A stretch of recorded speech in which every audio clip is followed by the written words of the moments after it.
Welcome to a very sunny, a very summery Boldmere St Michael's here in the heart of England.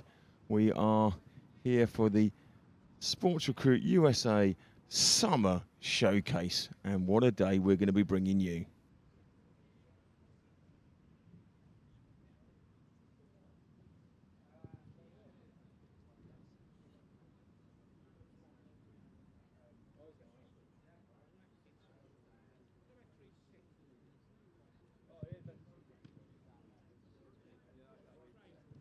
Testing.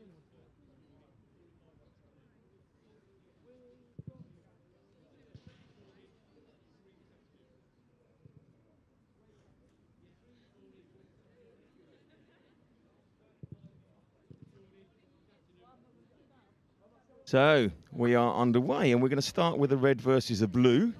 And let's have a quick look at the squad so we can give you some names on the wonderful people doing the business today. Right, Sports Recruiting USA red. Donning today in the goal will be Eva Norris. And we have players out there. Now you can see this is squad, not starting numbers, it's all squad. Ellie Rogers, Isha Gill, Kaylee Winters, Tally Diamond, Ellie Nouse, Abby Kay, Lucy Knowles, Elise Thornton, Gemma Whitchurch, Elsa Swinburne, Abby Jane McCrory, Maisie Plum, Jess Reed, and Katie Reed. That's the red boys bringing it out for you. Red boys, red girls. And now let's look at the blue. And for the blue, we've got Holly Cowan, Laura Ferry, Izzy Oldroyd, Kayleen Waters, Olivia Gilbertson, Ruby Norman, Megan Davis, Josie Etheridge, Courtney Milner, Maylie Bouvier, Eva Craney, Lena Bouvier, Ellie Calvert, and Megan Beach.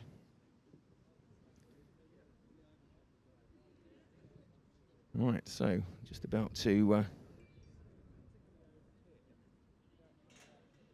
referees are getting ready.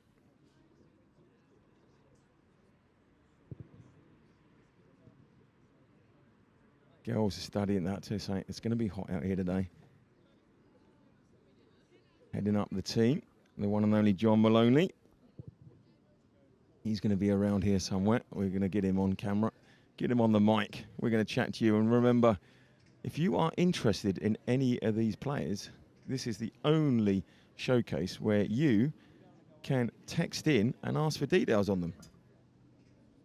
And I'm going to give you the text number as well. And during the day, it's going to crawl along the bottom continually. All right, and you just text the player number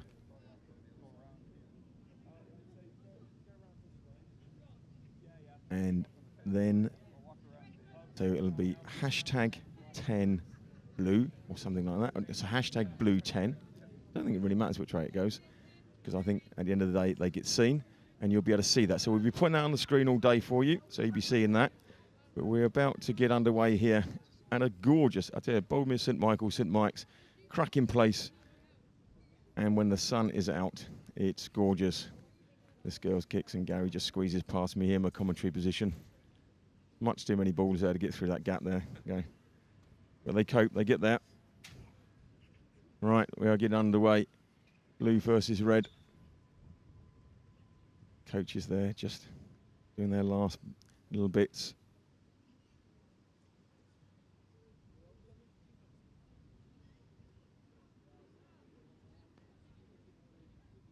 Right. And Maloney runs on. There's John. You see him there, look. He's running out to tell the ref. No, he's missing the ref. Running across to the coach. All happening here.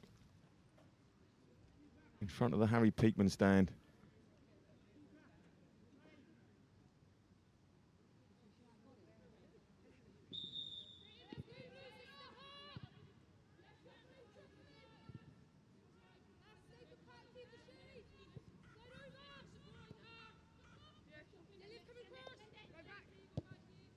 And we are underway on what is an absolutely gorgeous, gorgeous day. Gorgeous. A lovely word. Gorgeous. Anyway, get back to some football. And as you can see, Sun's not in the best position for our cameras, but we can't help that. Let's just be thankful for the sun, that's what I say.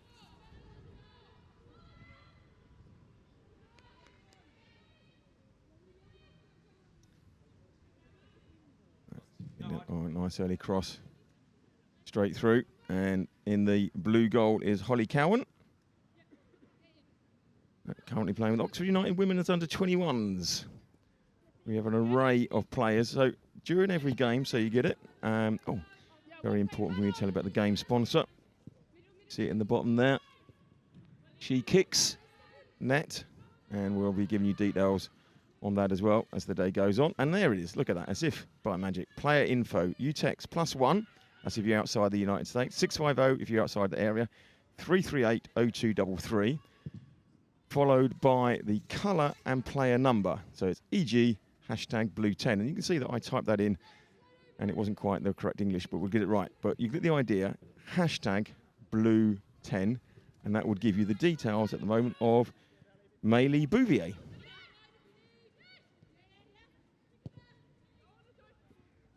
In the meantime, red. Lucy Knowles sees it back. Defensive centre midfield.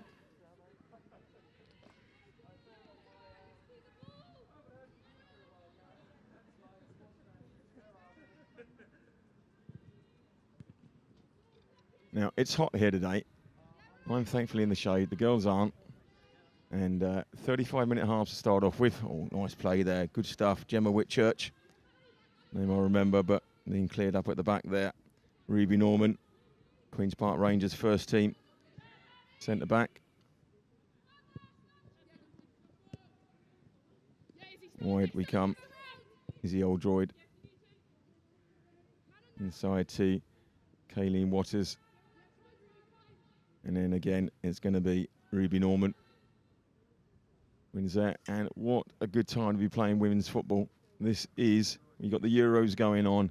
England got off to a 1-0. Northern Ireland scored a goal last night. That's all you got to remember. The result doesn't matter. And there's Ellie Rogers. So remember, Ellie Rogers 2 there. Year of entry 2024. Centre back and full back. Currently with Charlton Athletic. TBA for the SATs and the GPA. Hasn't decided what she's going to study yet. So that means that she's very open. Shows she's got an open mind. She doesn't even worry too much on her position. So Ellie Rogers 2024. Remember, text red 2, and just seeing it all the way back. It's good defending by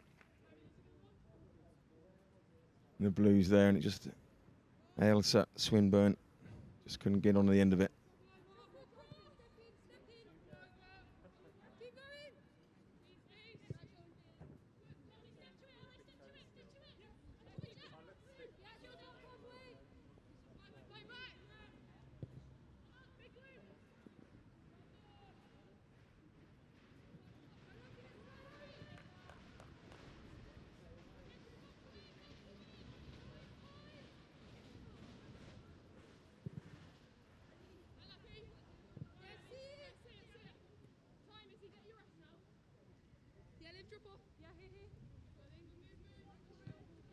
And I'm now joined in the commentary box by the main man himself.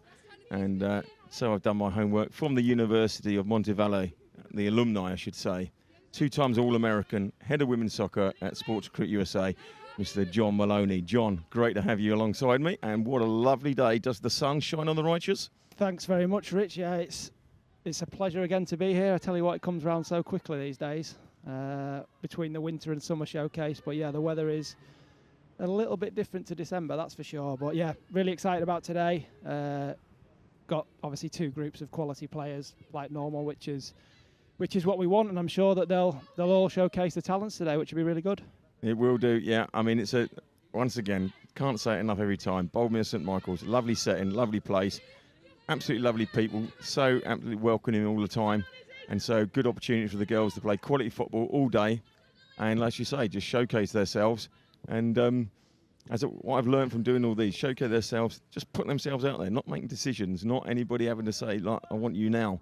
Just all about putting it out there and the experience and talking to the other girls and yourselves and that about what that life can be. Oh, definitely, and we always see these, especially these summer ones, as a bit of a bonus, really, in the fact that we only started doing them the last 2 or 3 years. So it's just giving the players that extra platform. And as you say, we've got a couple of former student athletes here. Taylor Scully being one of them from Central Methodist, who's just graduated this May. So she'll talk with the players afterwards, and also Jade Butcher as well from University of West Georgia, who had a great season last season, going to the conference final. And it's about the girls, just as I say, still continuing to build that information, speak with these girls that are going through the process as we speak. And it's just a great day. Overall, a great day for the girls, just to showcase their how they play on the platform that we put out for them. Yeah, absolutely. I mean, it's kind of like you say. I mean, we ourselves have been doing it 2-3 years. The girls, a lot of the names I recognise from previous.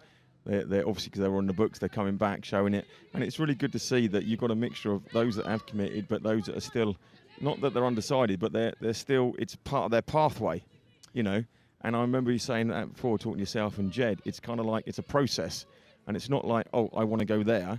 Every player finds their level. And if you go in at a level you don't think you're right for, you'll rise anyway, because everybody finds their level. And it's not like, you know, oh, I want division this, I want that. It's just how it falls, and there's an early chance. And, oh, off the bar, good effort there. Yeah, a great effort there from Maylee. Maylee Bouvier, yeah. Hazen Yedin. And so, like we're saying, it's great that, it's a process for these girls. And I know you were saying before, these girls are normally in your books 2, 3, 4 years. Yeah, that's right. And obviously you'll see players in this morning session that some that are going over next year, and some that are going over 24 and 25 as well. So it's a really good mix. But we know that the quality's there, however young they are, and you always tend to find that especially those young girls kind of rise to the occasion when they do get involved in these showcase events again, which is great to see. Yeah, and the opportunity, like you're saying, to speak to the girls that have been there and seen it, and obviously with the Euros on at the moment, good ball inside there, and Eva Craney, can she keep it in? I think it's going to be, and that wasn't Eva Craney, because that's the wrong team. That was Elsa Swinburne chasing it down, but Laura Ferry makes sure it goes back for a kick out. Kick out? Christ, what game's that, John? Goal kick. American football, I think. Oh, is it? Oh, there's the chance off the bar. That was really well played. I tell you, reminded me of that Beth Mead goal against Austria on Wednesday for the women. That must be a great thing. The Euros going on at the moment. I mean, like it must increase the interest that you get. I mean, you deal with the girls all the time, and it's just like, it's role models in the window for a whole month. It's just amazing. Yeah, it really is, and we've been obviously doing this now kind of 7-8 years, so we're getting players at events that, funnily enough, I coached at Harrogate Town PDC when they were 9-10 years old, and they're coming to events now at 15-16, and it's pretty amazing to see their development and their growth within that last 5-6 years. And I think it's only going to continue. As you say, the Euros it's an incredible event. The buzz around everywhere you go, whether it's near the stadiums or even kind of towns and villages that don't have the games. The buzz is about, which is amazing to see. And the girls deserve that. They deserve that platform. Yep. And I think obviously a little bit biased, but we're pushing for the Lionesses to win the whole thing this year. Well, obviously that's allowed to be biased. I mean, like, have you heard my commentary? I mean, you never find anything more biased if you tried. One of the things being, though, I mean, like with the boys going professional and everything else, right? It's like something like 0.01% chance and everything else. It's all about development. I know you're all about development, but the girls looking up at role models, it's a bigger window for them at the moment. There's more opportunities. There's more teams growing, teams going up. It's a great way for them to be able to stay in a game as well, because that's one of the big things with girls, in that they drop out. Not with soccer, with the amount of opportunities out there at the moment. No, definitely. I couldn't agree more with that. Obviously, the FA put the RTC process in probably 2-3 years ago now, and you're starting to see players who were at the top level of that under 16 level now going into the WSL, and, yep. and that's kind of fed down to all different levels. As I say, my young son, 8 years old, he's just wide there. Good opportunity there from Gemma Whitchurch. But yeah, my son, who's 8 years old, he's training with the club now, and even within that, you're seeing kind of 4 or 5 girls that are playing, and the quality is just there, which is great. Gemma did really well getting on that, and that just fell wide of the post. Great opportunity. Yeah, it's been a really good start, to be fair. One of the things we talk about before is the tempo. We obviously expect it's going to be a hot day, and we expect the tempo to kind of maybe drop towards towards the end, but they've started at a great pace here, which is great.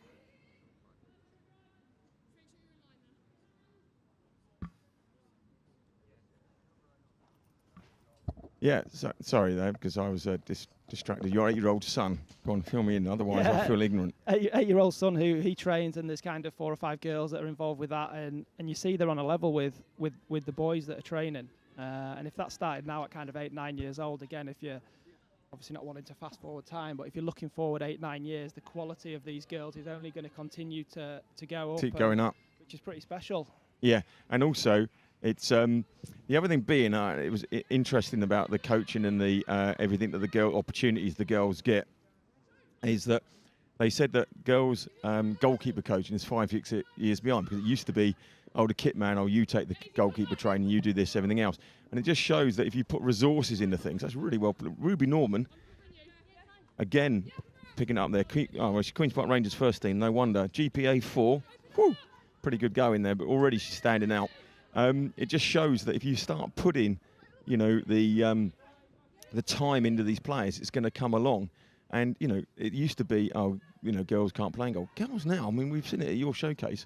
The keepers, they're bloody good. And I come from the Goalkeepers Union, so obviously watching videos myself, I know what good is. They really have come on, and it's really, really good to see. I mean, like you say, there's no difference in the level here if they were playing the lads apart from the physicality.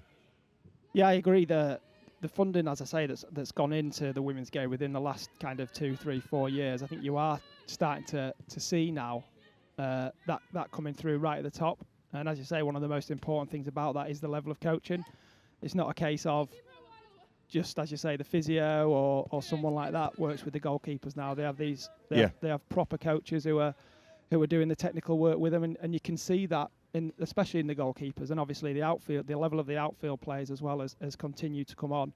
But the goalkeeper was an area that needed improving, and I believe, as you say, that it really has done these last 2 or 3 years.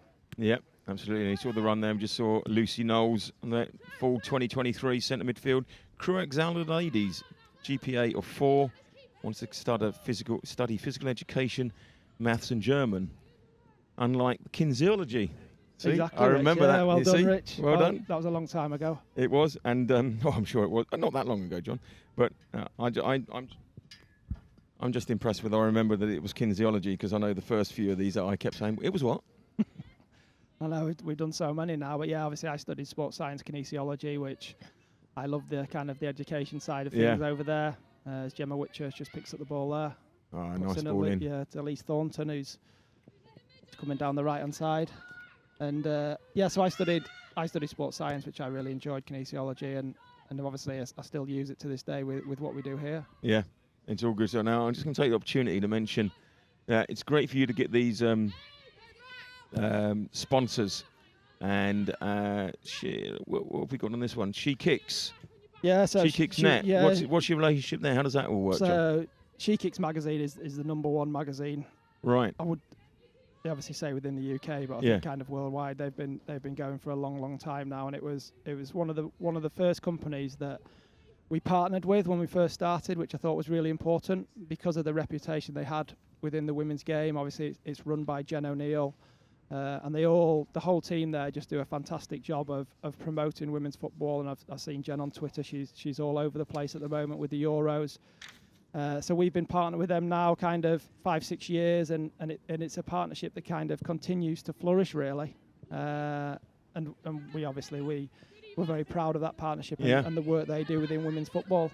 And it's great to see that there's all aspects of women's sport coming together, especially, I can't mention it enough, especially with the Euros, being that highlight. We've got a month of just women's soccer, 70,000 at Old Trafford. I mean, I know there's all this talk about, why aren't they putting the games in bigger stadiums and that, but you're better off filling the stadiums, like they are, and being sold out, right? Yeah.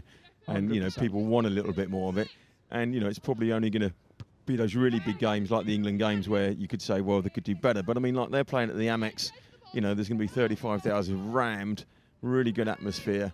And, what a great way to take the game around the country. Because, I mean, the other thing being is that, England itself, apart from, well, they played at Wolves, didn't they?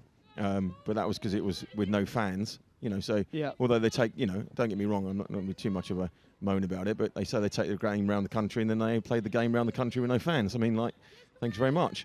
But, you know, they are taking it to, you know, places that wouldn't normally get the football. And I think that's great. And it really puts the message out there. There's fanfares and, you know, soccer parks where you can go and watch it as well. Really, really good. And so, and I'm sure there's going to be eyes on here as well, because I mean, obviously we've got the States, and they're watching today. They're texting in, +1 if you're outside the States, 650 if you're outside that area. And then they're going to be putting and requesting the players. So it's really good. And I'm sure you're going to have a bigger UK market as well, because you are, don't forget, number one sports recruiting, sorry, Chris Cousins correct me, sports recruiting company in the UK, which is excellent.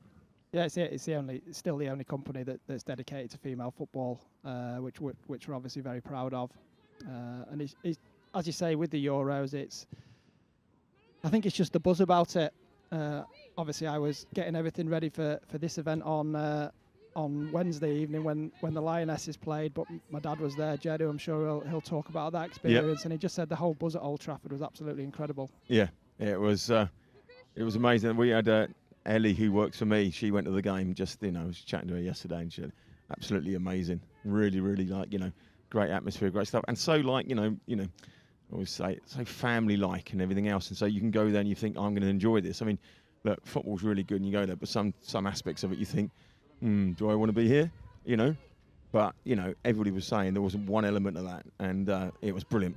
Really, really good. Really encouraging. I know, nice to get off to a win as well, which I think will give the players confidence. That first game is always really difficult, whether it's men's or women's game. Everyone expecting, especially as they expected them to win the game as well. So even if it was just a 1-0 win, I think the whole squad will have taken that. So it was a great win to get off the mark. Exactly, get off the mark. And you can see here, so what we're doing here all day for you watching in, every player you'll get a little profile pic and a number underneath. We'll try and give you information about her at the same time. But don't forget, if you want the information sent direct to your phone, all you've got to do is text. And we'll keep putting that number across the bottom for you. It'll be a crawl, and as if by magic. So, +1 if you're outside the States. If you're inside the States, 650-330233. So it's the player number followed by the colour and player number. So it's blue 10. So you would do blue 10, text it to that number, and you'll get all the details. And obviously the example we're using at the moment, you would mean you get all the details on Maylie Bouvier, and there's nothing wrong with that. But at the same time here, Gemma Whitchurch going down the left-hand side. On the ball. And a lot of touches of the ball, a lot involved, because every time we look up and you jump in for me while I'm looking up the names, you go Gemma Whitchurch, so it's good stuff. Yeah, Gemma's one of those who's actually committed for next year already. Right, okay, so Gemma, if I just look down here, because Gemma is a name I remember all the time, so she's committed to Jones College. Yeah. Northampton Town's women's first team in this girl kicks. That's right, yeah. Where's Jones College? Educate me, John. Tennessee. Tennessee, oh, right, lovely. So, yeah, so she's obviously committed for next year, which is relatively early within the process, but got an offer, spoke to a coach there, Dolores, who we know really well, and like what she saw, and I think it's a great fit for her. Obviously moved to Northampton Town this year, which is a club on the up. They've gone up to the 4th tier, so that'll be brilliant prep for her. And she's at the game tonight, so she's only here for the morning session for the first 2 games, because she's a flag bearer at MK Dons at the stadium tonight. Oh, so, brilliant! Which would be really nice. And again, it's just, I think with the Euros being here, it's those kind of opportunities and experiences for whether it's players like Gem, or whether it's girls of a younger age that are just going to the games, that if it wasn't here you wouldn't have that buzz and you wouldn't have that experience. So it's a pretty special time, that's for sure. Yeah, and you just see there, just like God, I can't even remember his name now, the Man City keeper, cool as anything there. Edison, there we go. Yeah. Holly Cowan, just let it run across her goal. No problem at all. But great finish. That time she couldn't do anything, and we got a goal, and it's Kaylee Winters from #United Women Reserves, a 3.33, undecided, but a good finish there from Kaylee. Nothing that Holly could have done about that. Just see that again, working out from the back, and it fouled to Kaylee. And on the edge there, straight into the corner. Great finish. Great finish. Good stuff. But remember, the top left, that's just to give you an idea of how long to go, an indication of where the game's going. Okay, the girls play the finals and that this afternoon, but they all play the same amount today. Sorry, they don't play the finals today, do they? They're not doing it that way. Well, but everybody plays the same amount. Yeah, that's right. So top left really says development. That's what that's all about, right? That just gives you on there as an indication of what's going on. And look at that. Yeah, great feat from Eva. Eva Norris. How cool is that, eh? It's good to see that we always talk about, obviously, playing soccer the right way as well. Girls trying to play out from the back. And something we talk about, obviously, before the event is that we want them to keep doing the right things. If you make a mistake, keep getting on the ball and keep playing. Yeah. We don't want players that make a mistake and then kind of hide and don't want to get on the ball. So, as you say, it's about developing them. I sometimes forget just how young they still are, really. Yeah. It's all about owning your mistakes. I mean, you listen to my commentary, Exactly, it's examples of that all day. You'll own them all day, Rich, that's true. Exactly. I'll own them all day, and there'll be a lot of them. But then it's the same out there. And that's why they do keep playing out the back, and something doesn't happen, doesn't come off. And you've got to carry on doing that. I mean, I must admit, if I was a goalie, if I played out from the back like that, I would have wet myself. We were just told to kick the ball, get rid of it. It's such a, development in the game, and it's so good to see the girls following the same trait. No, it is, and yeah, as you say, the game evolves and the game changes, and it's all about having that confidence to play and get on the ball from the back, and it's something that obviously American coaches will certainly look for as well. So it's really important that these girls from a young age and from an early age have that confidence to play and as you say, get on the ball, which is really good. Yep.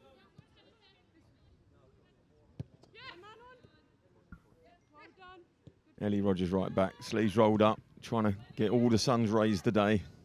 And I think there'll be quite a lot of it today Yeah, from what the weather looks like. But it's again, it's something that players will have to get used to if they're thinking about America. It's something that Jade and I'm sure Taylor will talk about, is especially within pre-season when you go in there.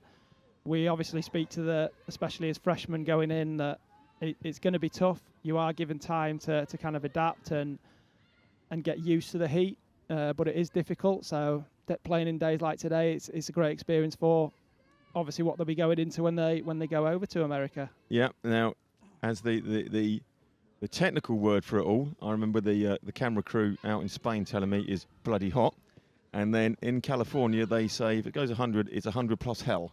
So that's the official terminology. Yeah. Ruby Norman clears up again at the back. She's cut that out a few times. She just does really that. Well, her and Liv back at centre half have both started really well. And then mixing well in with Kaylin Waters, who's that centre midfield, centre back. Kaylin's a quality player who's just signed for Hull City and Tier 4, which is a great again, something that we talked about before is the different levels. But you're seeing now the teams that are at Tier 4 level. Yeah. The level of them compared to the level that they were maybe a few years ago, 3 or 4 years ago, is completely changed, and it's a very solid, very good level where you're seeing quite a few players from kind of that top youth level at RTC level are going into that Tier 4 level and playing women's football open age at 16 years old, which is pretty special. Right, explain RTC again. Offside there. So the RTC level is up to the under 16 level. So you've got three age groups, I believe, under 12s, under 14s, under 16s, which is really seen as the England pathway, which is what they set up kind of 3 or 4 years ago. And that was all because of the way they develop at different ages, and Correct, so there's not a lot of point having under 13s because they mix in together, taking a kind of like the size of the player rather than the age being the age specific. Yeah, exactly. And what it allows is it's that pathway, I guess, to the top level from a young age. You could see in that pathway because there was obviously kind of PDCs and a lot of kind of different things going on before. So having that pathway, RTC level, the regional talent centres, gives girls that vision. Yeah.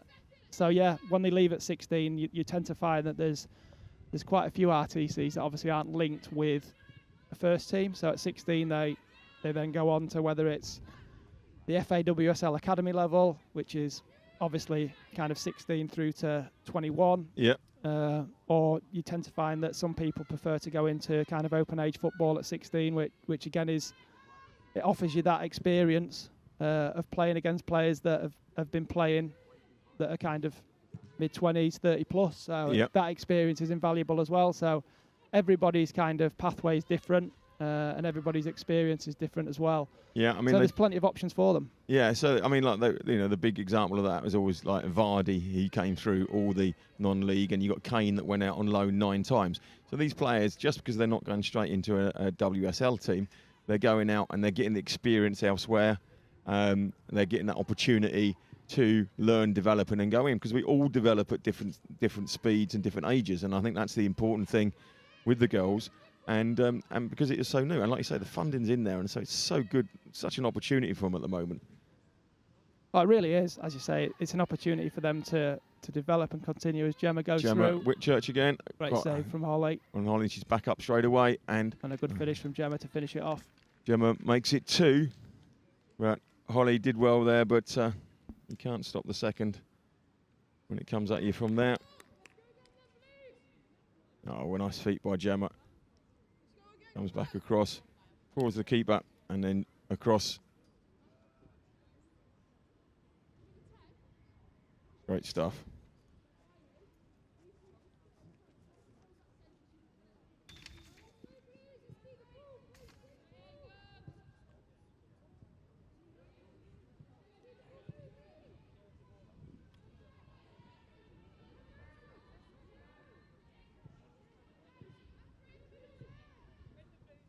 There is Gemma Whitchurch.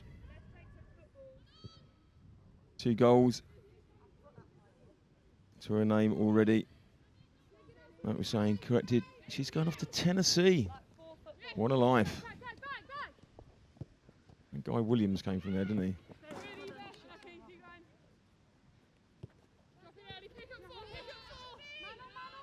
G-Kicks magazine is across all the social media channels. A one-stop shop for women's football news from the grassroots across the UK through to the top international competitions. And sponsoring this game today. Thank you. Big shout out. Thank you to them. So much support for the women's game. So, just coming towards the end. And then we were talking about Liv Gilbertson. Sporting Khalsa first team, GPA of 4, looking to study economics and business. Good luck to you.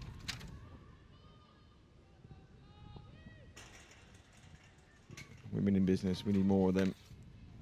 After the guy that's just been doing his bits, won't mention names, but begins with a B.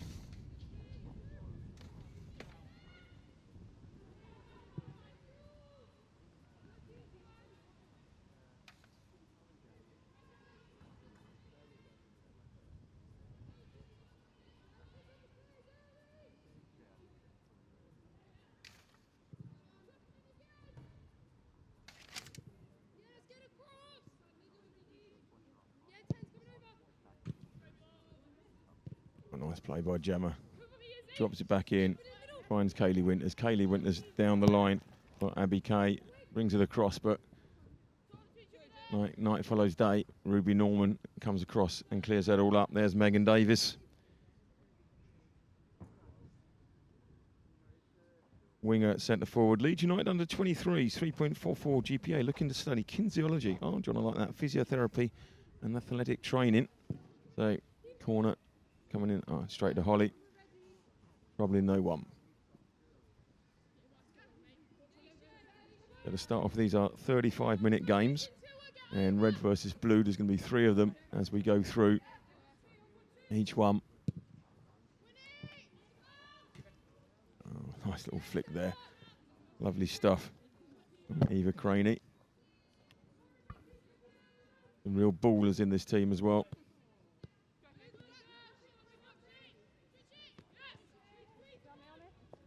There is Ruby Norman. Centre back. Queen's Park Rangers first team. With a GPA of a GPA of 4. That's what I thought. Right at the top of the tree. Oh, we did find out last time you can get 4.2. I don't see many of those. I think 4 is really acceptable. So you've got red versus blue. We've got 3 games. And against each other, and you see the whole squad being utilised. all the girls will get plenty of action today, plenty of chance to showcase.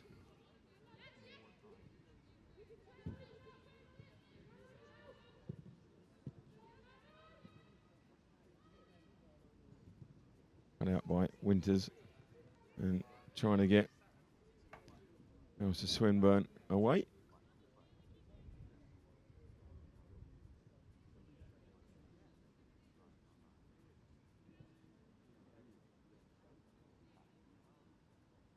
There's Kayleen Waters.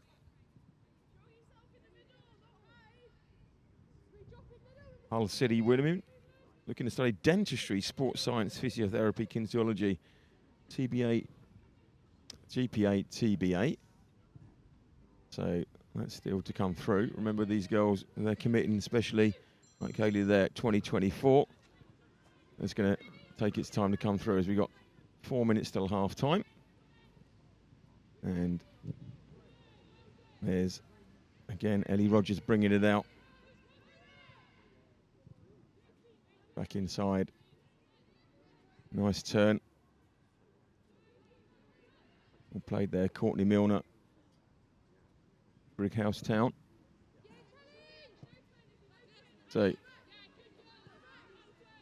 just 4 minutes to go. And the girls get a little bit of a break. And then we go again. So plenty of showcase time. Don't forget, any of these girls you're interested in, player info text. It's 650-338-0233.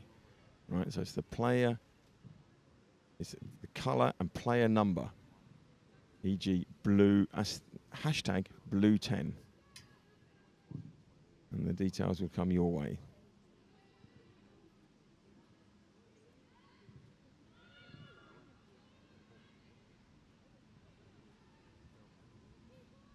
Just that Gemma Whitchurch goal at the moment. Separate. No, it wasn't Gemma Whitchurch, was it? It was. Kaylee Winters with the goal. All the difference at the moment.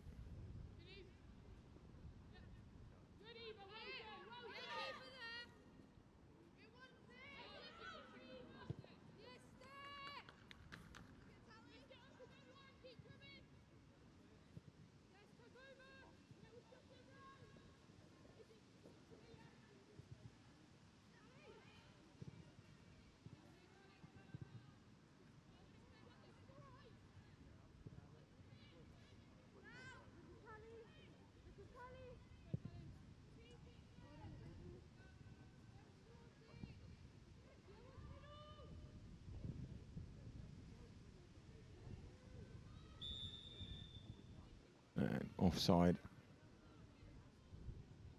So remember, these girls, a lot of the girls, they know each other. They don't play together, so that's all going to be coming together for them.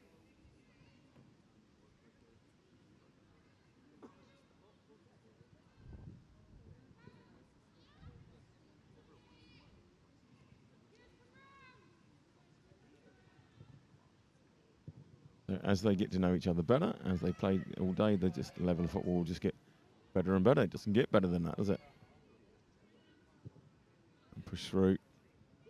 And Ruby Norman will just see about the Holly. Good at understanding that. As we enter the last minute of the first game. On ball through. I think the legs there meant that ball wasn't going to reach. It is getting hot, as I say. Don't forget that the ground temperature is 20 degrees hotter on an artificial pitch than grass. So these girls are really feeling it out there.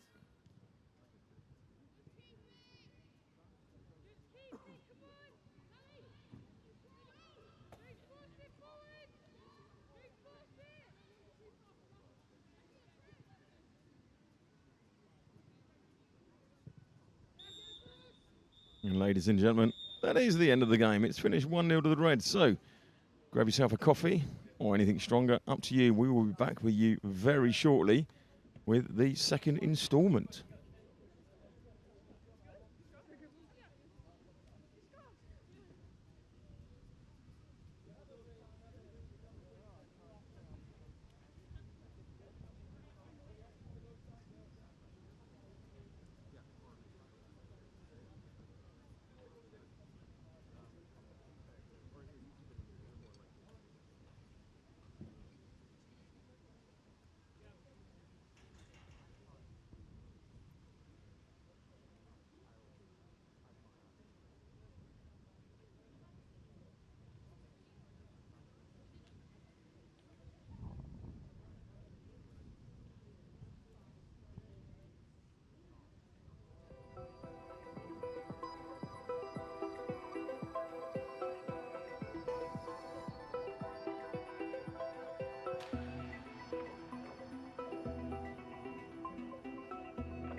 Well, welcome back, ladies and gentlemen, and ready for instalment 2.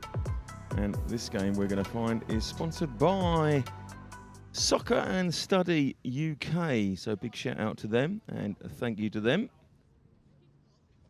Once again, everybody involved in the women's game, we give a good shout out to because it's so important this moment in time.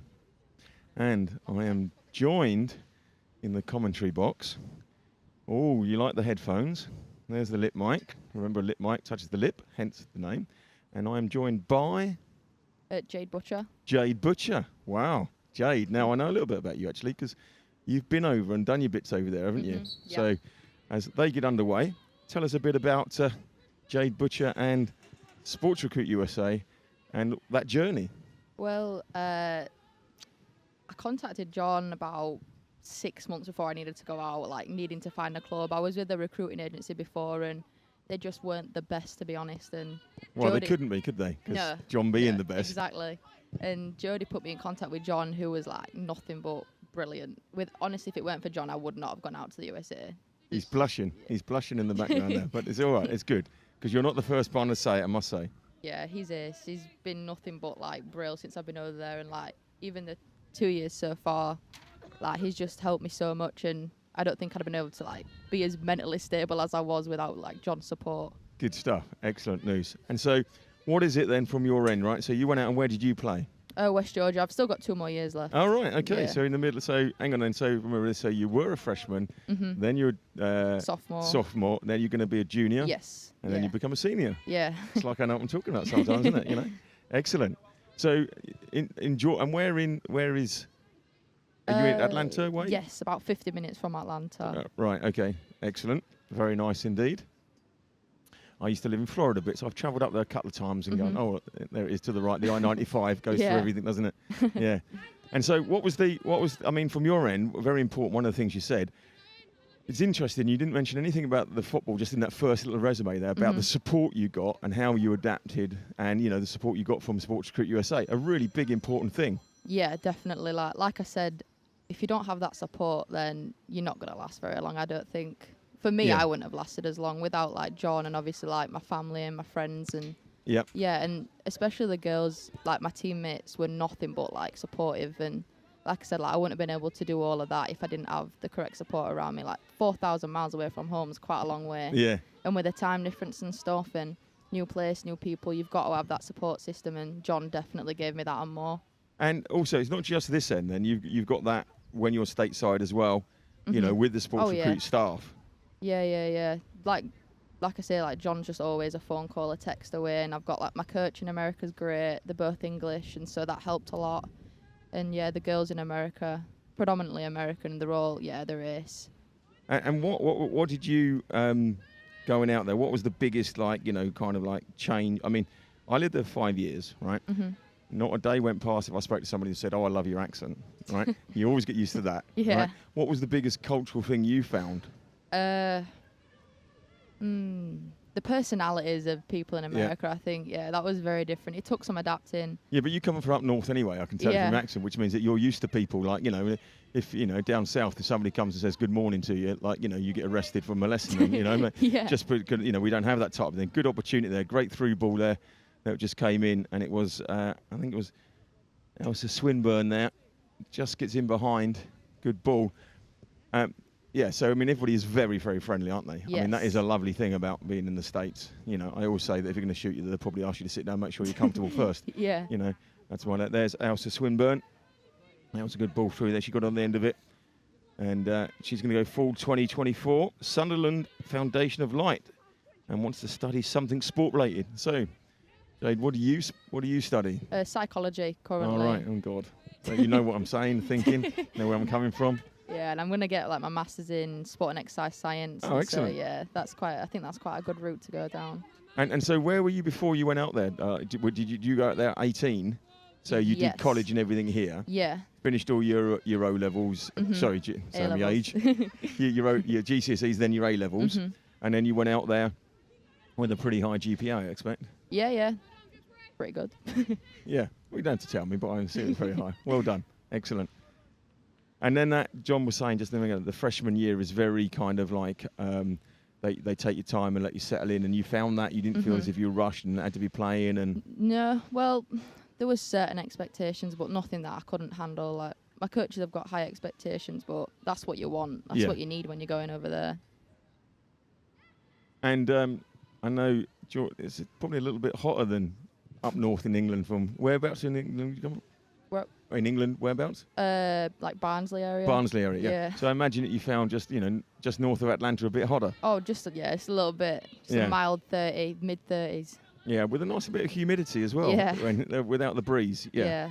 I can believe it. So really good stuff. So really enjoyed going there. You get changed to that. You'll be in. All the coaches are like, trying to get you, make you better, and enjoying all that lot. You stay in the campus. Is it the Hollywood campus feel and everything else that everybody sees type of thing? Is that how you found it? I went in the middle of COVID, so it weren't exactly the hustle and bustle like I've seen. And like when I went on my visit, it was nothing like my visit. Everyone was kind of indoors and stuff, but I still enjoyed it. It was still surreal to me to be over there. And now I live in an apartment off campus, and I find that a lot better than the dorms. Yeah. And I live with a few teammates as well, which is great. And so do you spend like every off hour, because obviously you're probably not quite 21 yet, so you're not allowed to drink out there. Yeah. Because you're not allowed to, and that big smile tells me that you're keeping to that. And you spend all the time in the gym keeping fit, and it's the fittest you've ever been because you've got all that time. Yeah, Yeah, I spoke to some girls like last year, and they were just saying that, because of the way the studies and the training went, the rest of the time they were in the gym, and they saw it as an opportunity, like, once in a life opportunity, like, wow, I can really go to town on this. It's like being a pro footballer with the time you get to spend on your sport. Yeah, if you're not doing like uni work or training, you're sleeping and eating. That's all you're doing. Yeah. You're busy all the time, and it's great though. I love it. Yeah. Now, if you are interested in any of these players on the pitch at the moment, which I know you will be, remember that you can text +1 if you're outside the States, 650 if you're outside the area, then it's 338 0233 followed by the colour and player number, and we'll use the example #blue10.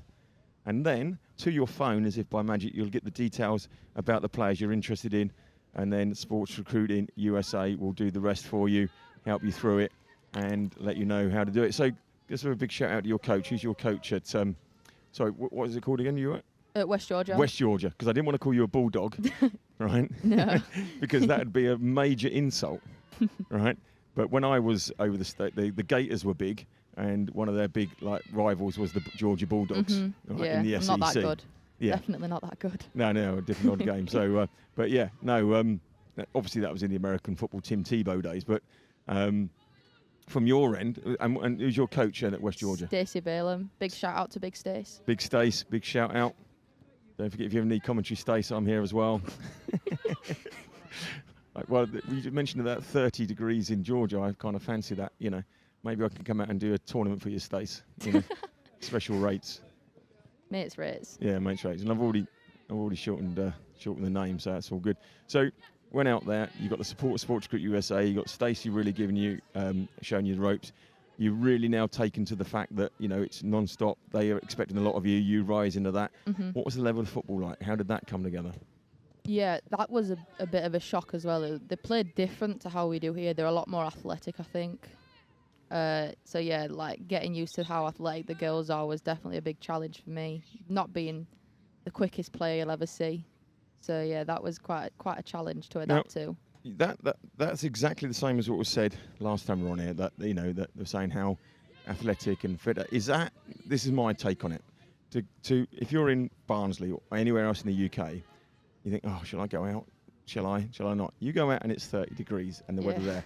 And it's, okay, you've got facilities, but it's a lot more appealing when the sky's blue and you want to work out and do it.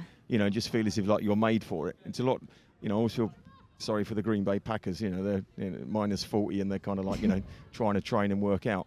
But, you go there and great opportunity. Oh, and talk about great opportunity there. Great opportunity there. It was Maisie Plump from Derby County, Regional Training Centre, under 16s. Undecided, but a good effort getting on the end there. There's Maisie. I think they're French plaits. 2 daughters here, so I know what I'm talking about. It's not just a ponytail, just the way you braid it in type of thing, but I could be wrong. It's a long time. 2025, Maisie. And she showed there the speed she's got across there. So you've got all the support, the level of the play. You found it more athletic. Yes. Was it the level of the support, which means it didn't come across as being daunting? It was daunting. I think my first few games as well, I was quite nervous. It took me a while to settle in and adapt to their style of play, and my coaches definitely helped a lot, being English themselves and like knowing a little bit obviously about home and how we play, and then like teaching me to how to adapt and get myself in better positions to then deal with how athletic and fast they are. But yeah, I'm learning slowly, but I'm getting there. Excellent. Well, that's what it's all about. So first of all, so on the commentary now, what do you reckon? Top bins right, or just into the corridor of uncertainty here? I'd probably hit it, but should probably put it in the box. Yeah. Go on, go for it. Bit of both? I think then just hedge the bets, don't you? Yeah. Yeah. So what position do you play, Jade? Centre back. You're centre back? Yeah. So you're a Ruby Norman or a Liv Gilbertson clearing up at the back there. Mm-hmm. But you're saying you weren't the quickest. Yeah. But did you get quicker by then going out there and finding yourself more like, with all the training and everything else? Yeah. I've never been the fittest person either, but since I've been out there, my attitude's definitely changed to fitness, and that's obviously helped with my speed and just getting in better starting positions and what to do with my body to then help me get quicker. Yeah, and also obviously because left here at 18, you could go to the pub. You've been there, you can't. So that body is a temple now, isn't it? Exactly. Yeah. Yeah, the lack of pubs definitely helped me, I think. Yeah, I always find that in my daughter went to Florida, University of Florida in I was going to say Galveston. It's not. I can't remember the name of the place now. It'll come to me in a minute. It was full of pubs and clubs for kids that weren't allowed to drink. It was amazing. Yeah. Well played there. So these girls out here today, all right? They're obviously going to be, I don't know if you've ever felt that going to be a little bit of an idol here. They're looking up to you, going, you're doing what we want to do. Now, one of the big things that with these girls is they will be doing it because you're pretty much guaranteed a place for Sports Recruiting USA. Oh, 100%, yeah. So it is going to happen, right? It does happen for you. They're looking up, and what advice would you give them? Go in fit. Yeah. Go in as fit as you can, because you're going to get the shock. I got the shock of my life. Go in with an open mind as well. Don't go in with sort of a certain... Just be open to everything. Like, you're going to face a lot of new challenges, a lot of new experiences. Just embrace it all. 'Cause I'm halfway through already, and it feels like I've only been there a few months. So, yeah, embrace everything. So you're halfway through. Obviously, the football's getting harder and harder and like tougher and tougher. Mm-hmm. And all the teams are developing around you because the game is, especially in the women's game, it's going on, leaps and bounds type of thing. Do you see your game, not just for the age, just getting, better and better, and you can feel that, going through and doors opening for you as well? Yeah, I mean, you're training every day, twice a day sometimes, so of course you're going to get better. Obviously, I went out with a mindset like purely football based, but now I'm a lot more open minded as well with just like the people I've met and the opportunities that I've been given. Like, there's more to life as well out there than football. Yeah. Like, I love the football, it's amazing, but I've just met some amazing people and seen some amazing things, and it's like, it's ace. Yeah, I mean, I think it's the best sport country in the world because, I used to love it. Just Friday night, it's high school sports. Mm-hmm. Saturday, it's college. All on TV. Sunday, it's the pro game, right? And whether that's in the football or the American football or, the baseball, basketball all year round anyway. But it's just non-stop. And it's really good, and they really do embrace it. And, especially if you're in Georgia, they embrace that outside lifestyle. And there is Ruby Norman. She's got a 4 GPA, similar to yourself, Jane.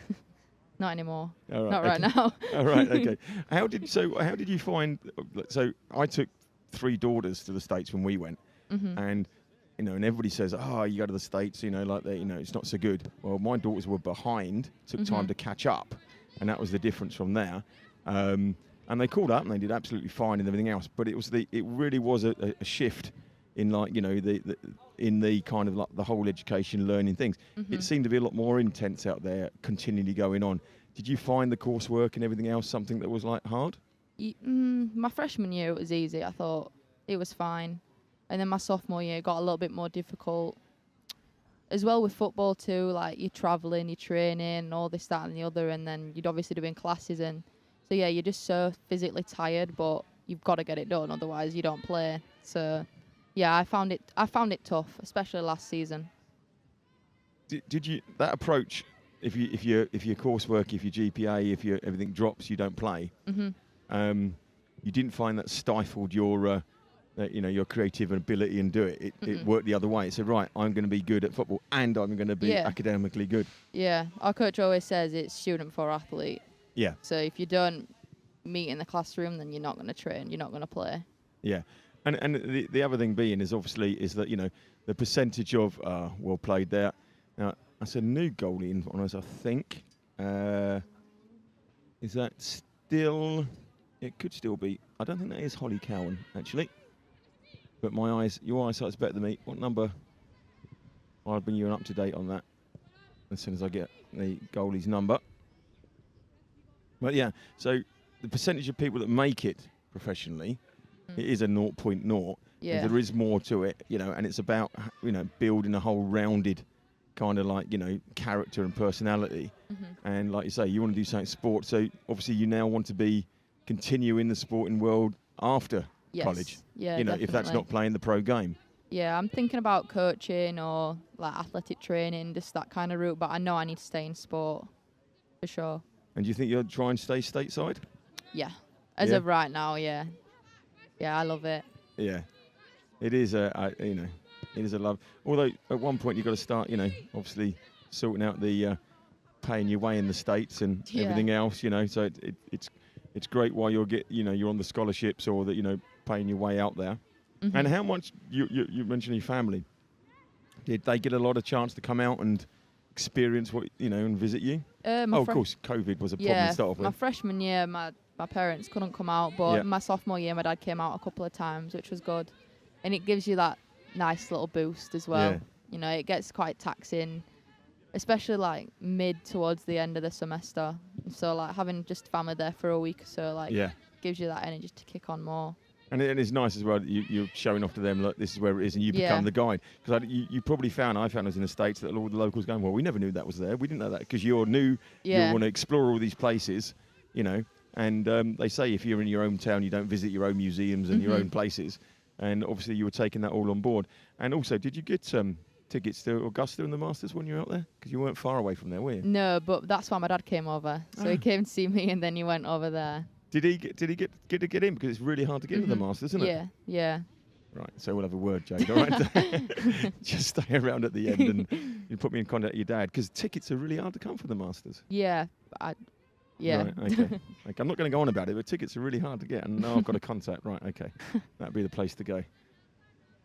Go and see all those rhododendrons. Yeah, golf ain't my scene. It's a bit boring. Yeah, well, that's understandable. It's fair enough, but... Now I'm only interested in just finding out from your dad how he got the tickets. It's good. It's great. All in behind and trying to find the run. Courtney Milner has been pressing on. And so this level here, this is more of your kind of... penalty? Yes. What do you think? Yeah. I thought it was a penalty. See, in my day, the keeper comes out and that player is wiped out. Yeah. Right? And it was Can't allowed. do that now. Well, no, you can, but you just got to do it like, No, you're not allowed to do it, actually, yeah. But I never understand that. We were taught you came out and you're allowed to wipe the player out because, it's 50-50, isn't it? Nowadays, the cameras show that that's not the case. Right, so opportunity for the red team, and it is, again, Maisie Plum. Oh, off the bar, deflection, and it goes over, and it's a goal kick. Didn't quite work there. Now, the goalie, I can tell you, is number 40, and she's on my other team.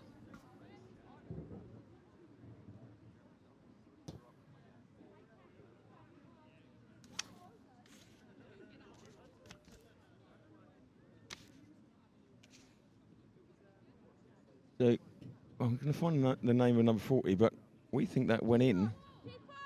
We'll look at the replay again quickly. Let's see if we can see. We can be VAR here, Jade. Ball goes out.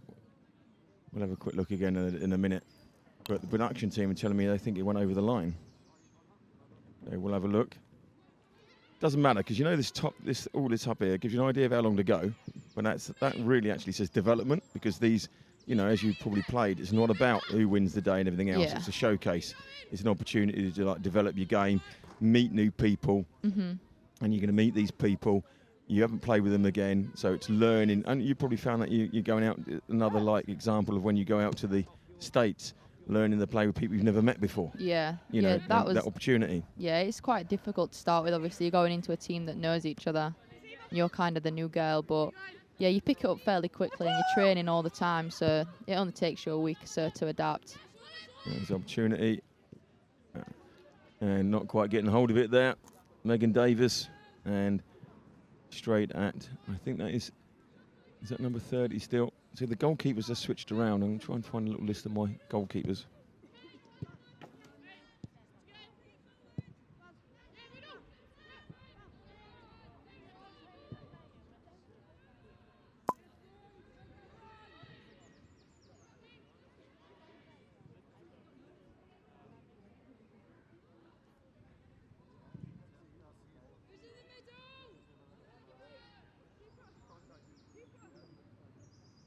So I'm going to get a list. Ah, there's John. I'm going to chuck him down.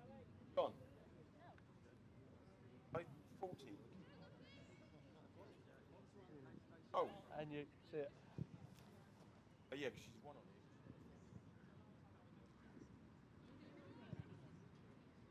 it. That shows I do pay a bit of attention, because I thought it was 40, but she wasn't wearing one. She wasn't wearing 40 before. But so it was Holly Cowan. Keeping the ball out of the net there. Still 0-0. There's a chance. And there's Holly again. Clearing up. So if anybody wasn't sure, if you text 1 or 40, you'll get Holly Cowan details.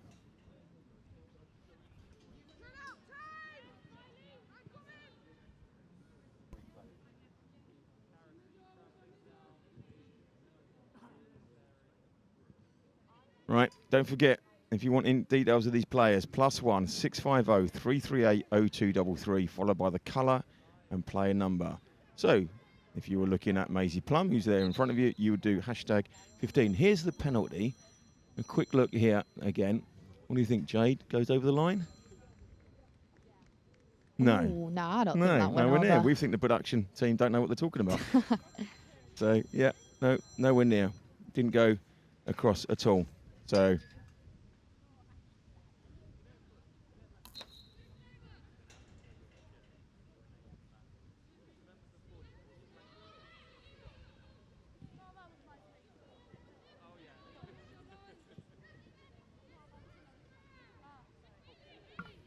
right, so 15 minutes, well, 13 minutes to half time. So we just qualified that we know a lot more than the production team. We watched it from here and we could see it didn't go in, but let's wait and see. And the pitch there. And 17, Katie Reid, centre back, central midfield, Arsenal under-16 captain and England under-16 captain. Woo! That was number 17, Katie Reid. So it's interesting, all right? Under-16, you're playing for England. Mm-hmm. You're playing for Arsenal, you're playing for England under-16s, but you're going to look and further develop your career in the States. Now, before, that was kind of like, you know, we all know that the States have had a much better football pedigree than ourselves for the girls' game years on years, but it's catching up over here. It's still a pathway to get back in the team, because there's no way any of you lot going to go out there. You're going to get seen, you're going to get noticed. So you know, where you've got this, like, you know, obviously you want to make it in the pro game, whether it's the WSL or if it's in the USA, wherever it is, you don't feel as if like you're kind of like, if I'm going here, I'm going to be off radar. I don't think so. I think, especially if you come back after you go trial at other clubs and you've just done 4 years of constant development and hard graft, you're gonna attract attention straight away just by saying you've been to America. Yeah. So that's already a foot in the door there. And yeah, I think it'll do nothing but benefit to players. 100%. I stand by that. Yeah. Now, there is a player in the England squad at the moment that did the US college route. Now, I couldn't tell you the name because I just was reading about it, but I can't remember. Could be Rachel Daly. Yeah. Yeah. And gone the college route and gone there. And it's an example of that you're not leaving a system, you know? Yeah. No, I think if you're good enough, you're good enough. Yeah. At the end of the day, if you're good enough, they're going to watch you all the time. Yeah. I'm not good enough, so I'm not being watched by no one. But yeah, if you're good enough, 100%, and especially like I said, with all that training, and yeah, like the weight room, for example, that's a huge benefit to players that I never really paid attention to before I went over. I never really thought. Well, let's look at the biceps now. Then go on, give me a. No, there's nothing there. Yeah, no, there is. Right, well, I'm impressed anyway. You know, so well done. Put you on the spot there. You were close. You were thinking about it, weren't you? Yeah, no. Sleeves down. Yeah, sleeves down. Yeah, don't worry about the tan. But you say that, say, oh, that's nobody's looking at your moment. Remember, it's all about development at different times. Like you all develop at different speeds, and that's a big thing with the girls' game. It was the boys as well, but with the boys, we don't always see that because if they're not like, we want them to be superstars at 7 all the way through to 16, whereby a player might be really good at 22, but he might have been missed in the system because we go, oh, well, he wasn't good at 18. Jamie Vardy. Yeah, exactly. Is a big example of that. Yeah. But we were saying about this earlier, Harry Kane, he went out on loan 9 times, you know what I mean? And it was like, and they come together, but he wasn't ready at 18. He wasn't a Wayne Rooney. So they're all different in the way they develop. Yeah, definitely. And in the women's game as well, it's exactly the same thing. So it may be that, you'll come to the fore at the end of your sophomore, your end of your sophomore now, your junior, senior year. And, and so there's plenty of time people to keep watching you, Jay, don't worry. Yeah, we'll see. Yeah. I'll fly the flag for you, especially in exchange for a couple of tickets from the Masters for your dad. I'll see what I can do. Yeah. I think you're in.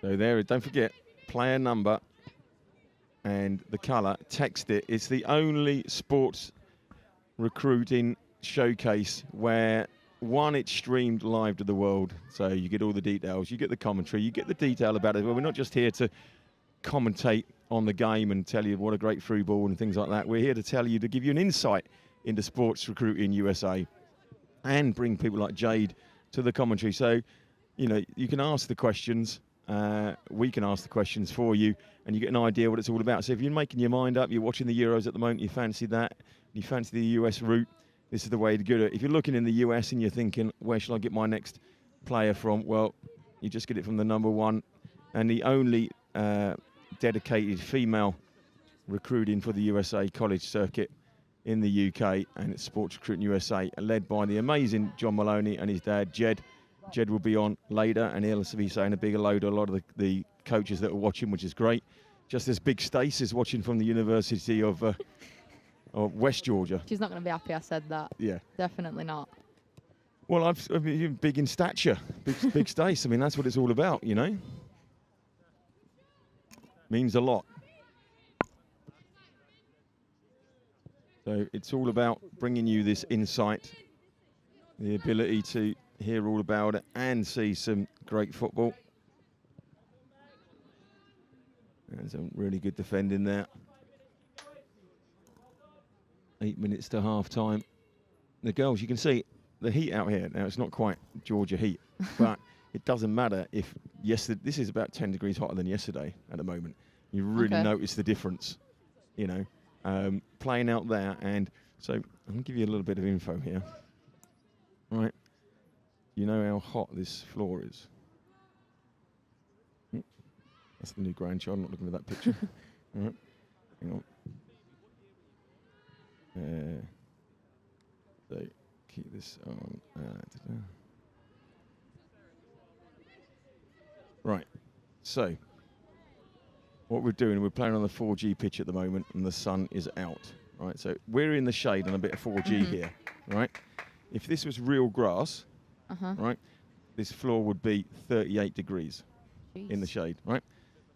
Artificial grass in the sun would be 62. So that's a 28 degrees, right, 24 degrees shift. So out there, right, artificial grass in the sun, 62. If that was real grass, it'd be 27. Wow. Right? So that's 3462. That's the difference that the obviously the floor temperature coming up to you, the difference in the temperature of playing out there on the 4G. Mm-hmm. So it's those American pictures, they do look lovely with all the writing on it and all the well, so much hotter because of that. We're lucky our pitch is grass. Right. So yeah, but when we played on Astro before, it's like your feet are melting. Yeah. So you feel that. Oh well, yeah, 100%. Well, you can go back now and say there's roughly a 24 degrees difference in the grass and the Astro, and it's interesting. It's a great thing if you read, Agassi said they put them onto the Astro pitches, the hard court pitches in Australia at the hottest point of the day for the best TV. And he said, you wonder we take drugs to try and be better players, It's the same thing, it's let's put you out there for primetime TV when it's the hottest. Gilbertson.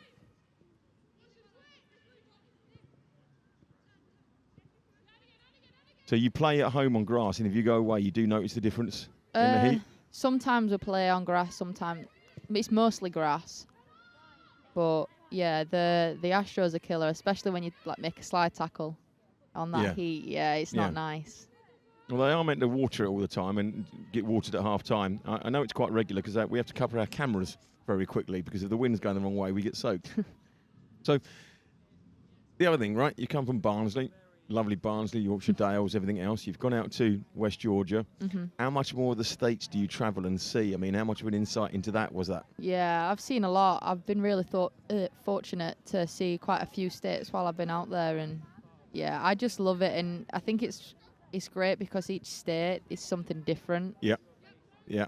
So go on and throw some. Let's see that we'll test some geography here. Oh. Go on. Well, just show where you've been to. Florida, Louisiana. Louisiana, what, down in New Orleans? Yes. Yeah, Baton Rouge? Yeah. Yeah. Alabama. Right, where in Alabama? Like Birmingham. Yeah, Birmingham. Yeah, it's a Birmingham, like Birmingham, Alabama, Birmingham, England, Very strange, the home of the civil rights movement, but not Birmingham, UK. Yeah. Yeah. Memphis, Tennessee. Oh, very nice. Did you go, by the way, Memphis, if you go in, there's a bridge that goes into Memphis. Yeah. Right, and you might have gone on the coach and it bounces. Okay, I've not been over it. All right. No. Okay. So anyway, I thought it was just macabre, going on, but it doesn't, and it's got little ripples in it, and you just bounce as you go in. Next time you go there, say, can we go over the Ripley Bridge, please? Because this guy told me about it. So Memphis, Tennessee, yeah. Mississippi. Oh, nice. Yeah, there's not much in Mississippi. It's great though. The when you go through the bayous as you're going through Louisiana, and you've got engineering is amazing, isn't it? All the roads are raised up through the swamps and everything else, and you look over and there's a world that you don't want to be involved in. Definitely and not. You look at it and you think, wow, how amazing is that, isn't it? The engineering is brilliant. It's good defending, but it's still running through there, and it has gone in that time. And that time, Lucy Knowles from Crew Exana, the ladies, with a GPA of 4. Wants to study physical education, maths and German. Like yourself, Jay, loves that side of it. Makes it 1-0 to the red. Just gets in behind here. Stays on side. Looks up. Oh no, just balls across and just gets the lucky bounce, but in the back of the net, there's nothing lucky. So 1-0 to the red as we enter the last 2 minutes.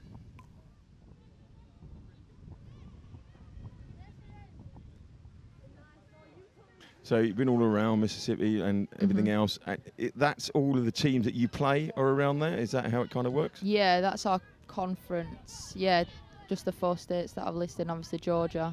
Right. And then do you get a chance to go further afield than that, or is it just within those confines? Well, my uncle lives in New Jersey, so I've been up there. Okay. Yeah. I prefer the South, I think, definitely. But I mean, that was quite cool up there. I've been to New York. It's lovely. It's great stuff, isn't it? I do remember travelling through the South myself, and it was the first time I saw a deep-fried Mars bar and a deep-fried sandwich. And I didn't realise that if I said can have a tuna sandwich, that the option to have it deep-fried was there. Yeah. And it was like, oh, okay.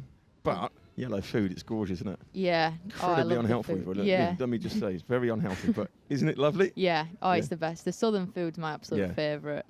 The old jambalayas and... Yes, I'd like that. Cheese grits. Oh. didn't like the grits. Did you not like the grits? No. I like Okay. the homemade cheese grits. Oh, I'm right. very picky with them, yeah. All right. You're a breakfast. They said, would you like some grits? Looks like porridge. Oh, no, it's not. Put a bit of cheese in it. Oh, right. Well, that's what I'm going to try next time. Yeah, you've got to try it. Some cheesy grits, right. Sounds like there's another name for what's its next brand of crisp, but you know, I'm going to give it a go. Right, so we're into the last minute. Don't forget, there's the number going across the bottom. If you want details about any of these players and you want to hear, keep listening, because we've got more people telling you about life in the States and how good it is. And, you know, I'm sure there's sometimes that it's not quite running as smooth as you want it to, but, I mean, overall, Jade, I mean, it was a whale of a time. You're having a whale of a time. Yeah. It's just like, you know, you want more and you want to stick with it. Yeah, like the pros outweigh the cons. And I wouldn't even say there's cons. It just gets hard. Yeah. But as it's going to get hard. You know what they say, the hard work's never killed anybody. Exactly. You know, that's what you find. And that's the end of the second game. Reds come out 1-0 on that. Jay, thank you very much indeed for enlightening our audience. Really, really appreciated. We'll be back with you for the next game. Give us about 10 minutes for the girls to get a rest, then we'll be back with you. Thank you.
Welcome back to instalment 3 as we're underway here. Red versus Blues, all the squad getting a go. And I am delighted to say that I am joined in the commentary box by a veteran of these co-coms, the lovely Jodie.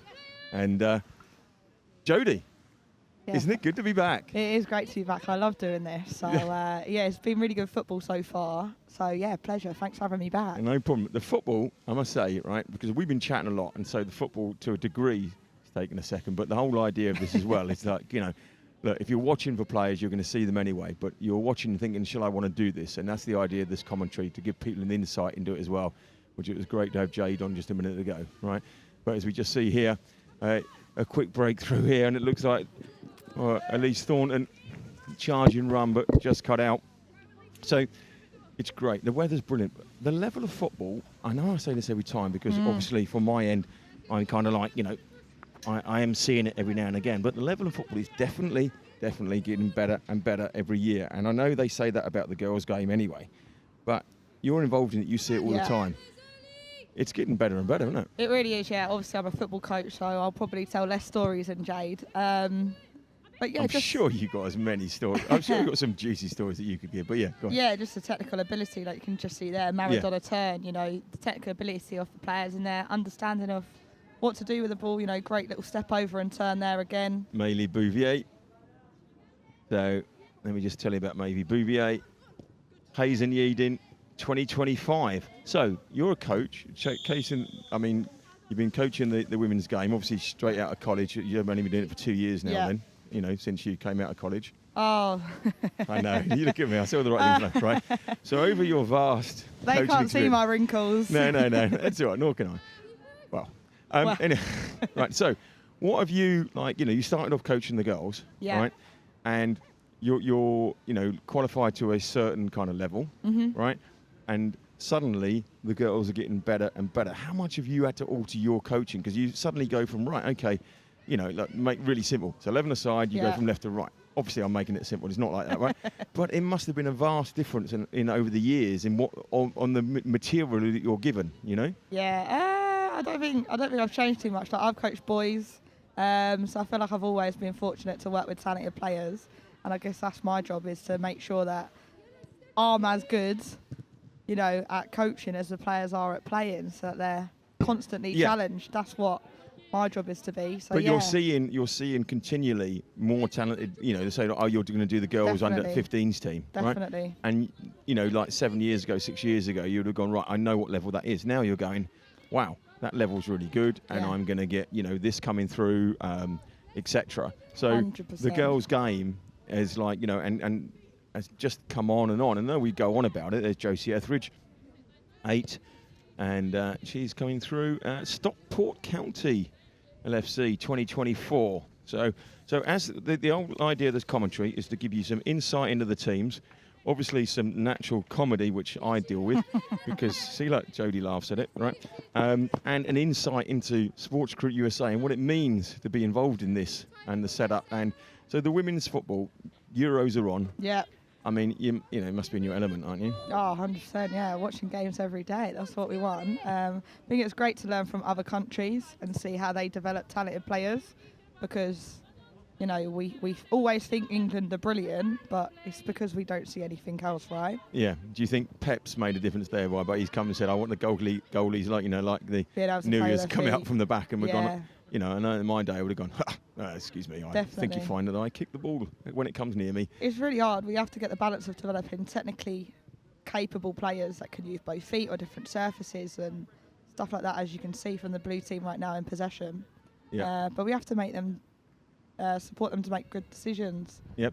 So John was saying he's 8-year-old, that what he finds is that the boys are the same levels at that age as the girls, right? So apart from physicality, which you're going to get, it goes without saying, right? You're coaching an under-15s. Are you finding that the talent and what they've got, the material you're dealing with, apart from physicality, is it pretty much the same? Yeah, I think the main difference, first of all, is opportunity. Yep. So, like, if you take a 3-year-old girl and a 3-year-old boy, which one's more likely to have the chance to play football? Yep. Rather than, stereotypically, the girl might go do gymnastics, the son might go play football. So I think it starts from there, really. But if you have a girl and a boy given the same opportunity to play, then this is what you get. Players that can technically play with the ball, tactically understand the game, physically they're fit and strong and capable to protect the ball. And psychologically, hopefully, we can develop players with a winning mentality and resilience to keep going and work hard to be the best. So yeah, opportunity to start with, and then obviously puberty happens at different rates. Yeah, for everybody, for boys and the girls. Exactly. So girls usually shoot up at like 9, 10, 11. You'll get like 6-foot girls sometimes. And then the boys go through puberty later. But as long as you can manage that puberty and get your balance back and coordination, then there's no reason why they can't. Yeah, because it's all, everybody develops at different speeds, different ages. You know, we go back to the you know, I've mentioned it several times before. You know, the Vardy, you know, came late. Kane, nine loans. You know, he wasn't a Wayne Rooney wonder boy at 17, 18. Now he's the top scorer. You know, so it's all different like that. Yeah. But like you say, kids will go out for me, right? Come home from school, go out and I'll play football. Right now, my sister never went out and played football, and there'd be we'd never have a girl playing football. Now you will see girls playing football in the park. That's the difference, isn't it? 100%. You know? That opportunity is so important. And now, obviously, there's always going to be a physical difference between male and female athletes. You can see that in tennis at the moment in Wimbledon, the different numbers of sets that they play. But other than that, there's no reason why, if girls are given the opportunity to play at an early age or at any age that they want to, then they can be as good as they want to be, and that's just fair, right? Yeah, and role models are a big thing, and that's why these Euros and the Lionesses are so good, because girls out there are seeing now, they're seeing opportunities, they're seeing things that, and talking about that, looks like we're going to... it looked like it was going to be there, but a good break. Not quite the finish that Maylie Bouvier was looking for, but Hazen Yeadon will be pleased with the fact that she's still running in this heat, because Hazen Yeadon is obviously south from here, so it gets a lot hotter. And they're twins. So, right. When you say they're twins, right? So that's 10 Maylie Bouvier and number 12. And 12 Lena Bouvier. Yeah. So is 12 on the yes, she is. Yep, they're going to be together. Oh God, they're nearly identical, aren't they? Well, I only work off numbers anyway. I mean, like, I meet players that I commentate on all year, and if they haven't got a number on the back, I don't know who they are. Obviously, as a coach, I'm used to looking at their faces in the warm-ups and stuff like that, so that's where they are. There's Ellie Rogers. She wants to catch the tan that the sun rays the day, doesn't she? Oh, let's see if she gets a tan or a burn. Right, now, so here's the thing, right? I do a lot of commentary, different places, right? So a player like Ellie rolls her sleeves up, only person, I go, thank you. Really easy to recognise. So if you want to stand out, right? Yeah. So first of all, always roll your sleeves up if you're the only one. Right? Yeah. Secondly, if you've got a ponytail, so like we've got Jade in front of us here, right? So her hair would be hiding her number. And commentators don't like that. So you want a high ponytail. So a high ponytail, right, top of the head, and also, or a nice sort of French Pratt like Maisie Plum had. Right. You know? Right. So I know these things. 2 daughters, I know how to do the French Prats. You do, yeah. But good hairstyle so choice. make it easy for the commentator. You do the greenish socks if you want. You know, low socks. Pull your shorts up sometimes. Ronaldo likes to do that. Yeah. And different colour boots. It's really good, because my notes will say orange boots. So like on the board here, 11, that's Eva Craney, and I'll make a note going pink boots. Yeah. And you just recognise people straight away. Craney wanted a foul there, didn't she? Yeah. Oh, nice ball through. Now that 17 is Katie Reid, who's the England under-16 captain. Now, we were talking about this, Jade. She's obviously committed herself to the States. Yeah. Right? That's not going to take her out of the England setup and take her out of the views, because she's already on the radar, and the level of football she's is still going to be right up there. 100% across the England youth team age groups, and even the senior team now. There's players that are playing for England and studying in America, so there really is no reason why. Now, we were trying to remember earlier, is it Reid? Hang on, I'm going to ask Jade again.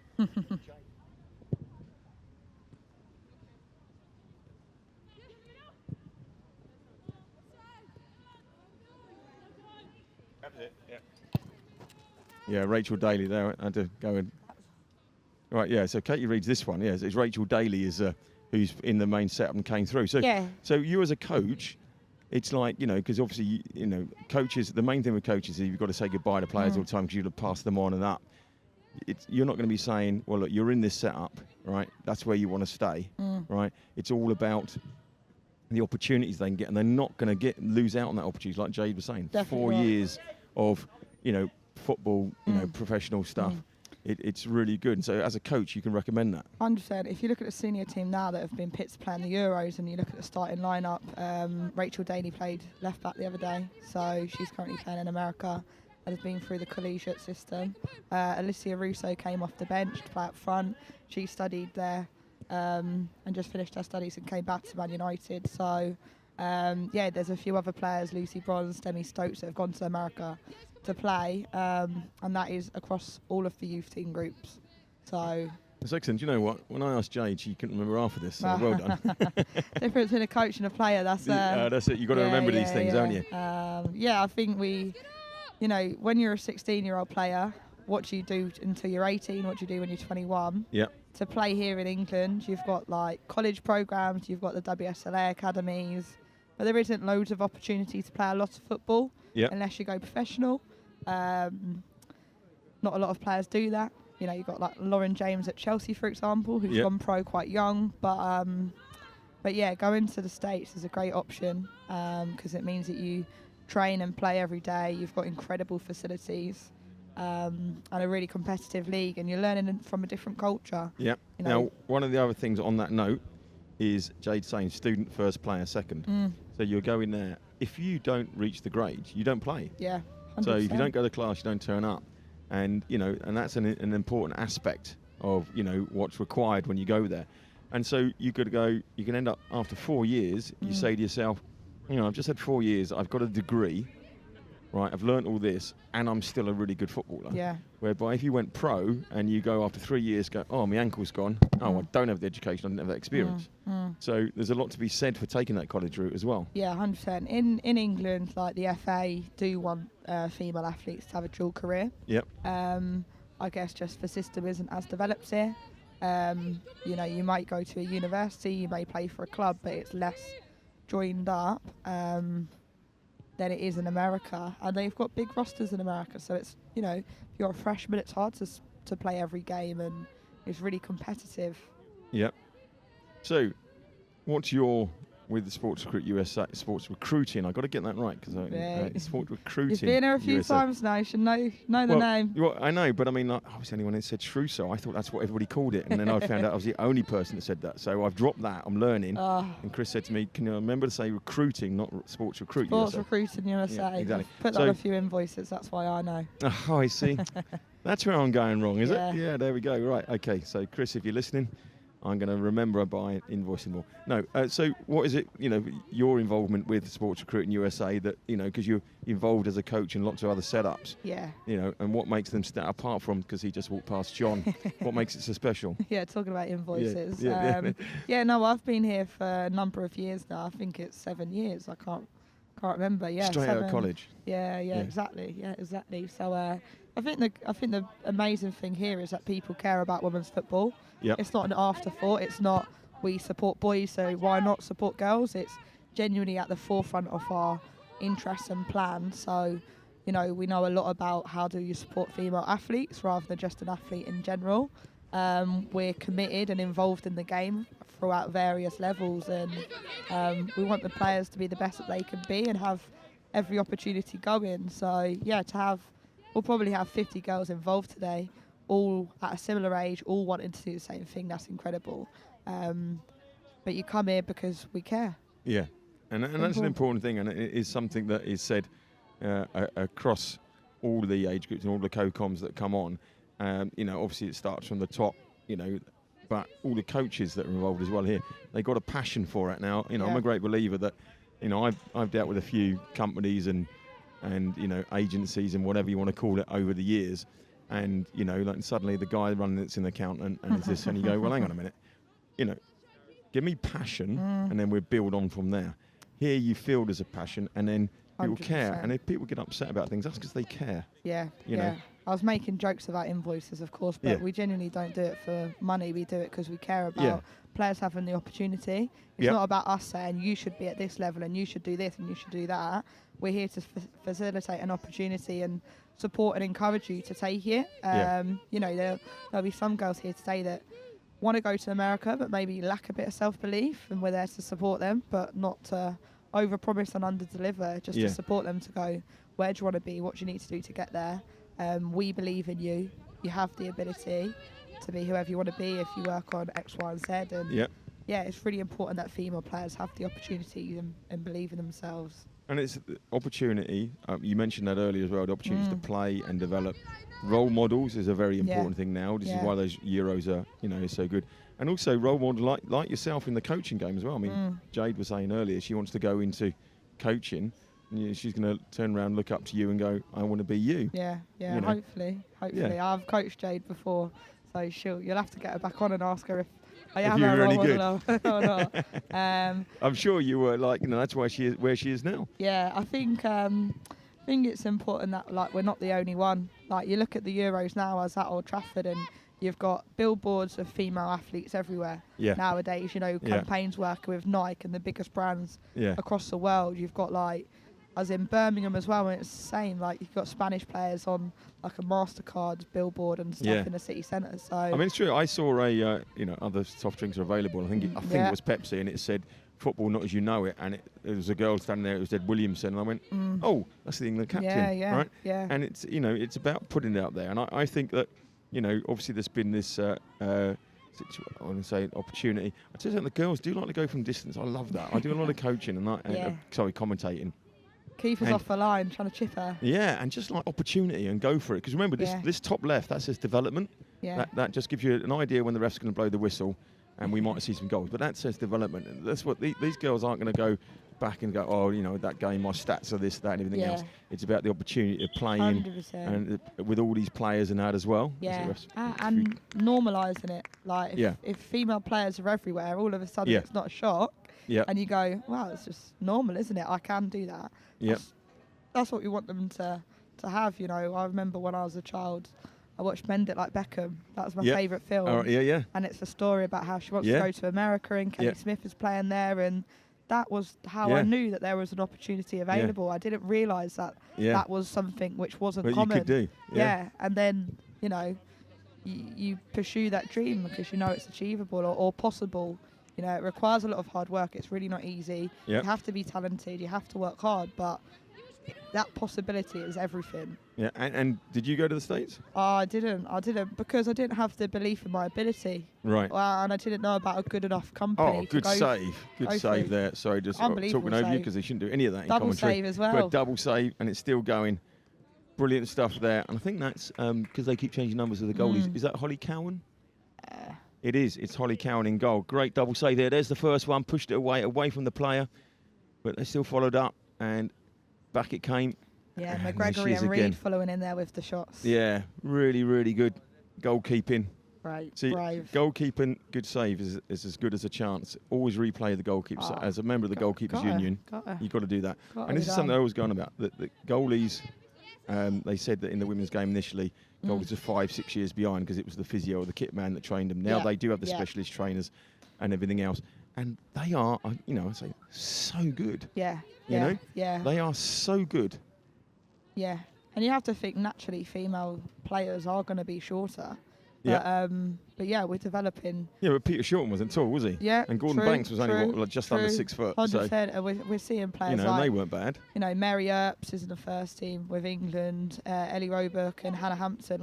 Ellie and Hannah are really young, and it's because they're having this training where they get the opportunity to play with specialist coaching that are supporting them to develop their footwork and their technique and their ability to save and their ability to distribute. Mary Earps the other day, her distribution was incredible against Austria. Good save towards the end around the post. Yeah. And to be fair, the other goalkeeper who plays Austria's at Arsenal. So, the quality of goalkeeping has really come on. And I'm a bit of a broken record, but it's all to do with opportunity. That's why. But the thing is it's like opportunities and people like yourself that give those opportunities and put it out there so they can be their role models. I mean, I got 3 daughters, right? And they try to play sport. What was interesting when I look back, they play rugby because I was playing rugby, and then we played a bit of basketball and we played some volleyball because we were in the States when they were developing, going through this. But they were playing sports that kind of like, I know about this and everything else. But they weren't going, I know, I want to be, that player or this person. Yeah. But now they say, I want to do some football. They can probably roll off a couple of the players that would, at that age that they'd want to be. Very, very different. Definitely. That's what we want. There's nothing wrong with having male role models.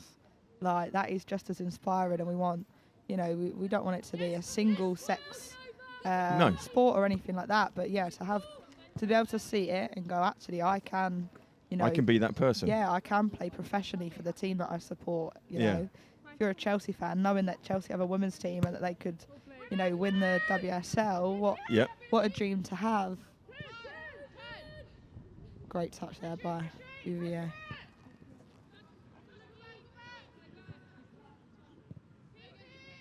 By who? Julio. It was Bouvier. Oh, Bouvier, you said. Yeah. I was thinking, that's not on my list, but... The southern accent. You see, You've got a deep voice today. No, Too much shouting. So where do you do your coaching and everything?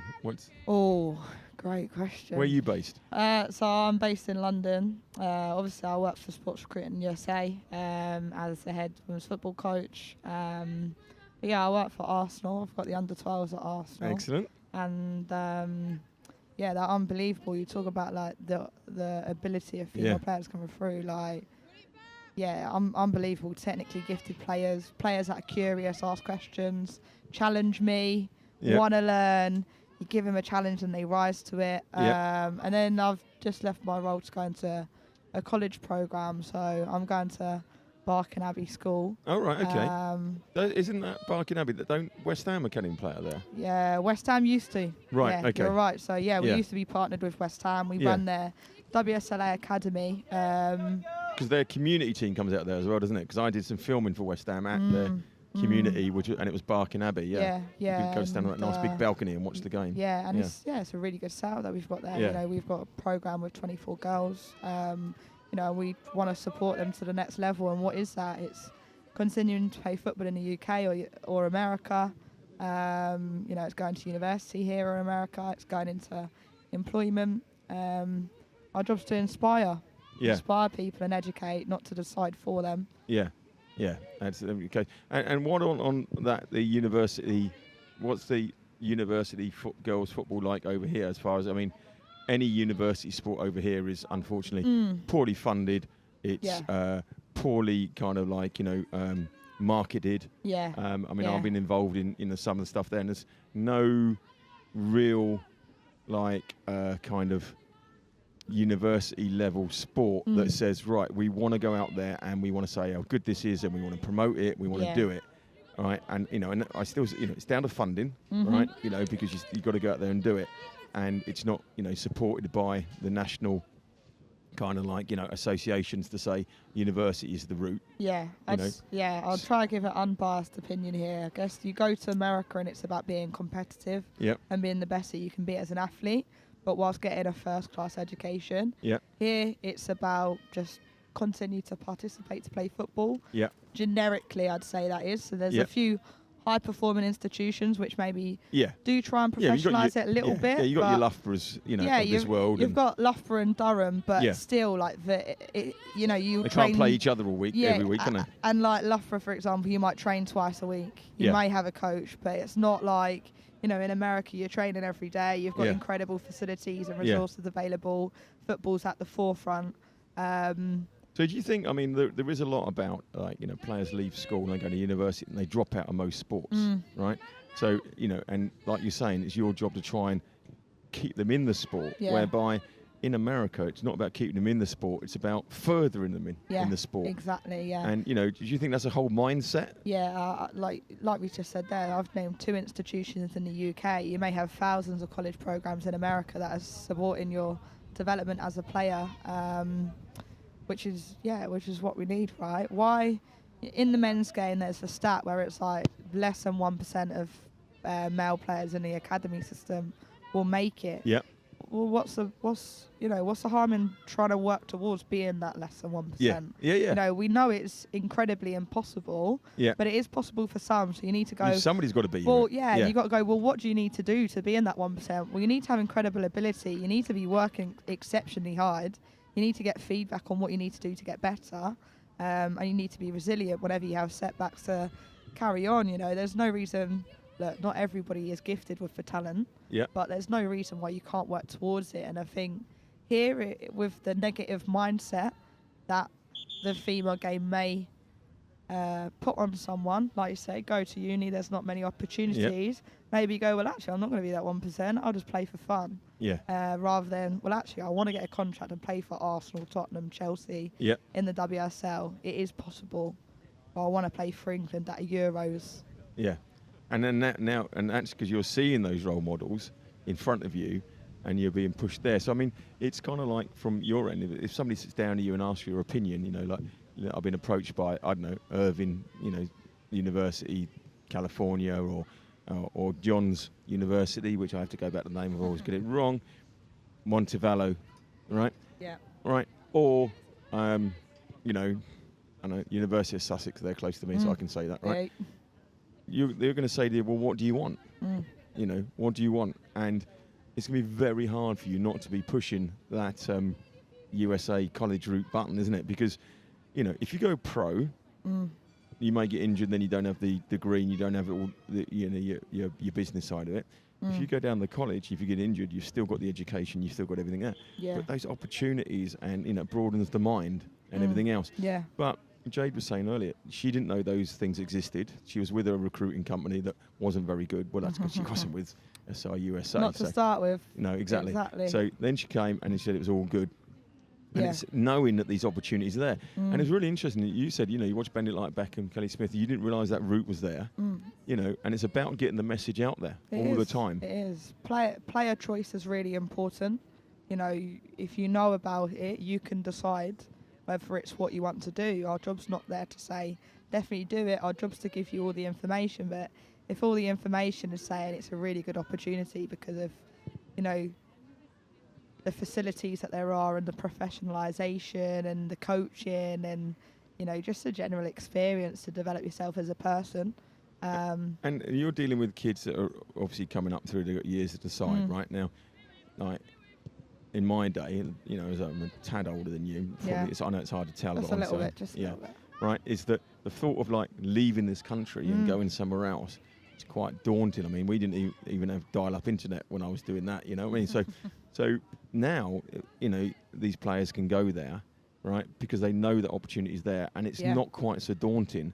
And, you know, obviously, apart from COVID, people can visit you and it becomes part of, and I know Jed will mention this later, the family are involved in it as well. Yeah. It doesn't just become a, right, you're off, I'm not going to see you, you're gone to boarding school. It's a whole family decision. 100%. It can't be the route for everybody. There is some people that will stay in the UK and hopefully be successful as a footballer or in their next stages of their career, and that maybe they are more family orientated and need to stay there for that reason, whatever it is. But you're right, like going to the States is daunting because it's the unknown. You've not done it before, but it's an incredible opportunity for you and, like you said, your family to come and support you whilst you're over there. And great chance to travel around, and in Jade's case, her parents get to go to the Masters, which we're working on tickets. There you go. And yeah, I lived there, and I was told I couldn't get tickets. You know? Anyway, but that's the thing. You might go over there, and if it really isn't for you, you may come back. But at least you've done it. And I think, you know, anything's a daunting experience if you don't know, if you've never been to the country, you don't know what the other players are going to be like. Will you get on with them? What's the coach like? What's the playing experience like? And the level. But I feel like us as a company do a lot to support you to find the right place for you. Do you want to be at a big institution with lots of people? Do you want something closer knit? What kind of geography location do you want to be in? Somewhere hot, cold, east coast, west coast, close, you know, far. So yeah, I think it's important that we put you in the right institution for the player. And then, you know, we rarely get players come back. You know, we rarely get anyone that say, I really don't like it, I want to come home. But we do get players that go, I wish I took the opportunity. And they look back on it and missed out on that. They've always got that what if. Now, you mentioned as well, you coach over here. Mm-hmm. They go over there and they go, oh, I'm on my own. They got their college coach. I mean, like there was, Jade was saying, there's Big Stace at West Georgia. Yeah. That's big in stature. Just because Jade said she was worried. Like, no.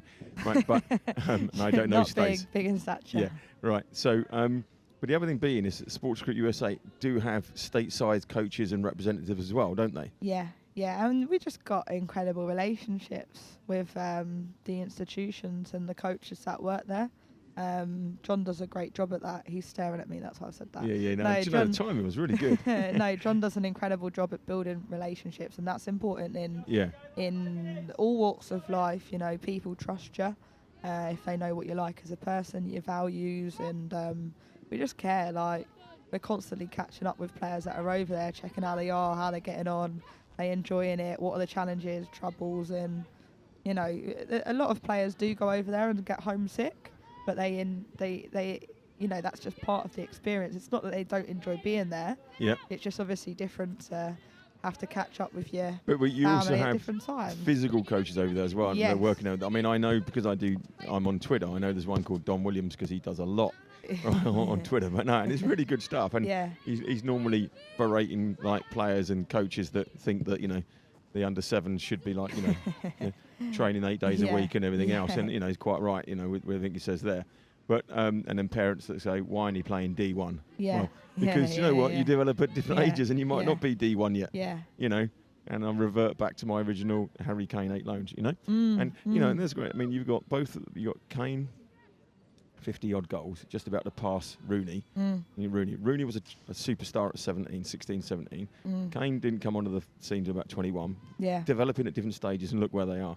You know, Yeah. and so you get that on all players, and that's why, you know, Don Williams, I know he bangs that drum, but he bangs it in the right way as well. But there are people out there for Sports Recruit USA that, you know, say, look, if you're having a lot of trouble, they're there. Yeah. You don't think, I'm Yeah. having trouble now. Oh, they're still in No. bed because I'm X amount of hours behind or front. Yeah. You've got people on the ground there. Yeah, we have got people on the ground in the States. Obviously, we operate across both countries and other countries across the world as well. But yeah, I'd say, like, when you're in a time of need and trouble, you probably want to talk to somebody that you trust. Was that a And Beatles you know, line, though? Yeah, and they... That was a Beatles line. Well- When you're in times of trouble, Mother Nature. No, sorry. Well, I won't sing on the mic. No, please It's don't. Not, not that kind of microphone, But yeah, no, they are there for you, and I think that, you know, it's an important, you know, that people listening in kind of know that that's there and the support mechanisms are in place. Yeah. Because you need it. People that care, people that are passionate, people that love the game, and I think the biggest skill in that is just to listen. Like, it's not to say to try and convince you not. It's to ask really good questions and listen and let you run. And you probably have that moment to say, I'm really struggling because this has happened. Once you've said it, you let it go and you move on from it and you make a decision. Like, what, you know, it tends to be saying it out loud is enough to make you go, actually, I can move forward from it now. I'm going to go to training and I'm just going to carry on. And I do enjoy it because of all these factors. So, are you going to look for opportunity to have a little training session and pop out there and see what it's all about? Oh, 100%. If anyone wants to pay for me to come to the States, I'm there, all over it. Good finish. Yeah, really good stuff there. And there is Elise Thornton. I think she was on the score sheet earlier, but Elise Thornton, who's going next year, Doncaster Bell's development squad, 3.25 on the old GPA. Turns in here, nice little turn, rolls off the player. Great strength, isn't it? There, Yeah, it is, isn't it? Like you were saying earlier, that, you know, the strength, the players, you know, they're learning to, you know, just roll off a player. Yeah. You know, really, really good. So Elise Thornton. Congratulations, Elise Thornton, Yes. for that finish. Yeah, and got chocolates named after her as well. Yeah, no, same here. I'm hoping to go and interview all those. I keep saying that John and Chris. Maybe I should go and interview all those college coaches and you know, the SRUSA representatives and put a little video together for them. Definitely. I've been to the States. I've coached out there a few times. It's an amazing country. Obviously, it's such a big country. You go to different states and you get a slightly different experience. But yeah, the soccer over there is incredible. The system that they have to support players to play and develop is incredible, and I love going. So any opportunity, I'll go. Where did you go? I've been mostly the East Coast, so Boston, New York. Lovely.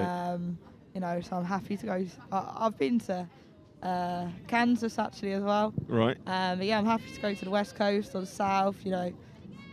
You're not fussy, really, are you? No, I'm not. Good on you. Do you know what? I just love to learn. I love to see different environments. And you'd make a really good. The fact you want to listen all the time, you'd make a lovely wife. You know well. If anyone also wants to marry me, I'll put my number up. Text in, hashtag. Text across the bottom text there. in. Text in. Jodie wife. Marry hashtag. Jodie. No, we can't start a dating app. No, you can't. No, but no, I like the fact that it is important you say listening all the time. I mean, my wife says that quite occasionally. I'm completely deaf in my left ear, which means I have the opportunity to either ignore. Well, it's either I hear you or I ignore you, and I decide. Yeah. And you can't berate me because I'm disabled. There you go. Shouldn't laugh. Yeah, no, but it's fine. It's okay. But it's opportunities. And there, ladies and gentlemen, is the end of that game. Another 1-0 to the Reds. So, Jodie, thank you very much for being here. Been a pleasure. Thank you for having me. Don't be a stranger, because otherwise people have to listen to me waffling on. All right? I'll do this all the time. We could. Whenever you get a chance, you just pop up here. Happy So don't be a stranger. So thank you very much. Listen, we are back. That was the end of the third game, wasn't it? Yes. So next back up in the afternoon. We are. God, is that the time already? Yeah. So we are now on a break till.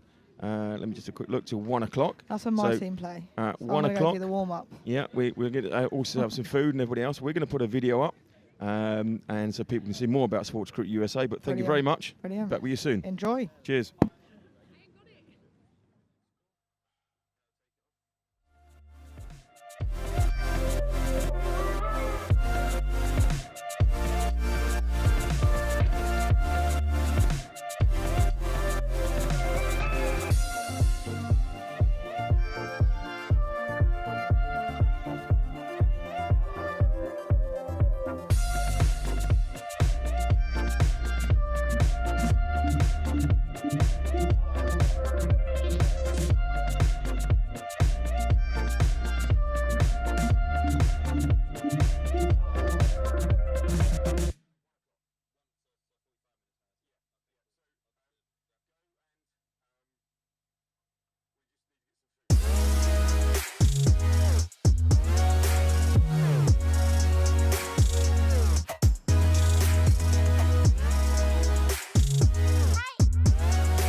No, that's the music. Right, okay. You hear it? On the stream? Yeah, it's really quiet. Yeah, turn right up then. It might be then. Just give you a little bit of background about my story as a student athlete. That's so loud. About my experiences as well. So I went over to America in 2005 to the University of Montreal. Do we have a lens cleaner? Released by Leeds. Not a specific one, no. So you've got joined Doncaster Rovers, who were in the conference at the time. My dream had always been to be a professional footballer here in England, and I actually got the opportunity to speak with a coach from America with my mum and dad when I was 17. He came over, took me through everything, and although it sounded like a really good opportunity, it kind of went in one ear and out the other with me, because I say I was focused on making it as a pro here in England. Fast forward a couple of years, I'd kind of been on the verge of the first team with Doncaster, and it was then that I probably realised they were in League One at the time, pushing into the Championship, that I wasn't quite at that level. I got the opportunity to go on loan at York City, did 3 months there, which went really well. So I always thought I kind of had a backup plan, which again didn't work out. So I was released by Doncaster and didn't really know too much about what I was going to do. I got a phone call out of the blue from one of my best friends who'd been over to America. He'd gone over there the year before. Someone I'd played with at Leeds and lived with at Doncaster. And he was having a great experience at the University of Montebello. As I say, rung me out of the blue and said, "John, we really need a centre forward. Is this something you'd be interested in?" Spoke with the coach, and again, it sounded like a great opportunity and the right time for me to do something a little bit different. So went downstairs, told mum and dad that in 3 months' time, I'd be off to America. For me, I didn't really know too much about what I was going to go into, but I soon realised what a great opportunity it was. And I'll talk a little bit more about my experiences as we kind of go through this presentation. But I want you to hear from the girls. As I say, really pleased to have Hattie and Grace on with us today. Hattie, if you wouldn't mind starting, just give us a little bit of background about your time before America, and maybe a little bit about kind of what you've been going through in America so far as well. Yeah, hello, my name's Hattie Kettle. I'm 20 years old. I started playing football when I was about 6, 7 years old. I joined a boys team, just like a local boys team, until I was about 11.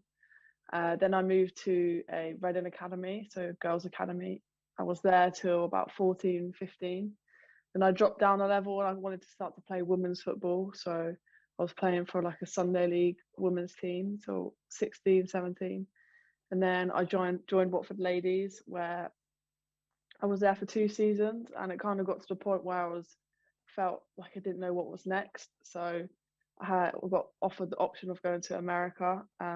My parents were very supportive, and we was looking online for different agencies or where to go or what the steps are to get into America. And luckily we came across sports recruiting, and then it started from there really. Got in touch with John, went to a first event, was really good. It was a really good standard, had great support, and then went to the main event where the coaches come to, which was in York, or Harrogate, was in Harrogate. And then got in touch with many coaches, got reached out to by Embry-Riddle, was very impressed by the school, spoke to the coaches, did virtual tours online, and then felt like it was the right pick for me, and definitely was. I've been there for 2 seasons now and loving it. We've won 2 trophies we won 2 trophies this year, so it's a very, very good season. Yeah. Hi, I'm Grace. I'm 21 and I'm from York. Similar to Hattie, I started playing with the boys when I was young, probably about 5 or 6 when I started playing football. Just played for a local team called Poppleton. And then I went to York RTC, which then I stayed there till I was about 16 years old. I then went to York Ladies, played for the reserve team there when I was 16. Similar to what Hattie was saying, I just wanted to get game time, playing with women like in full-time football. No, open age football, sorry. And then that was when, for the first season, I then found out about Harrogate Town, which then John, you were managing at the time. And then through then, I kind of knew that there was something else I wanted to do after college. I just didn't really know what it was. And then ended up speaking to John about sports recruiting.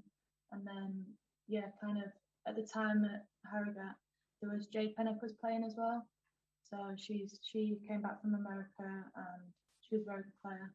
And she was telling me about her experiences, and kind of speaking to her really like got me interested in it, and it made me trust her about the process. And she had a really good time there. So I then went to an event in Nottingham, and then I just loved it from there on. It was like, this is what I wanted to do. Fast forward about 6 months, I kind of dropped off the idea because it's a huge decision to make, and then just went into full-time work. But after that, I then regretted my decision, to be honest. And then just before the December showcase, rang up John saying, could I give it a go one last time? And then that's when I Embry-Riddle got in touch with me and just went through the process there, really. Having the Zoom calls, the chats with our coach, and then we've had an absolutely unreal season this last season. So it's been definitely lived up to the expectation of everything that Jade said, really. Definitely, and something that I always say about you two girls is that you're both very modest, and it's something that we'll go through as we go through this presentation. I want you to get a real feel from both Hattie and Grace about the experiences that they've been going through and different things like that, alongside kind of explaining a little bit more about obviously what we do at SRUSA and obviously how we help players as well. So to give you a bit of background about kind of, I guess, US college soccer, it's the opportunity to really play full-time football. The majority of people go over at 18. You do have options when you're older, but I would say the majority of players go over 18 or 19. And it gives you that extra 3 or 4 years if soccer is what you want to do professionally. It gives you that 3 or 4 years to really push on and gain experience at playing at a top level. You also get the opportunity to play in amazing facilities. It's something that I experienced. And Grace, I don't know if you want to just talk maybe a little bit about the facilities at Embry-Riddle and kind of what they're like there. Yeah, so the facilities are unreal. I mean, even from the sports side of things to the academic side of things as well. Like, if you look at, we go to Embry-Riddle's and Aeronautical University, so it's in Daytona Beach. There's a Daytona Beach airport, and everything's just so so modern, from the dorms to the student union, and then you go over to the sports facilities, and we've got like a really new and up and coming locker room. You've got constant access to the athletic gym, which is the one that just athletes can go to. But then you also have access to a school gym as well, the lifting room. We train on grass, so we'll train on the training pitch and then sometimes the game pitch as well. But the grass is like carpet over there. It's not like the grass that I was playing on really at Harrogate. But yeah, it's the treatment that we can get is you can get treatment all the time. So if you have any knocks or injuries or anything like that, there's also a sports psychologist we speak to as well, and we've got constant access to them. So really, there's this support like 24/7. I would say, like, you're never going to be stuck. You're never going to be in a place where you don't feel like there's somewhere you can go to or get help. Or yeah, I felt like the facilities have been unreal. Definitely, and again, what you tend to find is that a lot of players and parents, they see videos of these huge kind of D1 schools with unbelievable facilities, but it's important to make a point that, like you guys, I was at an NCAA Division 2 school, which are your smaller kind of schools, and the facilities there were still absolutely amazing, and they far outshone basically the facilities that I'd come from at League One level here in England, and that's seen throughout all the different levels kind of when you're over in America. Alongside obviously the soccer side of things, probably, well, for me, the most important thing is the opportunity to study for a degree alongside your football. This can be a degree in kind of whatever you want to study. It doesn't have to be sport-based. It can be kind of, as I say, anything that's of an interest to you. Hattie, I don't know if you want to just talk maybe a little bit about your experiences on the educational side so far. Yeah, so I actually study business studies. I went into my college career wanting to study human factors. I did a few classes in the first semester and felt like it wasn't really for me. So then I switched over to business studies, which was like a really easy switch. It's a hard decision going to college, choosing what you want to study, because you don't really know what it's like. You don't know the American education system. But we went in and I've switched it. It was a really easy process. It wasn't difficult at all. And now studying business, I'm really enjoying it. We take 5 classes each semester basically, and it starts off very like broad. So you do your maths, your English, what you did, history. You can choose what classes you want to do, but you start off kind of broad doing the basics again, and then you go more into depth into your subjects. And now we're doing a lot more business classes, which is good. It's not too difficult. You get a lot of support, which is nice, even from your teammates. We have tutors available at all times. And like speaking about the facilities, we've got the computer rooms, everything around us. All the classrooms we have are very up to date. So yeah, we get a lot of support and all the help that we need, really. Yeah, and I think you make a great point, Hattie, in the fact that 18, 19, a lot of people might not know what they want to study. And the great thing about the American educational system is the flexibility. And I was the same. I thought I wanted to be a PE teacher and wanted to kind of go down the sports science, physical education route when I was over there, but then kind of realized that probably wasn't the right thing for me. So changed to kind of sports science kinesiology, which is more about movement and things like that. So you have got great flexibility on the educational side of things, which again is really important. And it's something we'll touch upon as we go through, but the support you get in all different aspects is great as well. And then third thing, obviously we talk about the soccer, we talk about the education, which are the main 2 things, but one thing that's sometimes left out is life experience. And I know for you two, obviously, it's been a little bit different, especially the first year, going over there, right, well, 6 months into the kind of the COVID pandemic. Grace, I don't know if you want to talk about maybe a couple of things that stand out on the life experience side, because I know you have done a little bit of traveling around America while you've been over there. Yeah, absolutely. Well, first of all, for life experience, I think we go to school, there's a lot of internationals. So we've got people from Sweden, Iceland, Norway, Finland, Guatemala. So there's so many different people there which like teach you so many different things. And also it's an opportunity to travel as well. So like you said, the first year we were here, it was COVID. So we didn't actually play, and then due to COVID we didn't come back for Christmas a year ago this year. And over that period, we travelled around Florida. We went to our friend's house up in Illinois. So we had a day's travelling around Chicago, then Wisconsin. We went to Wisconsin for some skiing. Then following that, we went back down to Pekin, Illinois, where we stayed in his cabin for spent New Year there. So that was really fun with the snow and everything. We've also been travelling around Florida, been to Fort Lauderdale, Fort Myers, Miami. Key West. Key West, yeah. Key West is so nice. Yeah. It's at this southernest point in Florida.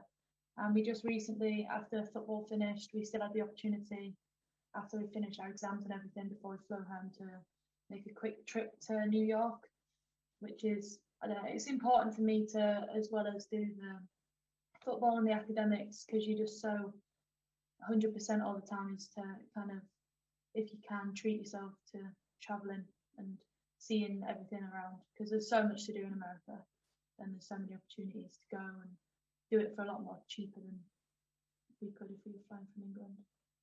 Oh, definitely. It's something that we try and say to players is make the most of the experience. And I know you girls certainly are, by kind of taking in different places, different cultures.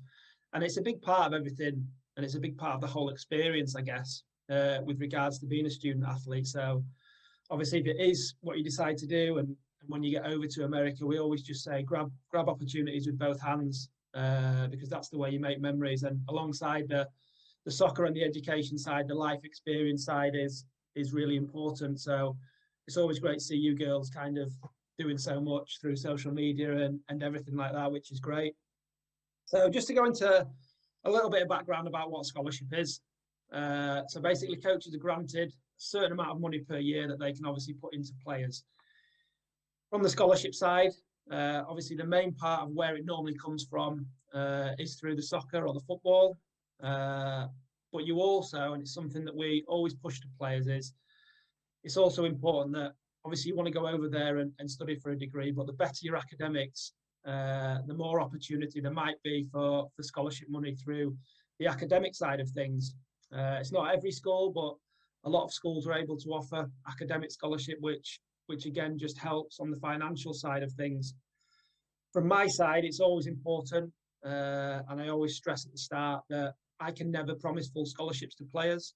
A full scholarship would likely cover tuition, housing, food, and sometimes insurance as well.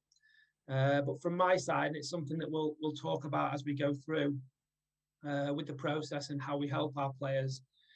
We work as hard as we can to get the best financial deals for our clients, and it's again, when it comes to making a decision, it's weighing up different things like size of school, location, education, soccer, and all that kind of the full package. And we look to get what is the best fit for the certain individual, which again for me is really important, something that we'll talk about as we go through. But if you have good grades, you're a good footballer, and you work hard as well, show discipline, commitment, and initiative, which we talk about in the last point there, you'll be looking at good scholarships. But it's important that you continue to better yourself and continue to work hard, both on the football pitch, but also in the classroom as well. Because that side of things, whether it's GCSEs or A levels or BTEC, as I say, the harder you work and the better results you get, that could lead to more scholarship money down the line. And the SAT score as well is also important, which is something that I'll touch upon as we go through the presentation. But on the scholarship side, as I say, it comes mainly from the athletic department, from the coach, and again, that depends how much they might be looking at certain positions and things like that. But it's also really important that you continue to work hard in school, because you could pick up academic scholarship as well. Just to talk a little bit about the college soccer season, Hattie, I'll come to you for this one. Do you want to just, I guess, explain a little bit about how the college soccer season is different from over here in the UK? Yeah, so the season is like completely opposite to football in England. Normally in England, you start around September time, finish around April, May. But in America, you start September and you finish around December. So it's a lot shorter season, but it's a lot more intense. So we were playing 2 games a week. training every day, pretty much Monday to Saturday. So the reason it's so like intense in a short amount of time is because they want you to fit your academics in this at the same time. So in the springtime, you get your time off and you get you get to focus on academics. But in the season, it's pretty much a conference, so it's the same as a league, and there's probably around 10 teams in that league. Everyone plays each other once, so some games will go home, some games will go away. So we're lucky enough that our conference, everyone is in Florida. Our furthest trip is 4 hours, which is to Miami. But other schools, some D1 schools, they travel like through states, they fly to different games. We're lucky enough that we can stay on a coach ride, so it's not too much time traveling. When your season's finished, you go through, if you finish in your top 4 or top 6, you go to like a tournament stage, so it's pretty much knockout. And if you continue to succeed, you continue to play games. So we finished our games around, November time, end of November. But I think the last games that were played were like December 11th, so they really went nearly all the way to Christmas. Yeah. Oh, definitely, and I think as well, as you say, it's a condensed season. It's a condensed pre-season as well. It's something that was a bit of a shock to me and something that we try and educate players about. Grace, I don't know if you want to just talk maybe a little bit about kind of the pre-season, when you arrive, how long it lasts for, and what it's all about. Yeah, so obviously we did pre-season in England, just getting fit ourselves, just making sure that we were ready and good to go in July when we got to America. But we came a little bit early actually. There was a certain date, and I think we came about 10 days before, just so that we could get like used to the weather, the Florida heat, everything like that. But you pretty much have, I want to say like maybe 4 weeks, is it? Yeah, probably 4 weeks pre-season, but in that they just want to get going straight away. So they don't want to worry about any fitness or anything, or it's not a pre-season where you've got like in England, it's so you're building it up. They want you to come in, they want you to come in ready. So we came in ready, and then we have pre-season games. And then games we played local teams like Daytona State, some other club teams around the area. And then it's like not in conference games, but it's games that count towards your record. So we went to Georgia and we did a tournament up in Georgia. So we got the bus there. It was about 6 hours, 7 hours. I think it's more 6. And how many games did we play? 2 games over the weekend. Yeah, 2 Friday. I want to say Friday, Sunday. Yeah. Friday, Sunday, and that was really fun playing Columbus State, and we played Queens. So we lost 1 game and we won 1, but it was a really good experience because the teams that we played were like really high level.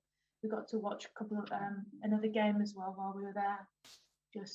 And it was really fun. Like speaking about the facilities before, I'd never played football where you have to travel so long and you get to stay in a hotel and you get breakfast, you get all your meals provided. So I think that was another highlight of the year, was being able to travel with all your teammates and your coaches and just live their life as like a professional footballer, really, because in pre-season you don't have any academics to worry about. You don't have any homeworks to do. So all you do is really eat, sleep, train. You train twice a day in pre-season. That's when we're not in Georgia. And yeah, it's very intense, but it's fun. Like we'll train in the morning, have some lunch, go to have a nap, train in the afternoon, and then repeat for a couple of weeks. So I really enjoy it. It was very fun, and I know a lot of our team, it's our favourite time of the year, really, is pre-season. Definitely, and for me as well, I think you're making a really good point, Grace, in the fact that coaches will be expecting you to come in at 100% fitness. As I say, it's obviously a long time since I did my first American pre-season, and back in those dark ages, it was a case of probably 2 or 3 weeks before you put some work in, whereas now there's kind of 6, 8, sometimes 10 weeks pre-season where you need to make sure, because it's such a condensed season, that if you're coming in end of July, early August, you need to make sure that you're hitting the ground running. And it's something that we certainly try and drill into players so that they're aware of that. And it is different. As you say, used to kind of 8-10 weeks pre-season over here, whereas it's condensed to maybe 2, 3, 4 weeks over in America. But on the flip side of that, for me anyway, and I'm sure you girls were the same, kind of athletically, I'd never been fitter. And that kind of helped push me on to the next level. And something that I just want to touch upon about what you said, Hattie, with regards to obviously the education side as well. So as we talked about, the main part of the season is before Christmas. You get kind of 4 weeks off over Christmas, 4 or 5 weeks, where a lot of people come home. And then when you go back for the spring season, which starts kind of mid-January and runs through to kind of early May, you'll still be training regularly, plenty of work in the weight room, getting yourself ready for that main part of the season. You might play maybe 5 or 6 friendly games within that time. But that is the opportunity where you can pick up more time in the classroom, which we've talked about before. Obviously, I always talk about the football side of it being a real privilege, and that kind of takes care of itself. But on the education side, you need to make sure you work hard, you push yourself, and especially during the season, because as the girls have said, you might find yourself on away trips and missing certain classes. But come Monday morning when you're back in, you might get in late on a Sunday night after a game, but come Monday morning you'll be expected to be in class. So as we talked about before, that discipline of being a student athlete is really important. And you also get the opportunity, if you wanted to play in the summer. So once school finishes kind of early May time, you might get the opportunity to play in the summer league in America, which is kind of 8 weeks long. And again, that's another good way for you to prepare for the main part of the season. So there's certainly plenty of opportunities on the football side, and it's all about kind of balancing that with the education side of things as well. So Grace, I'll come back to you if that's okay. Do you want to just talk maybe a little bit about what a day in the student athlete, the day in the life of the student athlete is like, especially maybe just pick a day during season and what it'll look like? Yeah, so I mean, pretty similar to what you said, like the discipline, you're expected to maybe go on an away trip to Miami and travel there. And I remember this season it was like test week, so it's kind of midterm. So another thing about the academics is there's more tests more frequently, but I find that is it's an easier way to learn because you're getting tested more regularly. But there was one week where we had a couple of exams. Not exams, but more like tests. One on the Wednesday, one on the Thursday, and then we had a test. We had to then get ready, get on the bus. We played a game away, I think it was maybe 3 hours away from our school, and then the next morning we had to wake up, and then we had to take another test on our way home from the game. I think we won, but then there was no celebrations. It was just open our book and we started studying on the bus on the way home. So we were like, but it's the life that you choose. That it's what we came there for. I mean, it's very busy. Like Hat said, it's very compact, the way that we play, and you've got to fit it, your training, your recovery, your games in. Because when we're in season, it's not kind of full training, it's more like recovery sessions and light training sessions. But then you still held to the standards for football here, but the academics are even higher. So our team has a very high standard for the academics, which we have to keep our GPA above a certain level, which is really good because it just keeps your standards so high, but you can't drop below that. But even your schedule for the spring and your schedule for the fall, it won't change even though you've got classes. But I think we ended up missing a couple of classes due to games, but it wasn't often that we missed classes due to games because, like Hat said, we travel just in Florida, so usually it's just like a 2-hour drive away or a 4-hour drive away max. But you're still expected to go to classes and then play games and then drive home, revising, and it's fun though. It's tough, but it tests you. It makes you a better person because of it. No, I fully agree, and I think it prepares people for, I guess, what real life is about, and it's that time management and again discipline of classes in the morning, training in the afternoon, maybe a bit of downtime in an evening. But as you say, if you've been on an away trip, you'll probably have work to catch up on. So really important, especially that main part of the season in the fall, that you stay on top of everything. And I'm just going to come back to you, Hattie. It's something you touched upon before is kind of the support network that you have around you. I don't know if you want to just maybe talk, because from my side of things, obviously, we're going to talk about all the great things about being a student athlete, but especially when you first go over, there might be a little bit of homesickness. You might miss home. I don't know if you want to talk about the support, one on the obviously on the football side, but the support on the education side, and the support if there is any issues that you have, who you can go to and who you can speak to.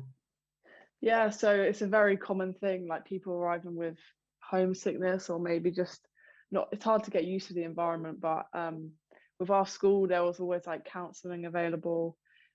We kind of get checked up on with our grades in school, and if they see that we're like just failing, if we're getting a D or something, then someone will reach out to us and say like, hey, I've seen you're doing this in this class, do you need help, do you need support? There's constant like free tutoring available, and most of the time it's other students of the school who are like in the higher years and they're very good at their academics, and they get paid by the school to help other students with their classes. So within our team, we've got a lot of support. We have a very like, academic team, to be honest, and especially with the older groups, they've done many of our classes already, so they know like what we need, how they can help us. The emotional support as well, like classes and football, it's a lot, it's intense, so sometimes it can be very overwhelming, but luckily our coach Sam, she's very supportive, she's very helpful with everything we need. Like it's like having a mum away from home, and also other families and our teammates. So a girl in our team, Jada, she's from Georgia in America, and over Thanksgiving she invited us to hers to celebrate Thanksgiving with her and her family, which is like, you don't realize how much like people look after you over there. You don't, it's such a weird feeling, like you feel like you're two randomers from America, but all these people want to help you and they want to support you, which is really nice. Well, I think it's a great point you're making. It's something that I find a lot mainly from the parent side of things, is that support that you're going to get. And as you say, I found it when I was in Montevallo, and obviously you guys have, and I think all the players do, is that obviously you get the support from the education and the football, but it's very special how especially local players' parents kind of take you in. And I know sometimes it is a worry for parents that things like Thanksgiving and holidays like that, what the girls will be doing, but you get numerous invites to different places to look after you, and the Americans certainly love kind of looking after us and making sure that we've got everything we need. So those support networks are certainly there, which again is probably more from the parent side of things, which is really important. And again, I think that just adds to the whole life experience of being a student athlete. So I'm just going to talk a little bit about kind of how we help our players. So for me, it's step-by-step guidance all the way through the process. So once you sign up, we look to get a player profile, get a highlight video put together, which I'll talk about, and obviously look to get signed up for the SAT exam. But our work doesn't stop when players kind of go to America or anything like that. For me, it's one of the biggest things that I take from this whole experience is seeing players go through the system, do the 4 years over there. Obviously, they improve as footballers, they get a degree, but I think they grow as people as well, which for me is hugely important. So it's not a case, as I say, once you're on that plane, that's it, you won't hear from me again. I certainly keep up to date with players and parents as well, to make sure that everything's going all right. And if you do need any assistance, especially those, as we talked about, the first 2 or 3 weeks where there might be a bit of homesickness, obviously you get support over in America, but I'm here as well, and so are the girls like Hattie and Grace, and all the girls who have been through it are more than happy to help with their experiences as well. For me, again, it's something the girls have talked about, individual promotion. We look to get the best fit for the players, and that happens in a number of ways. Obviously, we run events throughout the year, so that gives the opportunity for players to come along, get the footage, but it also means that we can get to know players as well, which for me is really important. And there's different factors, as we talked about. It might be location, might be the education side of things. We had a player who's recently graduated who wanted to kind of study zoology, which obviously narrowed down her options significantly. but she went to Fairmont State University in West Virginia and finished up an animal biology. Got an animal biology degree 6 months ago and is now working in Florida. So we look to work on that side of things closely with players. In-depth highlight video. Again, this is one of the things that is so vitally important and something that we take care of. The highlight video is usually 99% of the time the first time a coach will see a player. So from my side of things, it's really important in the fact that how it's ordered with strong clips at the start and then obviously kind of gameplay throughout. And alongside this, obviously we have, because of the events we run and the opportunity now for players to get games filmed, a lot of coaches will want full game footage as well, which is just as important. But we work hard on the highlight video and it takes up a lot of my time, but it's certainly worth it when it comes to getting those best kind of scholarship offers. So that is really important. Something we brought in recently is you get a 12-month free subscription to Dan Abraham's psychology platform, and Dan's one of the top people within his field. And there's so much within that players can use and take to help them mentally with the game and also with kind of life as well, which for me is vitally important. It certainly wasn't around, or it certainly wasn't around as much when I was a player, and I think it's something that would have really helped me. So along with obviously the football side of things, the mental side of things is just as important as well. And now we run 2 showcase events per year. So one in the summer and then one in the winter in December as well. Grace, and Emma, do you want to just talk a little bit about, I guess, your experience of the winter showcase that you played in? Yeah, so the winter showcase, I rang you probably a few days before, just asking if there's still a slot for me, but there was, and I was kind of overwhelmed with how many coaches that you were able to get over from America. I think there was around 50 coaches that year, and it was incredible being able to play. I think we split up into maybe 3 or 4 teams, and then you play them teams probably, I'd say, 3 or 4 times as well. So there was a lot of chance for rotation, and I played centre backs, played centre mid at that showcase, and that was one of the reasons that I got chosen for everywhere, was because they could see that I could play 2 different positions, and then having the opportunity to play centre mid is the reason that I'm playing centre mid now.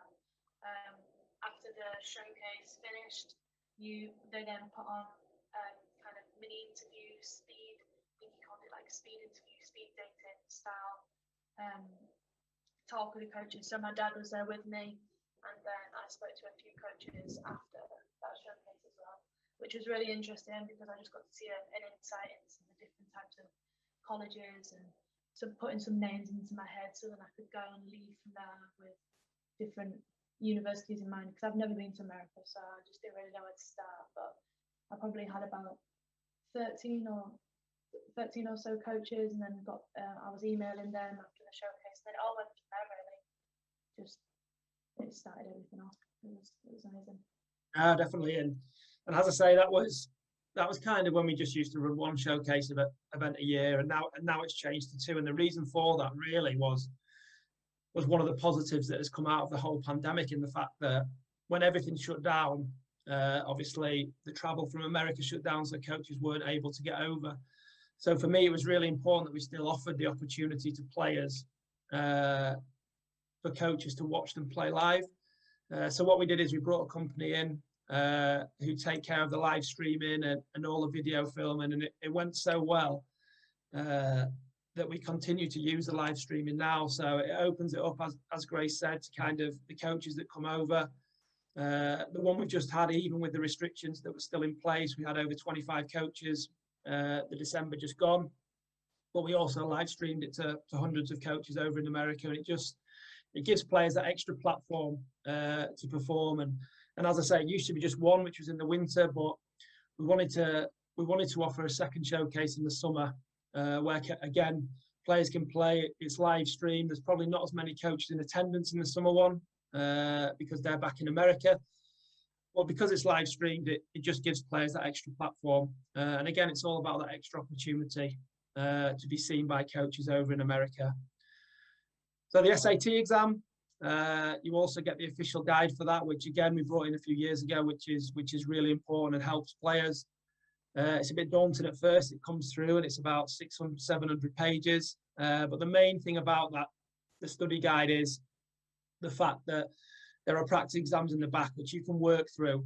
I would say one of the toughest things about the exam, it's an entrance exam for anybody, whether you're from England, Europe, whether you're from America, anywhere throughout the world, really. You need to look at taking this exam to keep all your options open. And the hardest thing is the way that it's formatted.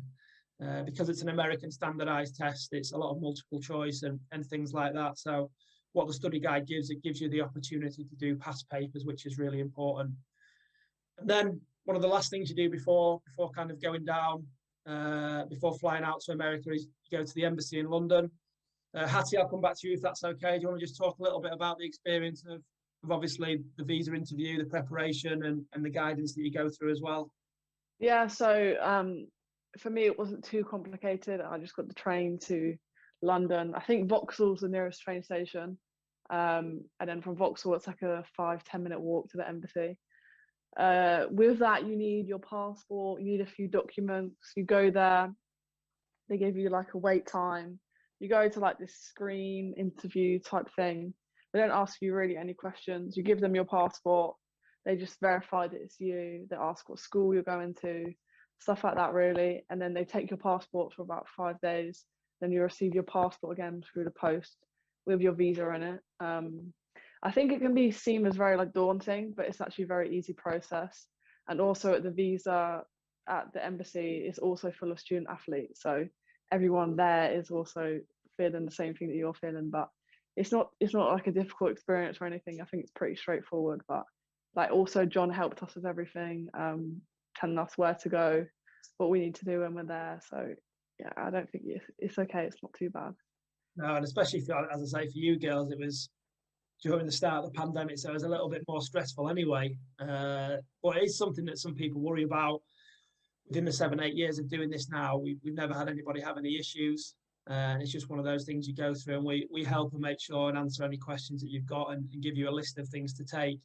And as I say, that's probably one of the last things you do before kind of heading out and starting your journey as a student athlete.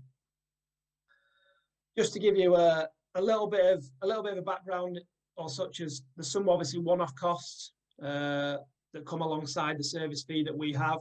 And it's stuff that we've talked about kind of going through. So these costs, as I say, these are one-off, and these are only paid before you go over to America. So the SAT, around $100. 99% of people take the SAT rather than the ACT, but they're both very similar tests. A couple of fees with regards to the visa side of things. So you've got the application fee, which is $205. And then you've got the visa admin fee, which is the CVIS fee, which is $350. Some schools will require grade evaluation of your kind of, whether it's GCSEs, A-levels or BTEC. As it says on there, that's not applicable at every school. If you've got the official documents already, they're normally sufficient. But if you do need a grade evaluation fee, there's a few different companies you can go through, and the cost varies from kind of $150 to $250. And then one of the other ones is the eligibility centre. So if you end up going to the NCAA or the NAIA, basically you go through an eligibility centre, which just make sure, one, you've got the grades required, and two, that you haven't been paid or played professionally as well. And that's around $130. So that's just a few kind of one-off fees that I wanted to make you aware of. And alongside that, a great picture of obviously Grace and Hattie. Grace, I don't know if you want to just talk about the experience of, I know Hattie touched upon it with regards to what the season looked like, but kind of the experiences of winning the regular season conference and then obviously winning the conference tournament as well, and how all that felt. Yeah, I know Hattie touched that we're in a league in Florida, so it's the Sunshine State Conference. I mean, I think it's been one of the hardest leagues. But yeah, it's very tough. I think when we got to the end, I think we had 2 games left, and we knew we had to win our last 4 games to win the conference. But with the last 2 games to go, there could have been 4 teams that could have won the conference. Yeah. So it's that competitive and it's that close that for us to win the conference and then to go on to win the tournament, it was unbelievable. I mean, no one in our school had ever won the conference in the athletics before, so that was an achievement. But then to do the double was just like, it was something else. I don't think because it was our first season we kind of realised like how good it was. We did at the time, but like when looking back now, like, that was actually pretty unbelievable. Like when they're saying people haven't done it before.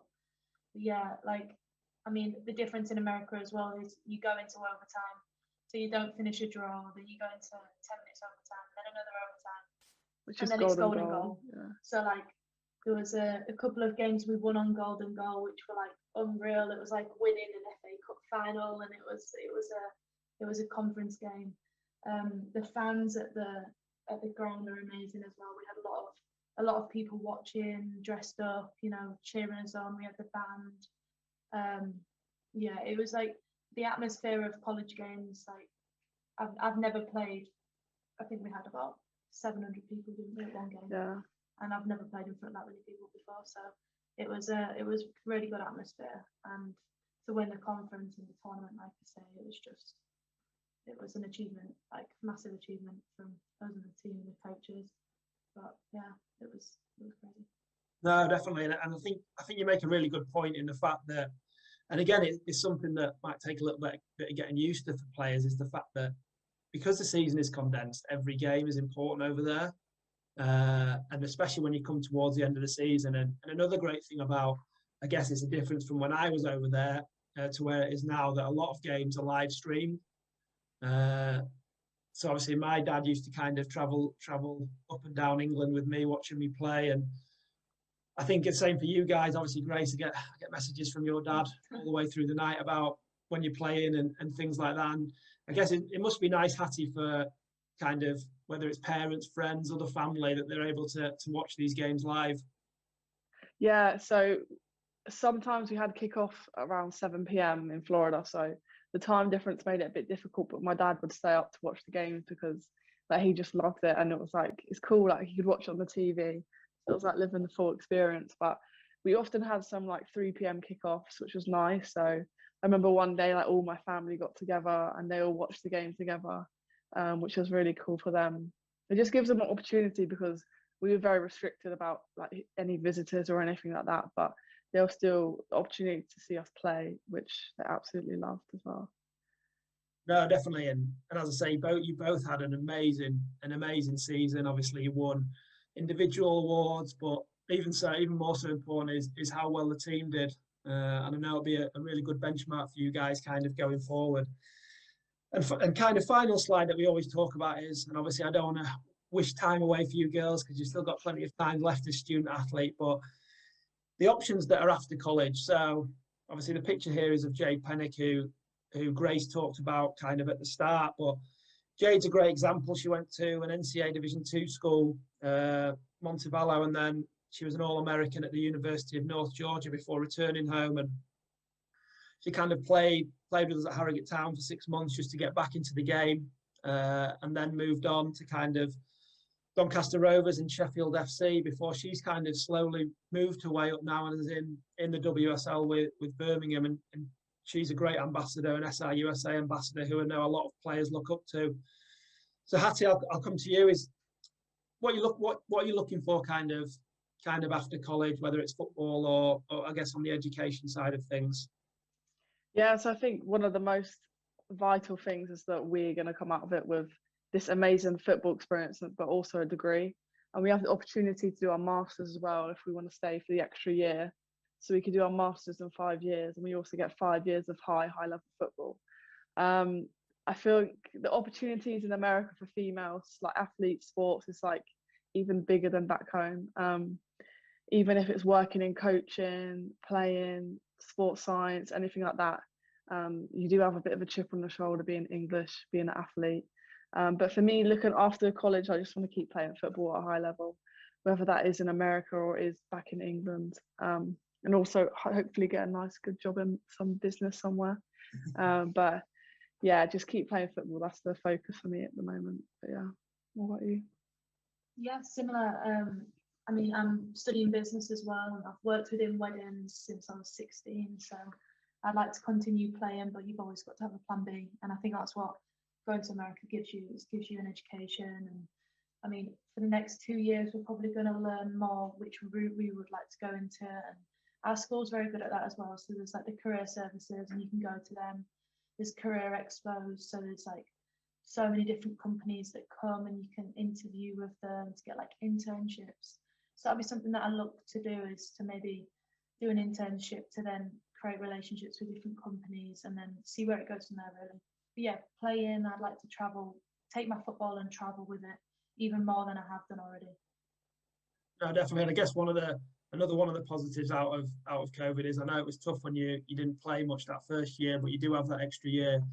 Yeah. And so do a lot of other girls, in the fact that you might, or if you wanted to, obviously study for a master's as well, which is again on the education side, just kind of takes it to that next level.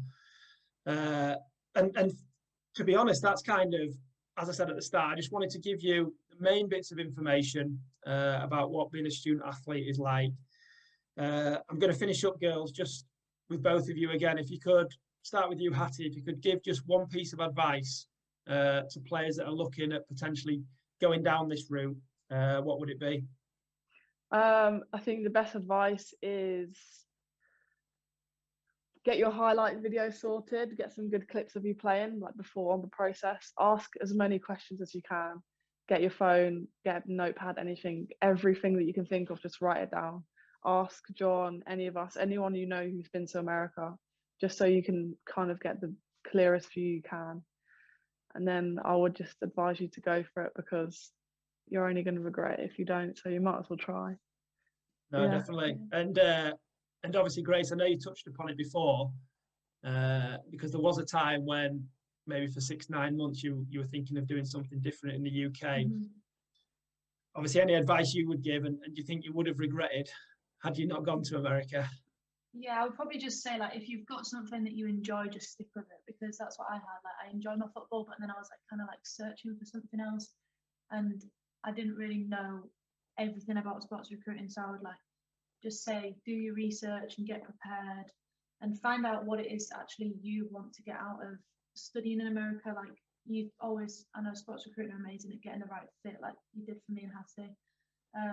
But yeah, figure out what it is that you want out of a university, and whether you want it big or small or just everything.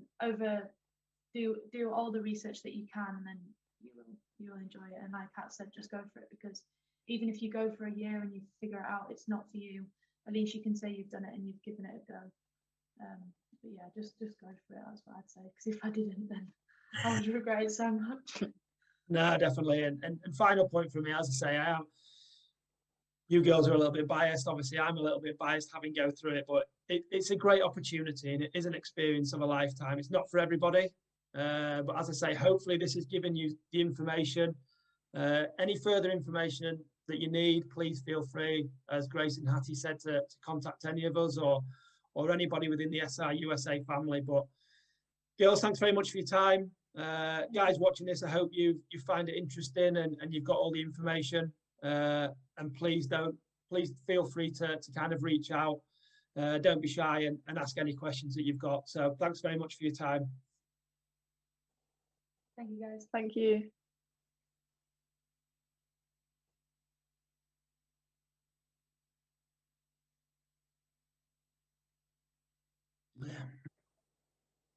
There we go. Okay, guys, welcome today to the SRUSA women's soccer presentation. What I want to do is what I want this presentation to do is give you a bit of an oversight into what life is like as a student athlete in America. And we're very privileged to be joined by a couple of our girls who I'm going to let introduce themselves in a little bit, in Grace Foyer and Hattie Kettle, who are current sophomores at Embry-Riddle University in Florida. But just to start with, what I wanted to do is just give you a little bit of background about my story as a student athlete, and just talk a little bit about my experiences as well. So I went over to America in 2005 to 2009 to the University of Montevallo. Just to give you a bit of background, I was with Leeds United up until the age of 16. Was released by Leeds and moved away from home and joined Doncaster Rovers, who were in the conference at the time. My dream had always been to be a professional footballer here in England. And I actually got the opportunity to speak with a coach from America with my mum and dad when I was 17. He came over, took me through everything. And although it sounded like a really good opportunity, it kind of went in one ear and out the other with me, because I say I was focused on making it as a pro here in England. Fast forward a couple of years, I'd kind of been on the verge of the first team with Doncaster, and it was then that I probably realised they were in League One at the time, pushing into the Championship, that I wasn't quite at that level. I got the opportunity to go on loan at York City, did 3 months there, which went really well. So I always thought I kind of had a backup plan, which again didn't work out. So I was released by Doncaster and didn't really know too much about what I was going to do. I got a phone call out of the blue from one of my best friends who'd been over to America. He'd gone over there the year before. Someone I'd played with at Leeds and lived with at Doncaster. And he was having a great experience at the University of Montebello. As I say, rung me out of the blue and said, "John, we really need a centre forward. Is this something you'd be interested in?" Spoke with the coach, and again, it sounded like a great opportunity and the right time for me to do something a little bit different. So went downstairs, told mum and dad that in 3 months' time, I'd be off to America. For me, I didn't really know too much about what I was going to go into, but I soon realised what a great opportunity it was. And I'll talk a little bit more about my experiences as we kind of go through this presentation. But I want you to hear from the girls. As I say, really pleased to have Hattie and Grace on with us today. Hattie, if you wouldn't mind starting, just give us a little bit of background about your time before America, and maybe a little bit about kind of what you've been going through in America so far as well. Yeah, hello, my name's Hattie Kettle. I'm 20 years old. I started playing football when I was about 6, 7 years old. I joined a boys team, just like a local boys team, until I was about 11.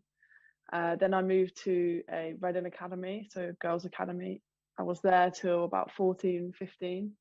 Then I dropped down a level and I wanted to start to play women's football. So I was playing for like a Sunday league women's team till 16, 17. And then I joined Watford Ladies, where I was there for 2 seasons, and it kind of got to the point where I felt like I didn't know what was next. So I got offered the option of going to America.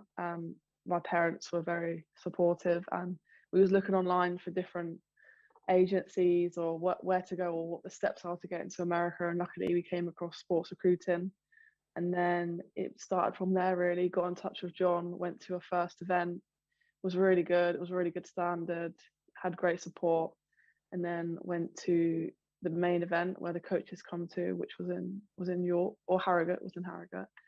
And then got in touch with many coaches, got reached out to by Embry Riddle, was very impressed by the school, spoke to the coaches, did virtual tours online, and then felt like it was the right pick for me, and definitely was. I've been there for 2 seasons now and loving it. We've won 2 trophies we won 2 trophies this year, so it's a very, very good season.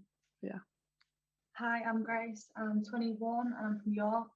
Similar to Hattie, I started playing with the boys when I was young, probably about 5 or 6 when I started playing football.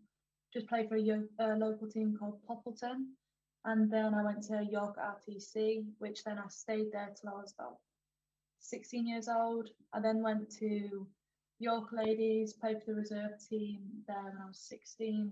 Similar to what Hattie was saying, I just wanted to get game time, playing with women like in full-time football. No, open age football, sorry. And then that was when, for the first season, I then found out about Harrogate Town, which then John, you were managing at the time.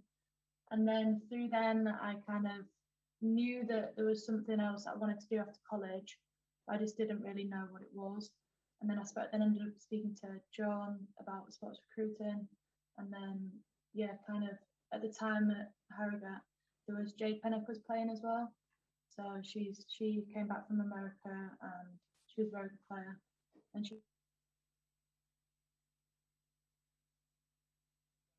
Welcome back to the glorious Boldmere St Michael's Football Club, set in the glorious town of Sutton Coldfield, and I should correct that as Royal Sutton Coldfield.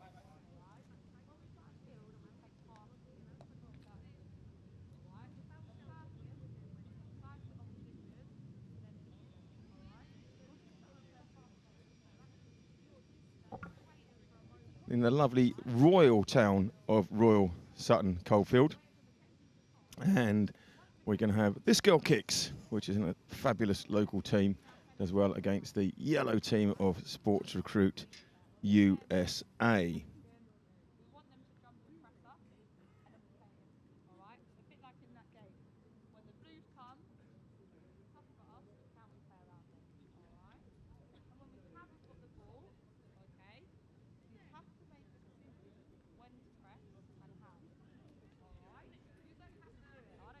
So, Sports Recruit USA Summer Showcase 2022. The sun shines on the righteous, they say, and it's beating down on me and everybody around me today. Fabulous.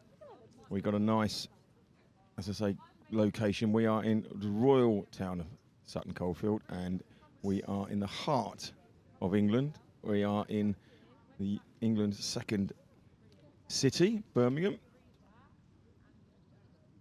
Just waiting for the fanfare to start again, and you are going to be treated to some cracking football. And This Girl Kicks runs 15s, 16s, 18s, 19s. They're a travel team. They tour Europe and USA to offer female players fantastic opportunities, playing high level alongside their education, life experience as well. It just doesn't get better. And give Gary Barrell a shout, gary.barrell at thisgirlkicks.org, because he's a cracking guy. He's doing great stuff. And so let's look at some of the players that are going to be in the mould today. As you can see, they're getting some photos done. Right, so This Girl Kicks. So remember, these are squads. It switches around. We got Annie Syme, Brooke Evans, Karis Minton, Daisy Jenkins, Ellie Jones, Izzy Brooks, Liv Brown, Liv Gilbertson, Neve Spicer, Olivia Barnes, Seren Watkins, Micah Morgan, Indy Morgan, Ellie Rogers, Phoebe Poole, which looks like I spelt wrong there, and Neve Foy. So that's the This Girl Kicks lineup. And they're going to be taking on Sports Recruit USA Yellow. And that is Naomi Williams, Molly McKeever, Mally Bates, Mackenzie Smith, Lucy Vazakali, Sam Corrie, Emmy Cook, Grace Montgomery, Abby Harland. Oh, Harland, we've got a Harland playing. Lucy Platt, Bella Hodson, and Molly Towers. And look at This Girl Kicks. They've been their pre-game photo.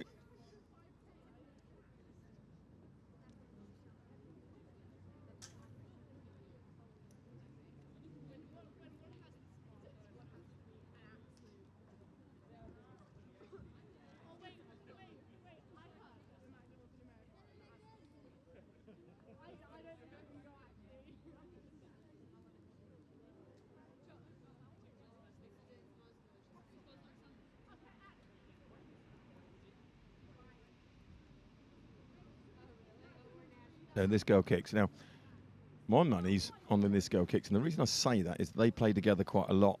And these girls in the SRUSA Yellow only met, although they know of each other, only kind of met today, and as far as a team concerned, and get together. So it'll take longer for them to like gel and get into it. But a 40-minute game should be, well, it's going to be good. That's what I'm telling you now. It's going to be good.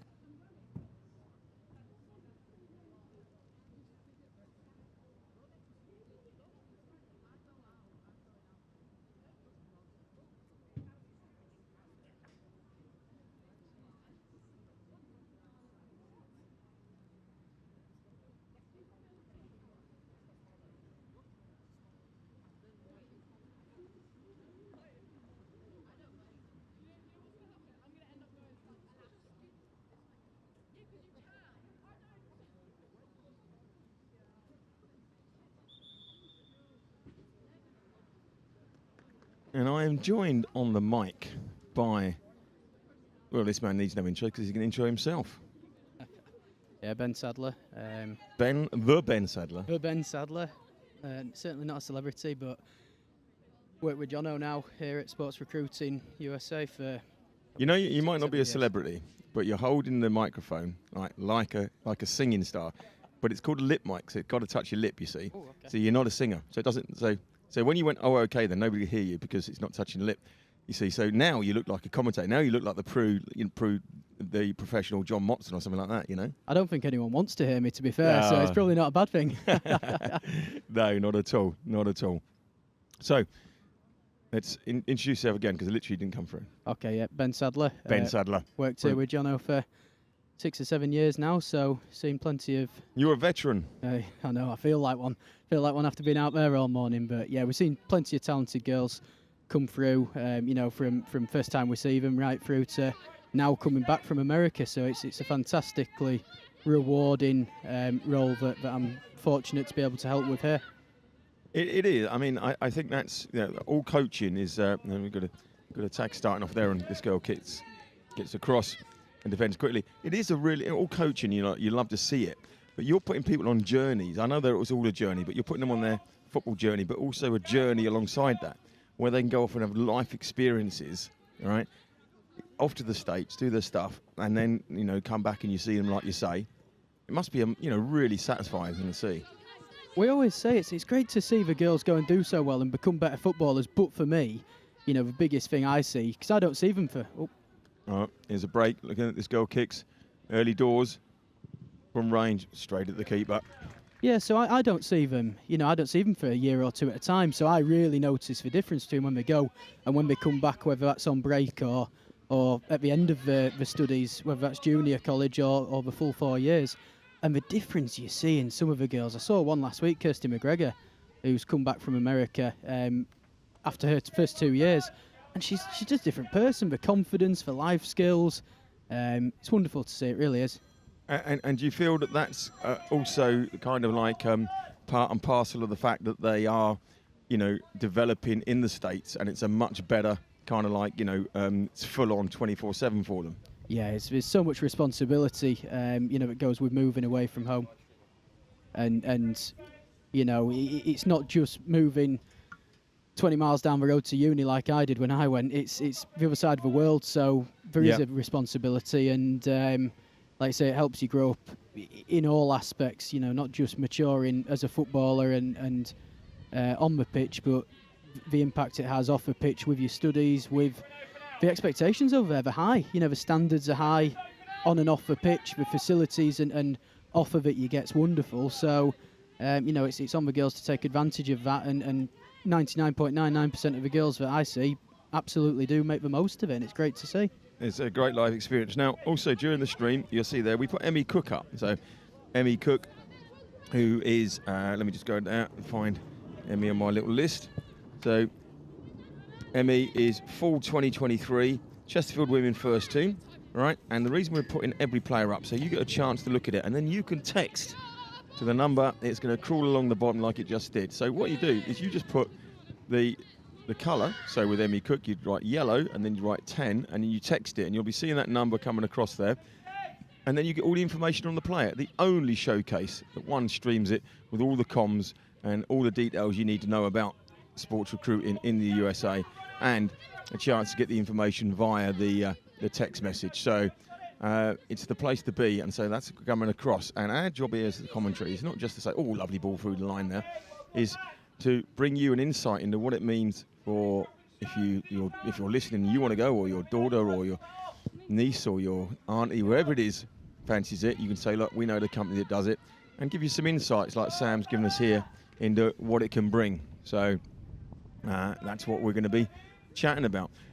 Sam, you mentioned the development of the players. You see them from year to year. You must see as well that as they come into the game, the talent pool you're dealing with is just growing and growing, and the quality is growing and growing. Well, that's something that I said to Jono earlier, just off the cuff. When we started, we had a wonderful group, and we're so proud of that first group. We remember them so well and keep in touch. But every time I come back to an event, it has been a little while, just with life getting in the way, but every time I come to an event, the quality and the standard genuinely is so much improved. And like I say, we started with a really, really good quality base. So, you're looking at exceptional young footballers here. And like you say, I think that shows as well the attraction of America. Now that it's particularly established with what John does here, and people know about the opportunities far more, that does attract, not just people who perhaps want to go and study and play football, but people who want to go and play football and study. Now, she nearly hit my camera, but I'm going to forgive her because she's got her back to us down in the number. You're right what you say. We came here 3 years ago. We started doing this, And what we found is the football gets better during the day, right? Because you get the older players, the ones that are coming back and everything else. The level of football today was the same as what it was at the end of the day, you know, like 3 years ago. Really, really good. So there's Mackenzie Smith, use that as an example. She's wearing 4, right? She's going for full 2023. Leicester City women and England under 18s, 3.4 GPA, wants to study psychology and criminology, but options are open. So you think, all right, I'm interested. We're going to put the number across the bottom for you. You text that number and you just put on there yellow 4. Doesn't get much better than that. So here we go. Player info. I'll read you through it now for those watching in black and white. +1 if you're outside the States, 650-338-0233, followed by the colour and the player number, e.g. #blue10, and you'll get the information. It doesn't get any better than that.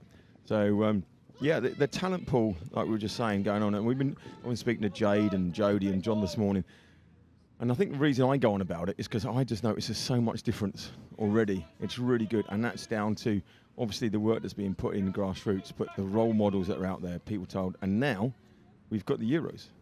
Absolutely, and there's no doubt the women's game is evolving and developing in this country. There's been some investment in it. I'm sure there's plenty more to come over the years ahead, but that is filtering down to RTCs, academies, grassroots teams. More and more girls have opportunities to not just participate in football, but make a career of it now, and that's an attraction in itself. You can justify balancing your studies and your work with your football, whereas, you know, perhaps a few years ago you were just looking at, you know, you had to go to work to earn your money, and football was for the fun of it, and that's the reality. So, you know, where it is now, even compared to when we started out, like I say, 5, 6, 7 years ago, the difference is remarkable. Yeah, no, it really is. I mean, you see it all the way. I mean, I come from the goalkeepers union side of stuff, and you know, it used to be said that the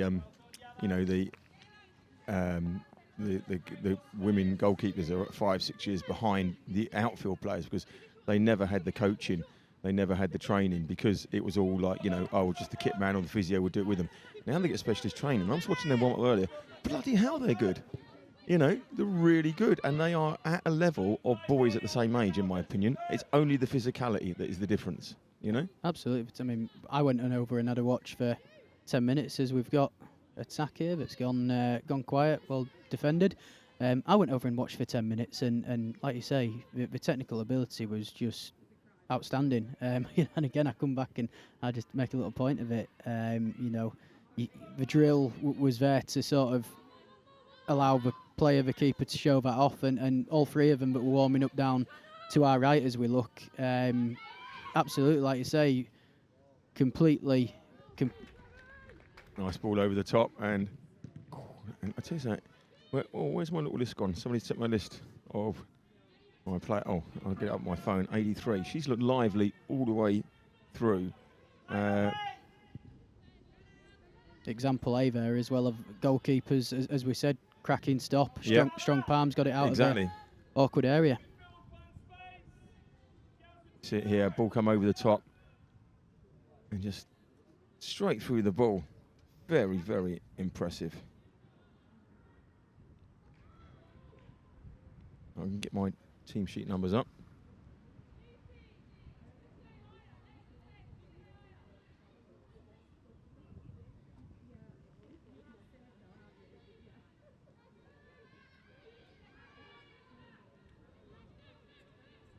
This girl kicks on the ball down the right hand side. Nice pattern of play here. Comes to nothing. Samantha Corrie plays it back to the goalkeeper, Naomi Williams. Plays out to the right hand side. Okay, I can tell you that 83 from Cardiff City in Wales is Phoebe Poole, and well impressive. I've done what I should have done during the lunch break, but the chips were great, but I got my priorities wrong. I've got mine there. I can't wait to have them, but I'm enjoying the conversation too much to start. Yeah, no, you stay here with me, absolutely. Yeah.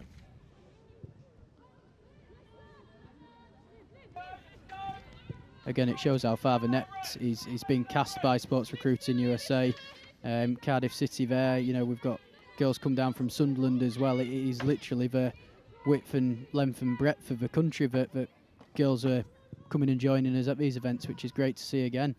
It is. So explain the showcase then, because I know there's lots of events, games that Sports Recruit play around the country. We only stream the summer and the winter showcases. So how do these differ from the others? I think a lot of the other events tend to be more trial days where it's an opportunity for new players to come along and, you know, John and the team to assess them and you know, if it's the right fit for them to come and join part of this journey, or likewise for Sports Recruiting to take them on. And it's an opportunity for girls who are already signed to get some more footage and you know, be able to showcase their talents to the coaches and the people that are ultimately going to be making them the offers. But I think the showcase that we have in the summer and winter stands aside because it does attract, like you say, it's not just local pools, it's getting all the players who are signed or looking to sign. It gets them together from around the country and like you say, ultimately probably means that the showcases are going to be your A1 creme de la creme in terms of quality, because we're drawing together the best of Sports Recruiting USA here. Yeah, so these are players. There's Naomi Williams wearing 50, obviously a goalkeeper. Arsenal women's under 21s, GPA 4, chemistry or sports science she wants to do. I mean, how good is that? I mean, you've got, I can honestly say, I've got fairly decent memory, we never used to have England and WSL clubs players, you know, represented now here. It's so good that they still see this as a pathway, right? It's not like, you know, can you imagine an English, you know, boy football man, he'll go, oh no, I've got to stay in this system here, right? Although, you know, it's been shown that you don't have to. Is it the guy at Chelsea, the winger, you know, he came from the States, right? It's still good, and they go and they get an education, and they get, you know, it's like pro football because they're playing every day, they're training every day, and they're getting the education. It's really, really good, and you know, it's the quality of football is really, really impressive. That's it. I didn't get the opportunity to go to America. We didn't know it was there when I was finishing my football and looking at what I was doing next. But I keep saying to everyone, there's a chance at the back here and across the goal. Oh, and it's gone in. Great goal there. Emmy Cook sneaked in the fast post past who's in goal, because I thought it said Jenkins on her back. Maybe it is Daisy Jenkins. Yeah, so just it's not the first name. Look at that, across the goal. Did really well. No, I mean, talk about crept in at the back there. Although it looks like Lucy Platt wasn't going to miss it on that one either, was she, at the back? So 1-0 to the yellow. So this girl Kick's got some work to do. But remember, that top left, that's his development. Right, that's what it's all about. Nobody's really worried about the score. There's a chance. And remember that this girl Kicks, most of these players kind of play together regularly. This Sports Recruits guy, am I saying that, you know, although they know of each other, this is the first time they've played together. They're not a regular team. Yeah, and don't get me wrong, like you said, the backgrounds they've got, they know more than anyone the tactical and setup that, you know, they think they play 4-4-2 in these games by and large. So I'm sure the players are used to that and have a full understanding. So you can drop in, albeit, like you say, you might not know the person next to you. So it does make it a little bit more difficult, which, again, when things are going well and look good, makes it all the more impressive. Yeah. It does. So, you know, when you come together as, oh, you know these girls, but you're playing with them. This is the team. Get together. You know, that ability to gel straight away. It's something that the US coaches are going to be picking up on as well. You know. Absolutely. You know, we're talking to the converted here, but equal to the technical ability of any player here. I'm absolutely certain. I know from a coach point of view, you're looking at work rate. You know, understanding of the game, like you say, around what's going on around them, and ultimately people who put the effort in and will give you everything, because if you have someone with a good attitude, you know, and ability, a level of ability, you want to work with them. You can improve them. That's what the coach is there to do, and experience is there to do. But we got Annie Syme up there, but I'm pretty sure that she had Jenkins written on her back when I watched her training. That's got to be. So Daisy I think Jenkins. It is Daisy Jenkins, Boldmere, St Michael's, not Annie Syme, but that's just because we've got 30 at the top of our list, so we assume that was the goalie. Thanks, John. So only because I was watching it earlier, and And I'm sure if Daisy Jenkins turns around in a minute, we'll find out. But we'll get that. But it doesn't matter, because if you text in 30, we know who you're talking about, and we'll put it from there. And there is what we think is Daisy Jenkins. I tell you, if Daisy Jenkins comes out in a minute, and she's got an orange top as well. I only saw one orange top earlier. So that's how I see that. We'll probably zoom in on her back in a minute and find out. But anyway, just to double check. In fact, we're going to ask somebody.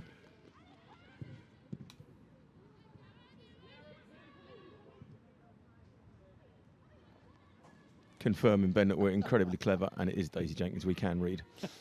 So, good stuff. But yeah, so now I've lost my thread, because I cut across you with the Annie Sim bit. Sorry, Ben. I've forgotten what I said. I've forgotten what I said as well. Yeah, right. Often happens. Yeah, no, right. It's happens with age. Oh, just let it run across there, and they put in skill kicks. Interesting setup, isn't it? It's great that, you know, the amount of players they've got coming from different areas, and as a travel team just going around playing football. How good is that? Again, what an opportunity over here in the UK. As I was just touching on a little bit earlier, and when we scored, if I had my time again, I'd have made some different decisions. And don't get me wrong, things turn out for the best in the end. But I'd have gone out to America in a heartbeat if I'd have known about it, and it was as a good of opportunity as it is now. Yeah. Well, Jodie was saying earlier on, here's going through and one-on-one with the keeper. Oh, and she finishes really well. That's Cardiff City and Wales under-19s, Phoebe Poole. That's the one I spelt wrong with 2 B's. It's definitely an E. Here we go. Still there, really strong. Takes her time, looks up. Good finish. There's nothing there that Naomi Williams can do about that. It's just a good finish. There's Phoebe. That should be an E, not a B. Phoebe Poole.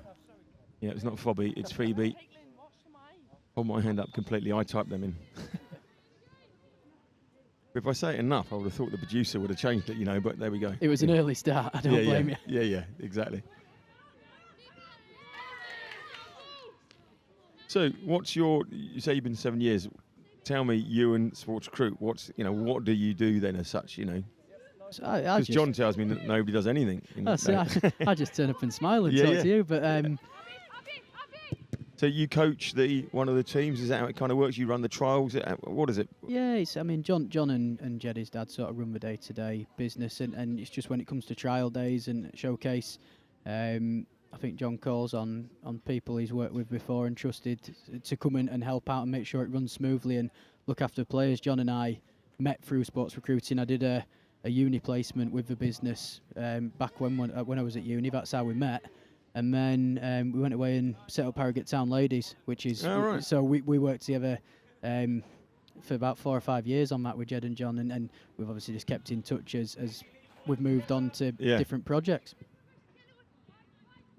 And how did it go with Harrogate Town Ladies? It was fantastic. We started from scratch.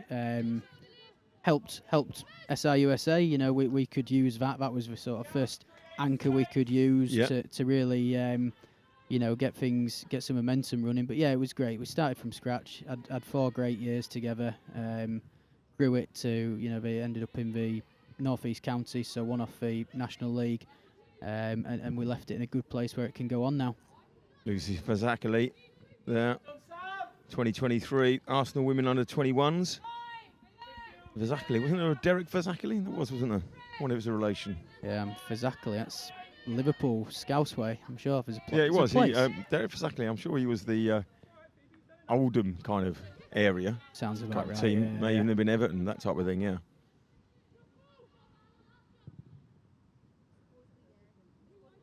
So the trials around the country, that's what, if anybody's interested, they see these come up, that's where they go and they get a chance to see not how good they are, because there's a level for everybody. I always said that, look at me, I'm in commentary, there's a level for everybody, right? But so what you've got, the situation is that they can go there and then you can trial out, and John can, and yourselves or Jed can assess and say, look, this is the path, this is what it's all about, and a chance to meet, rather than just a phone call up and say, why don't you come to one of our trial days and see what we're all about?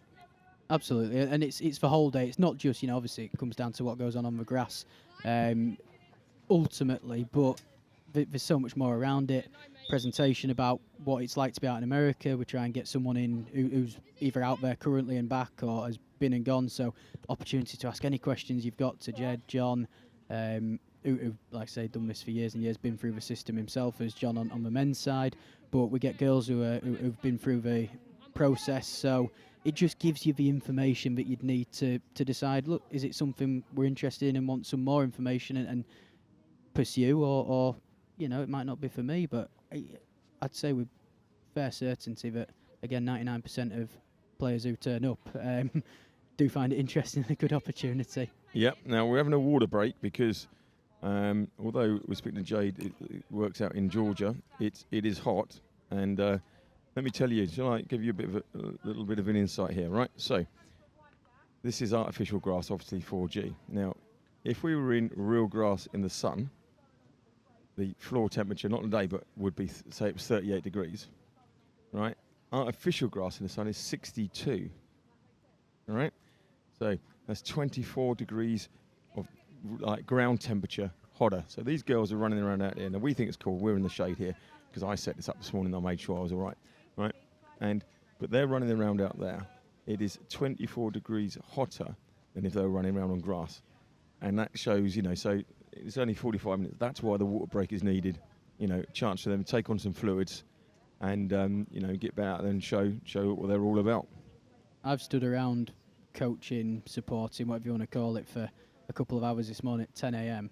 and I was hot just watching them, you know, and doing that. So like you say, once you start running around, and the session this morning was incredible in terms of the work rate and effort, and you know, we got to 95-100 minutes in, and some players had played in all of them, in all the games. And I think Ellie Rogers, who's on for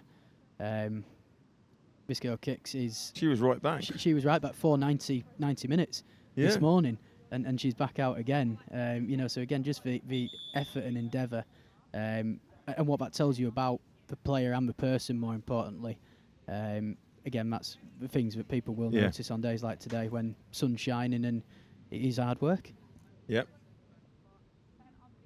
Even in the commentary, we welcome the break, don't we? After the, I'll say, lovely chicken burger and chips. I think the linesman's enjoying the break. I seen he's taking his under armour off, which I've no idea why he had on, but just taking the opportunity to chat to the locals now. Don't know if he knows the game's going to be starting again. We just saw there the goal, great stuff, and a couple of the chances that came across. And so this is the equaliser, and just straight across. I mean, like, you couldn't get a better finish than that, because literally just inside the post. Great goal there for Emmy Cook. And the girls are wandering back out. The scale kicks, let me tell you about, there we go, let me tell you about these. They run under 15, under 16s, under 18s, under 19s. They're a travel team, right? So, and you also get leadership and training program. They tour Europe and the USA. Fantastic opportunities for female players. Opportunities for female players to play football alongside their education and get some life experiences. They've also got a team in the NFUL, the National Football Youth League. I just did all their finals, actually. Great little setup there. Louise, shout out to Louise. And they play against other teams in the North and Midlands and travelling around. And what better way to enjoy your football than with this girl Kicks? And you can still be part of Sports Recruit USA. Just incredible, like you say. Sorry, Sports Recruiting USA. Sorry, Chris has been on. I know. He'll be listening. Like I said, just incredible. You just look at the opportunity, 15, 16, 17, 18, 19, to be able to travel around with your friends, playing football across the world, combine it with some studies as well. Just, what a life. It's like the Harlem Globetrotters of female football, isn't it? Brilliant. Yeah. So we are back underway. We will start where the whistle went after 20 minutes for the order break.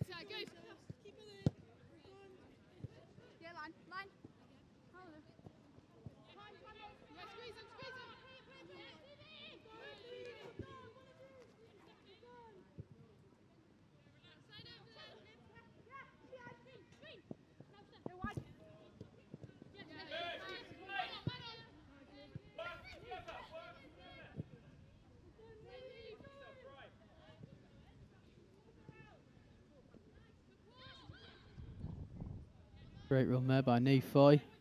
Well defended in the end. And tracks back as well. Again, like we said, exactly what you're looking for.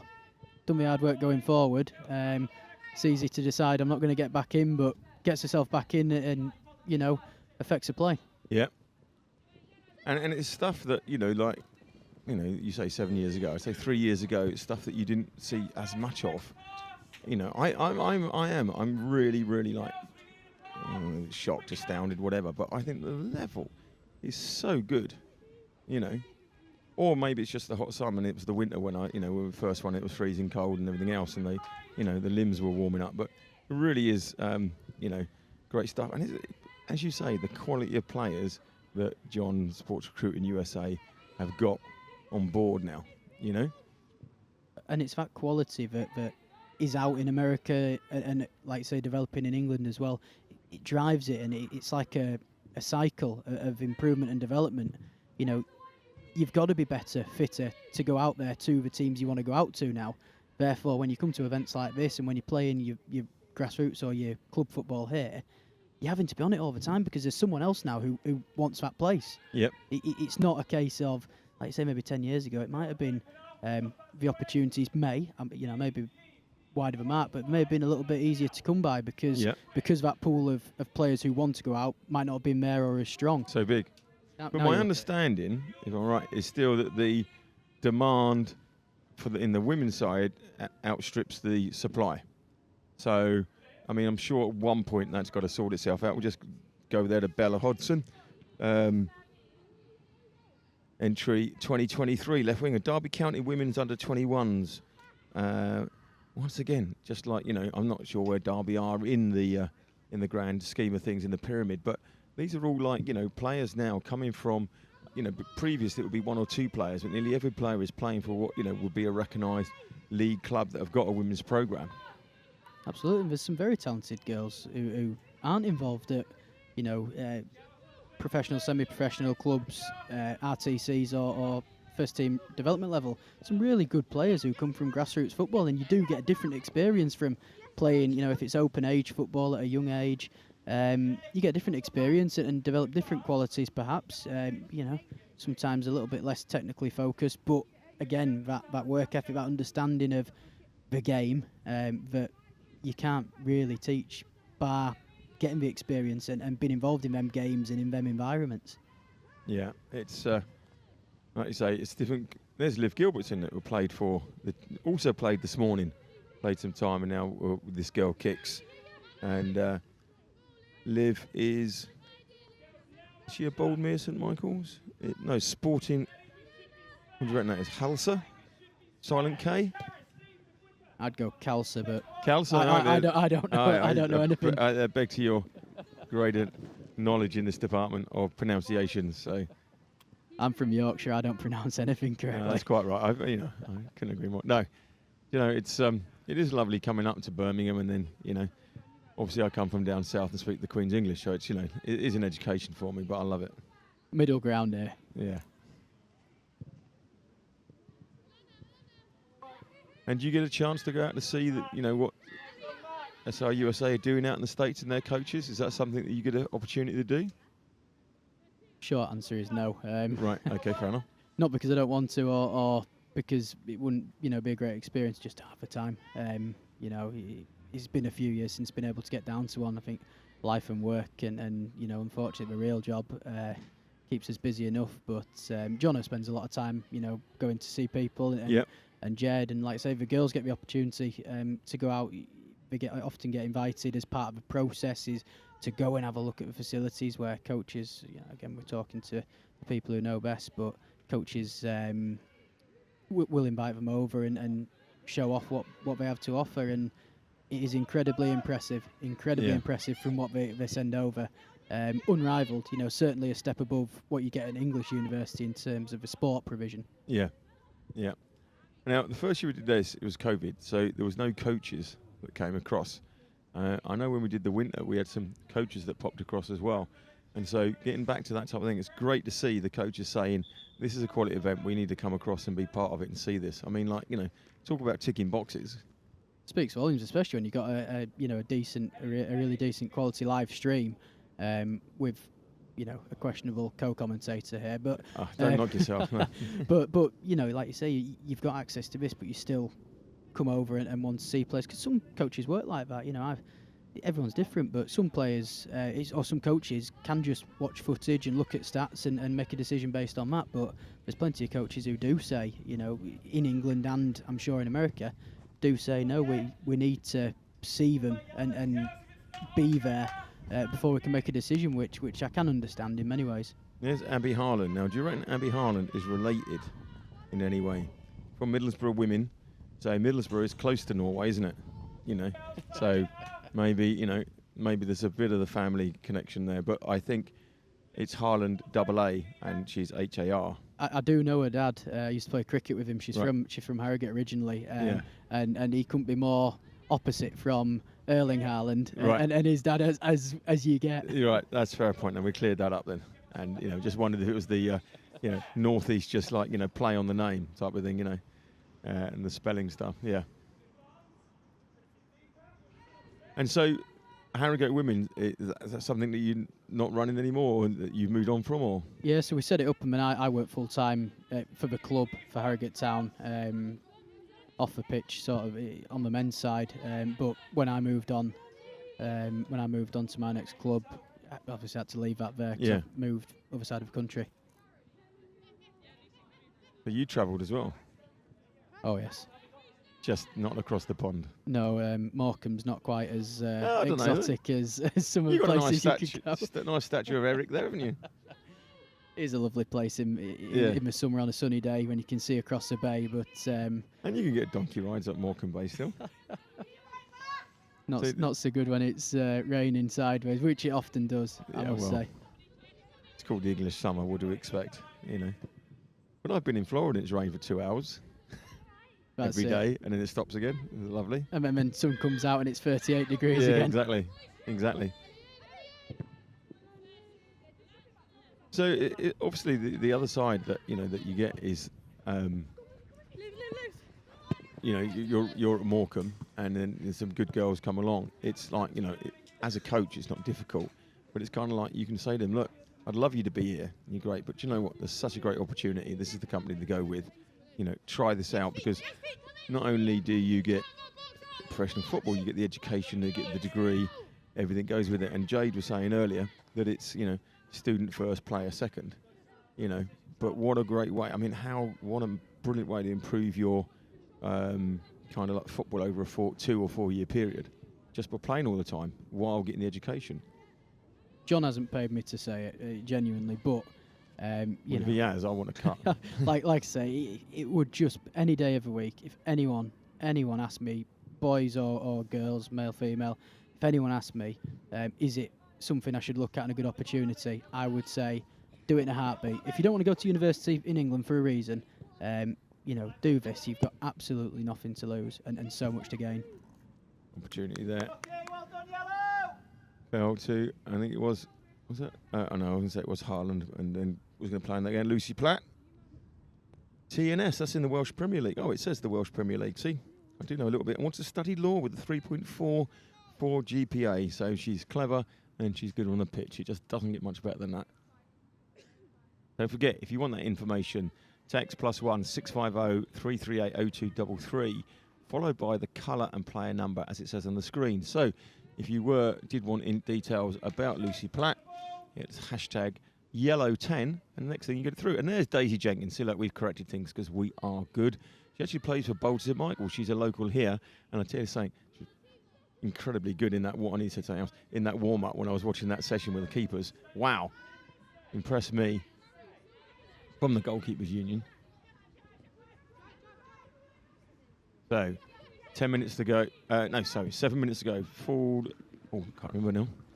40 or 45. What did he tell me?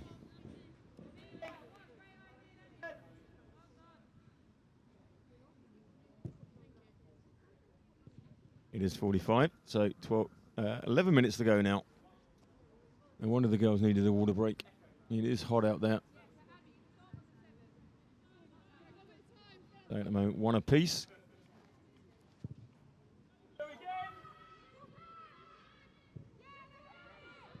So, you're not thinking of setting up some type of partner club in the States with Morecambe then, so that you can work more closely together, stroke go on holiday? I love Morecambe dearly, but I think we'd be sending far more players out than bringing them in the other way. But no, to be fair, there's been a team in Morecambe that have run for a number of years, and just this summer we're bringing them into the main club, into the family. So I think we've just agreed that now, and looking forward to getting that underway. And again, we'll link in with John and make sure that the girls there have the information and opportunities that the girls here today have. Yeah, and so that's really good. I mean, once again, I was speaking to, it wasn't Jade, it was Jodie. Opportunities for girls. Obviously, it's a big thing at the moment. I'll go on again about the Euros, but it's kind of like, the opportunities for girls is so much more there now. And it doesn't feel as if it's kind of like got, polluted by the, like it is in the men's game where it's all about money, full stop. There just seems to be a lot more there's opportunities here for the girls to play and encourage and participate. And it's great because one of the things doing is once, girls at the age of 12, if anybody leaves a sport, then 90% are certain they'll never go back to it. So it's all about keeping players and, girls in sport participating. And that's something that the government are always looking to do and say, we've got to encourage. Well, I won't just tell you now, I know you're going to get a new lead and everything else, but just put PE back on the agenda and make it that you do PE 2-3 times a week instead of once every fortnight, because I'll tell you something, a lot of that obesity will go away as well, a lot healthier, and opportunities will arise. There we go, there's my political bit, Ben. Just put PE back on the agenda. You're right though, I mean, on the men's football, the grassroots football's, on the decline and probably heading towards its lowest point ever. The team's folding, unfortunately no one wants to see it, but team's folding left, right and centre. Yep. On the women's side, the game's growing and going the other way, which again tells you a lot about the opportunities and particularly just the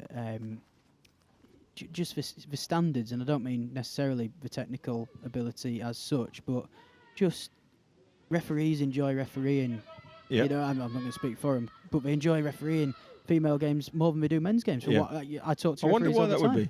Exactly. You don't have all the rubbish, even at Sunday League level. You don't have all the rubbish that you do get. Yeah. I stopped playing Sunday League football. I used to do it because I enjoyed playing with pals, but I got fed up with having blokes just come up to you and want to offer you in the car park. So it just got to a point where it wasn't enjoyable. Whereas, like I say, I've not come across. You always meet one or two when we were with Harrogate. You met one or two who left one in on you, but it never got to a point where it was where you didn't enjoy it. Yeah, but I can tell you what that is right now. I'm pretty decided on this, right?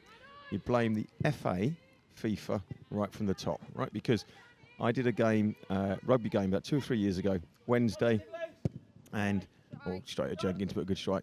Wednesday, doing the rugby, yes sir, no sir, everything else, referee, yes sir, whatever, goes from there. I doff my cap to you, sir, all like that, right? Those same players, because I was at a school, played football on Saturday, right? And these were independent school. It was an independent school, so they're meant to be, well behaved and everything else. They played that game of football and they shouted at the ref, this, that, not quite effing and blinded, but having a moan. Because in football, it's accepted that you can do that, and it's wrong. So if they cut it down at the top and work down, you'd get rid of it. And I don't care what anybody says about society and all this type of stuff. No, stop it at the professional level, and it will trickle down, because that's the role models again.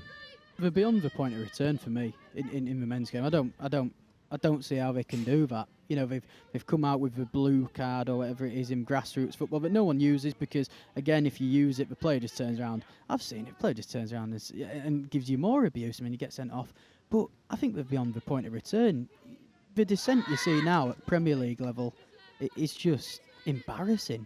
Yeah. But referees, it is one of them where you say, if it were to book you every time you by the law, we're showing dissent, you'd end up with 6 men on each side. Yeah. I'd say do it, but the reality is they're just not going to do that. So I don't know how they solve it. I really don't. No. Well, they've got to sort it out one day. But that's why there's Sam Corrie, 6, who I'm sure has never, a bad word has crossed her lips. Southampton Women FC, 4 on the old GPA, undecided, centre back and central mid and defensive centre midfield. And I'd say something with the ball at her feet, she looked pretty good. So either one of those roles she could fill, not a problem. And we, I tell you, so Keeper's very strong. Oh, I tell you, Yellow. Naomi Williams in goal. Yeah. I mean, she wants to do chemistry or sports science. Arsenal women's under 21s, right? You know, as somebody who started off in goal, right? To come out and be like that. I mean, the only difference being there is, like with Jenkins came for the ball. It was unfortunate the way it bounced. But in my day, you take the ball and the player. But accordingly, that's, you know, you're not allowed to do that anymore. But, you know, that's the only difference. You just watch on the replay. You just got to come through the players. So, see here, it was just a bit of a shorter back pass. And, yeah, you should be allowed to come out and just, like, you know, go through. And there is number 14. Oh, I don't have a 14 on my yellow team. Good work from Lucy Platt there, closing down the goalkeeper. So, 14 yellow, put that one away.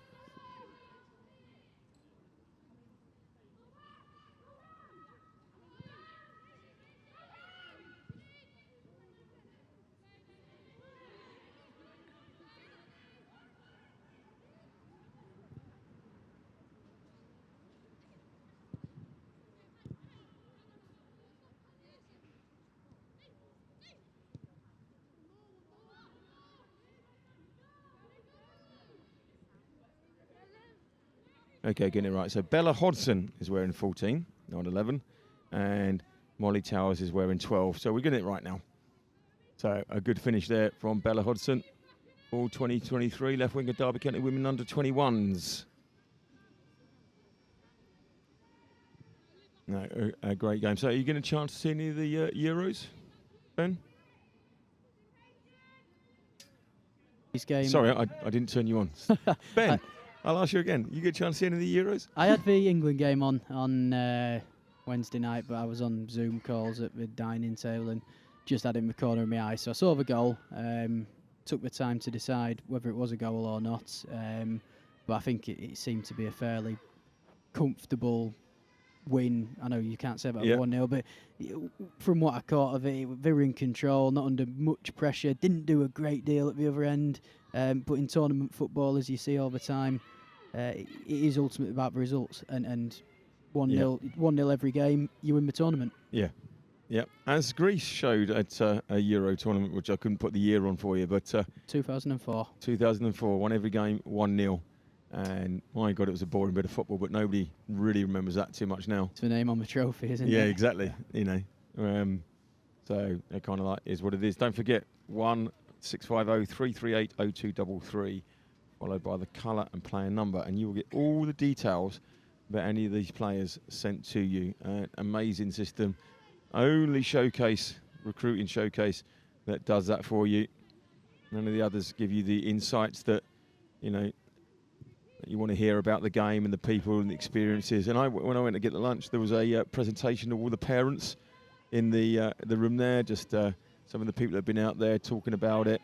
And, you know, it's excellent opportunities to do that because you're talking to people that have done it. I mean, like, we can all do your sales spiel on it and tell you what's what, but you're talking to people that have been there and done it. And, like, you know, I had Jade on earlier. She's now, you know, she's just finishing her sophomore year. You know, it's great opportunity. You come to this and you can ask all these questions. And, you know, and what a lovely centre is at Boldmere St Michael's to do it. And the service aside from that as well, you know, if you go away with the information, but if anything comes up, John and Jed and the team are so accessible and always on hand to answer anything that comes up. It is a process. It's a journey with sports recruiting. It's not just come here, sign here, and get yourself out to the States. You get looked after absolutely every stage of the way. Make sure it's the right decision for you, for your family, and John and Jed support you with that so well. Yeah. Yeah, it's been echoed by a lot of the co-coms today and other people around that you chat to. Defending there. Here it comes, but here we go again, and driving on all across. But there is it's Rogers, isn't it? That's Ellie. Ellie Rogers, because she's got the sleeves rolled up, you see. Yeah, I was saying that earlier. Thank you, Ellie, because it makes the commentator's job. We don't need to look for your number, we can just see. I always say you've got to wear different colour hair or different colour boots, doing something. See, like my pet 8, you see, we see 7 here. She's got a ponytail right over her number. So for me as a commentator, I have to like think, oh, who's that? So you've got to learn to help the commentator so you get known. So you get more compliments. Yeah. Especially as a showcase. Oh, nice speed there. That's Haaland again. Strong play, strong play. Pulls it back across and great. Cut out well. Oh, near post. That's good keeping. Jenkins had to stay near post there, but had to be aware and did really well just cutting it out. On Abby Haaland, I've known her since she was probably 7 or 8. She started coming to our development sessions at Harrogate when we set it up. And honestly, I have never met a girl more committed and loves her football and lives and breathes a football. A family supports of it. They're brilliant. But she has got an ethic that you rarely see matched, you know, and obviously matches that with talent, so certainly one to watch. And you're looking at fall 2024 there, so time to develop between now and Even then as further. well. Yeah, so a couple of years more development and then going out there, and also no GPA yet, but I expect that's right up there as well. Now this girl kicks, get a chance. Can they keep it in down the corner there? Yeah, just carries on. But the yellow's bringing it away, and there is Abby Haaland. Nice play down the line, looking. Just trying to find inside for Lucy Platt.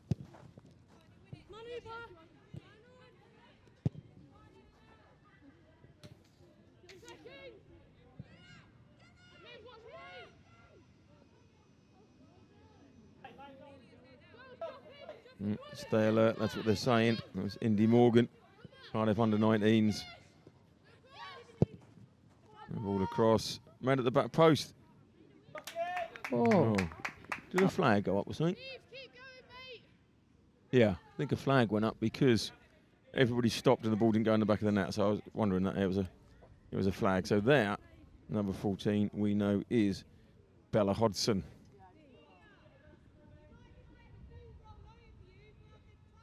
Making subs with 70 seconds to go. Is this tactical?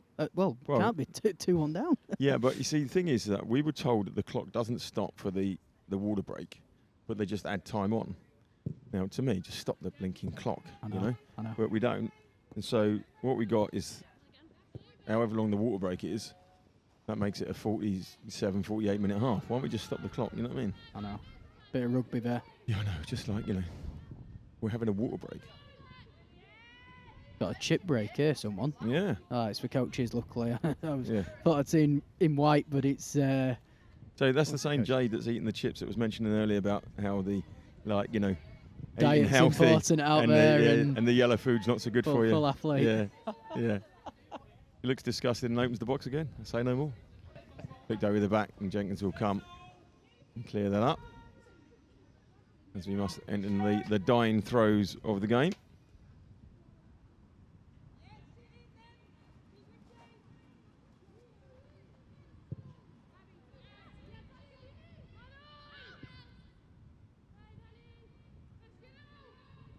Ooh. Oh, physio. That was a clash. That was a bit of a clash. They kind of missed each other but caught each other. It was nearly ponytails at dawn. Yeah, that is a sore one when you just catch yourself. It was sort of that? Yeah, just chest to chest almost when it knocks the wind out of you. Yeah.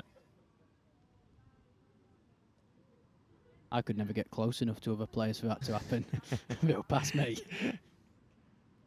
Yeah, I always think you'd like I said about on the goalie side, you take them out nice and early, and then it's not so bad. As we see the lovely setting here, I think that must be half time anyway, ref. I mean, you can only be playing another 30 seconds or so. Here's this second goal. Yeah. Jenkins just caught and unlucky on the bounce. Well done from Platt there, like you say, never a lost cause. Yeah, and just follows it up, and that was Bella Hodgson. Injured empty goal, not likely to miss that. Here's the other goal, and it's just really strong play here, once again by Phoebe Poole. Draws the keeper, nothing the keeper could do about that one, a great finish. So 2-1 of the yellows at the moment. And everybody is good to go.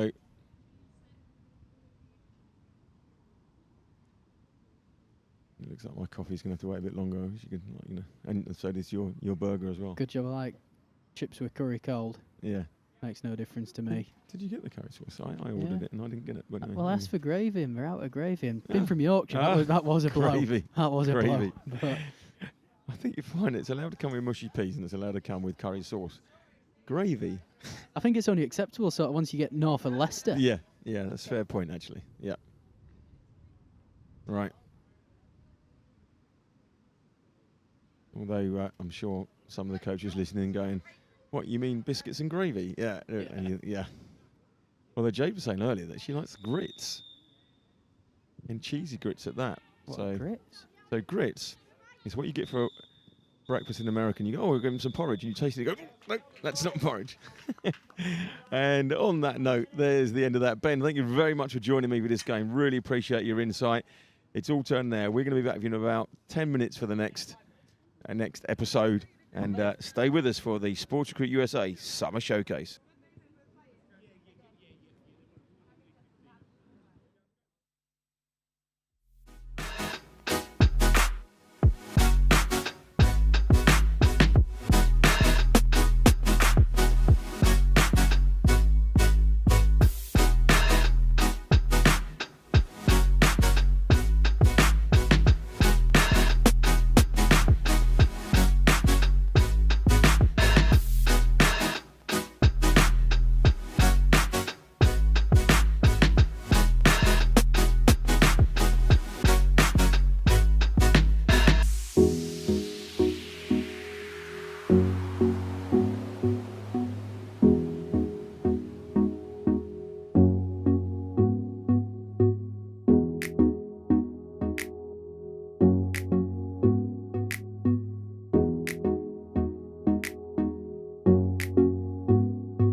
welcome back to the Sports Recruit US got to get that right. Sports Recruiting USA Summer Showcase 2022 here at Boldmere St Michael's in the heart of England in Birmingham, the UK's second city.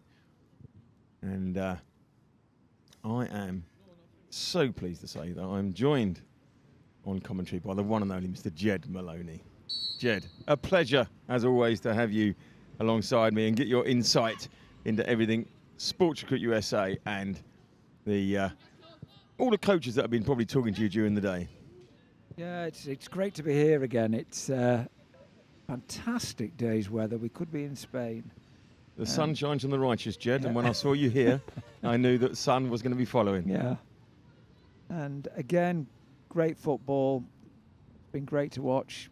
Session this morning was as good as we've had. First thing at the showcase, and this afternoon again, all the girls playing really, really well. And I jump in there. The football, the quality of the football this morning, all right, was so good.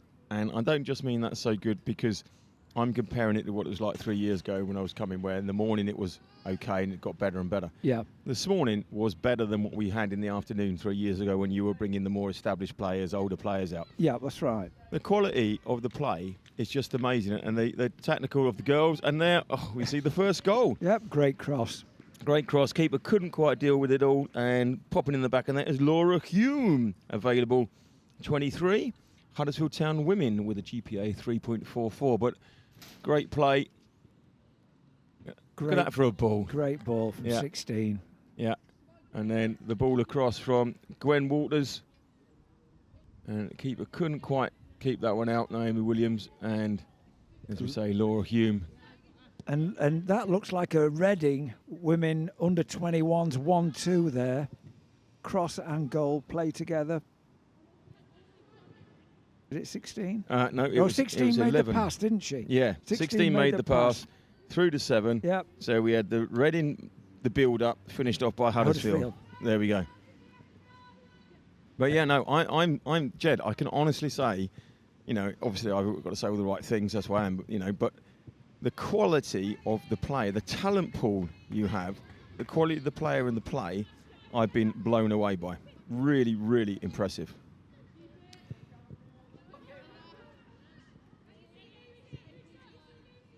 It's just, you know, it's gone up a level. It's gone up several levels. I mean, you've been doing this now 7, 8 years. You must be seeing the level of the play, the opportunities, everything going up. We have, no doubt about it. And it has to, though. That's the thing. If you look at the Euros, you're either going forwards or you're going backwards. You can't afford to stand still. Yeah. But it is great at this level, at the grassroots level, at the opportunities for girls and everything else. You know, it's not just an opportunity to put. We were talking earlier with Jodie. It's not just, oh look, let's participate. Let's see if we can participate. It's like, let's participate and let's really build on it. Yeah. You know, it's been very impressive. I hear you were at the Euro on Wednesday. Yeah. You were at the Old Trafford. Fantastic atmosphere, great first half, a little bit disappointing second half, but you know what it's like, the first game of any competition, the result is key, and we got the win, and that'll do. Yeah. They're no mugs, Austria. No. They're a good side. We only beat them 1-0 before. They had 1 or 2 chances. I'd be quite happy. Yeah, and I think it's they say there's no easy game in national football. I mean, you know, I beg to differ when Andorra and Gibraltar roll up, but you know, I mean, at the level for the women's game, getting into the Europe, there's not going to be an easy game, you know. Well, I just think as well, 70,000 fans, fantastic atmosphere, but the girls are not used to that really, and it's easy to be a little bit awestruck by it all. Yeah. But they'll do it for me. The money's down. Maloney's money is down on England. Yeah? Yeah, 92. There are worse bets. We've got good strength in depth. I think we look very athletic. We looked outstanding against Holland. That's a good run. That's a great ball as well. That's 4.5 to 1, isn't it? 9-2. Yep. There we go. So your five is going to bring you back 22.5 quid type of thing, yeah? Yeah. You can tell I'm a betting man. Don't tell the wife. Yeah, exactly, yeah. No, good on you. Good on you, mate. Well done there, and it's good defending there. I tell you, I picked her up before in the first half. Tall and like athletic, gets around. Molly McKeever, Reading Women under 21s. GPA to come, but and when she can make herself available for 2023, so that's next year. So she'll get her GPAs updated this year, won't she? There, because obviously exams are just taking place. And so, tell us, Jed, have you had any coaches contacting today and saying how much they're enjoying the Birmingham sun? I have. I was over the other side of the pitch talking to 3 of them. One of them a Yorkshire lad, ex-Yorkshire lad, and they were very impressed. The whole thing, the setup here, they're always very friendly at Boldmere, and the girls are doing the business on the pitch. The weather's helping as well. What's not to like, eh? I couldn't agree more, mate. What isn't there to like? It's gorgeous, lovely part of the world. Now, And, I know while we're watching the girls this year, you're dying to find out what happened to that young lady I told you about last year, Matilda. Yeah. Now, I was going to say, Matilda. Yeah. She's heading off to Florida. Excellent, very nice. We've got 2 girls there already, Grace Foyer and Hattie, and they're going to look after her, and she is going to have the experience of a lifetime. What uni? Embry-Riddle. It's an aeronautical Right. university. Not the biggest, but I'm not sure what she's majoring in. Isn't it up near Kennedy that way? It is. There we go. Yeah, I lived there for 5 years, so I remember certain things. Daytona Beach, very close to Daytona. Very nice. And as McKeever clears, catches everybody, and the girls get in the way eventually. But it's still there. And they just can't get it away. But the white's looking strong, but then that's because they're fresh. Yellow team just played 45 minutes in what is hot conditions, and I'll let you know as well. And in fact, we've got one comment, Kyra Brown, 10 out of 10 commentating right now. And Connor Pavitt, go on girls, go Indy and Micah. Great to hear from you. But I tell you, I'm a little bit of educationist. Right, so artificial grass that we got, so real grass in the sun, 38 degrees floor temperature, right? Artificial, 62. Yeah. It's 24 degrees hotter on this artificial pitch than around. And so these girls are really feeling it. And also you've got the fact that the yellows have just played a half. They've had a water break, but, you know, it's hot out there. Yeah, Jed. it is.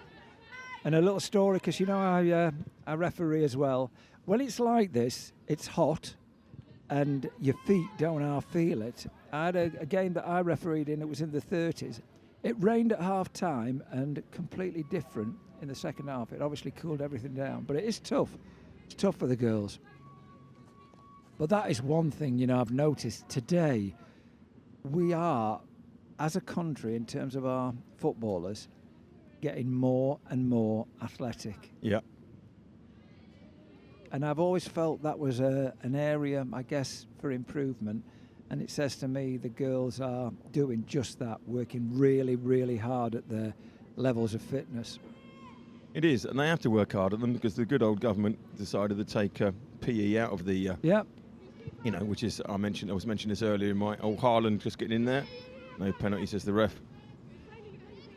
And once again, just like, you know, the players just bring it out, find their man.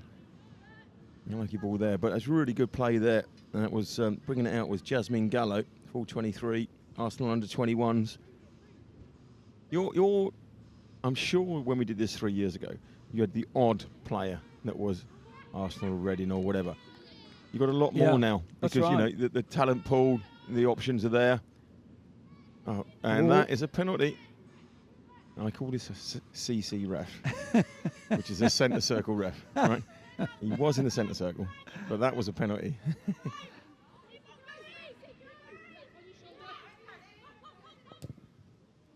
So that one was a penalty, in my opinion, and obviously it's all about opinions, Jed. Yep, it is, but the word Stonewall comes to mind.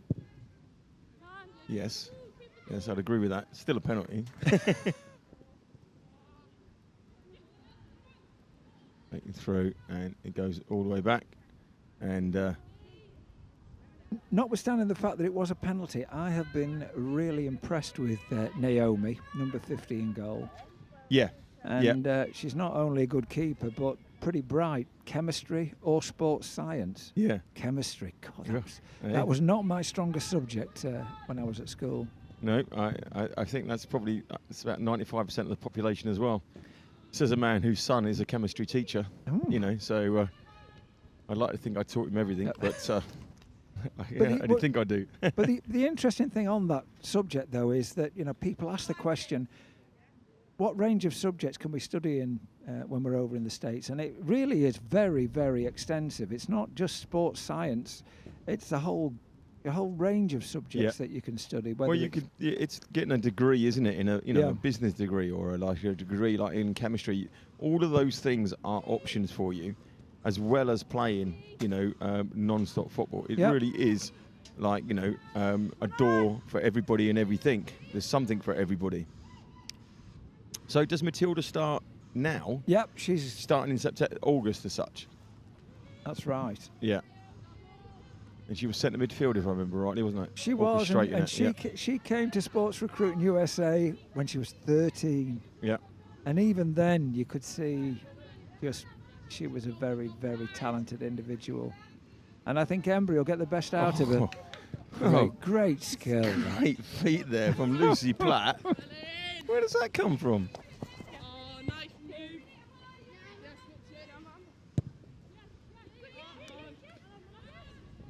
We don't actually get that many from the Welsh, Welsh football. So Lucy, well done, Lucy. Well, you say that. We got Lucy. Where is it? Lucy's from TNS. Yeah. But we had Cardiff, a couple of Cardiff players early, didn't we? Playing for this girl Kicks. Right. Yeah. We got Cardiff. We had Indy Morgan, and Cardiff, Agabaveni, Oliver Barnes, Nee from Agabaveni. Yeah. So, and Brooke Evans, Cardiff. So, your net is being spread far and wide. All run out, and so Naomi will start it off again. And this is something, and I'm looking forward to the next game as well, because I've got your goalkeeping coach coming in to start off the first 10, 15 minutes with me. Me being a goalkeeper as well, I might be here till 8 o'clock. But anyway, but the goalkeepers are so good, and it also used to be a thing that that the goalkeepers, they were a bit behind and they weren't great, and that was, I know we said this before. That's because their coaching was done by the kit man or the physio. Now the specialist, they are so good. And now we see Francesca Hackett in goal, currently with Newcastle United women. Oh, lovely ball. Great football. Great ball. Go on, 14. Well out, keeper. We just come out and look, she's at home with the ball at her feet. That's right.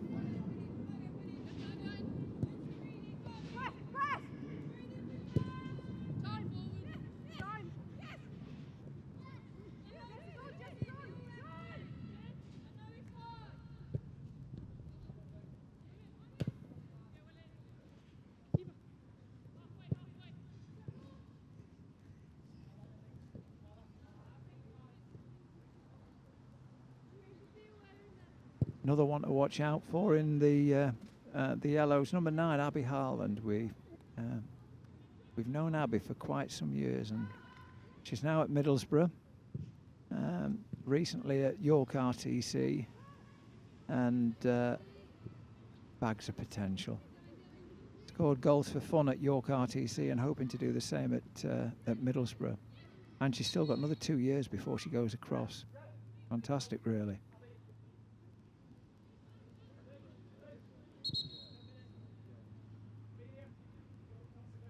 Couple of substitutions now. Emmy Cook's on her way out there, and Bella Hodson. Emmy Cook, she's a right wing, right back, Chesterfield women first team, and she's going to be available in fall 2023. And Bella Hodson's at Derby County, the under-21s. Good little player, to be fair. So free kick. Stacey's taking this one. Oh, a great shot and a great save.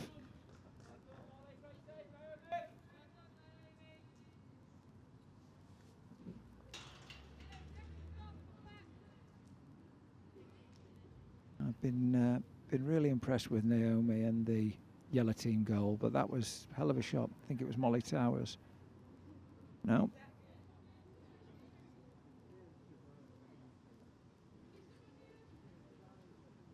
Corner. Ball's come in. Great header out.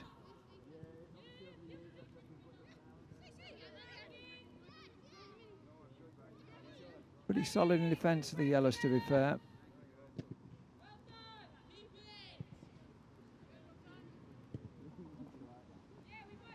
Here the come, Yellows are breaking. Oh, what a great interception. Great interception by Ruby.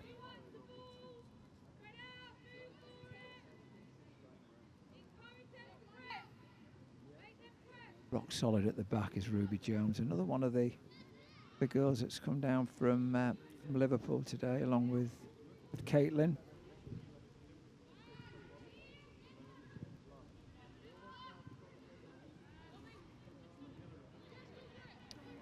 Good spell this for the Whites. Good spell.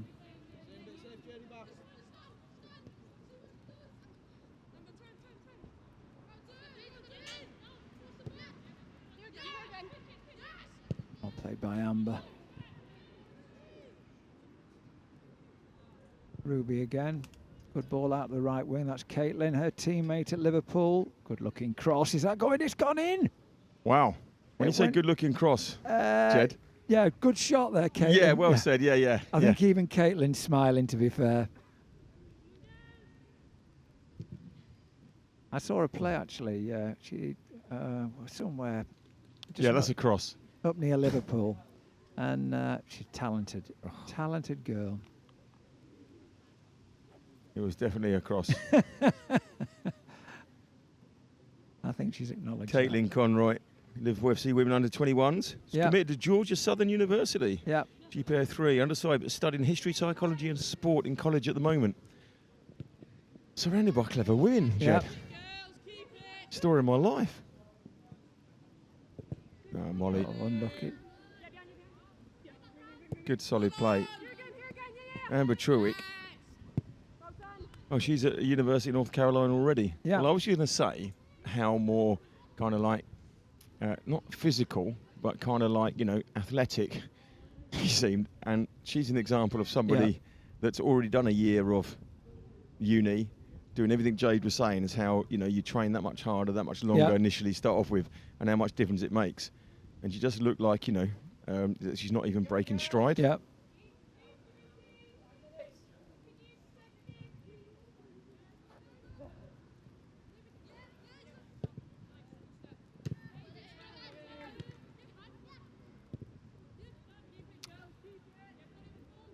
Well played.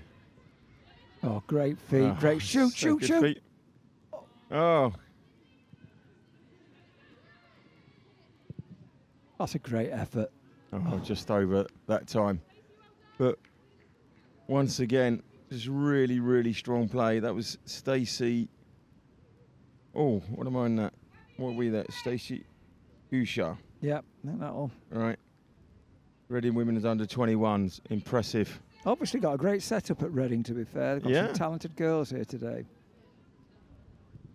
And so do you have links with the like the individual clubs as well? I mean, are they looking to link up with the States and then do that via yourself type of thing? Well, that's a great question because we've got a great relationship with the regional talent centres in the north of England, and we're looking to develop the same sort of relationships with the talent centres in the south. And our goalkeeper coach Ella, who's a player down at Southampton, is helping us with that. Yeah.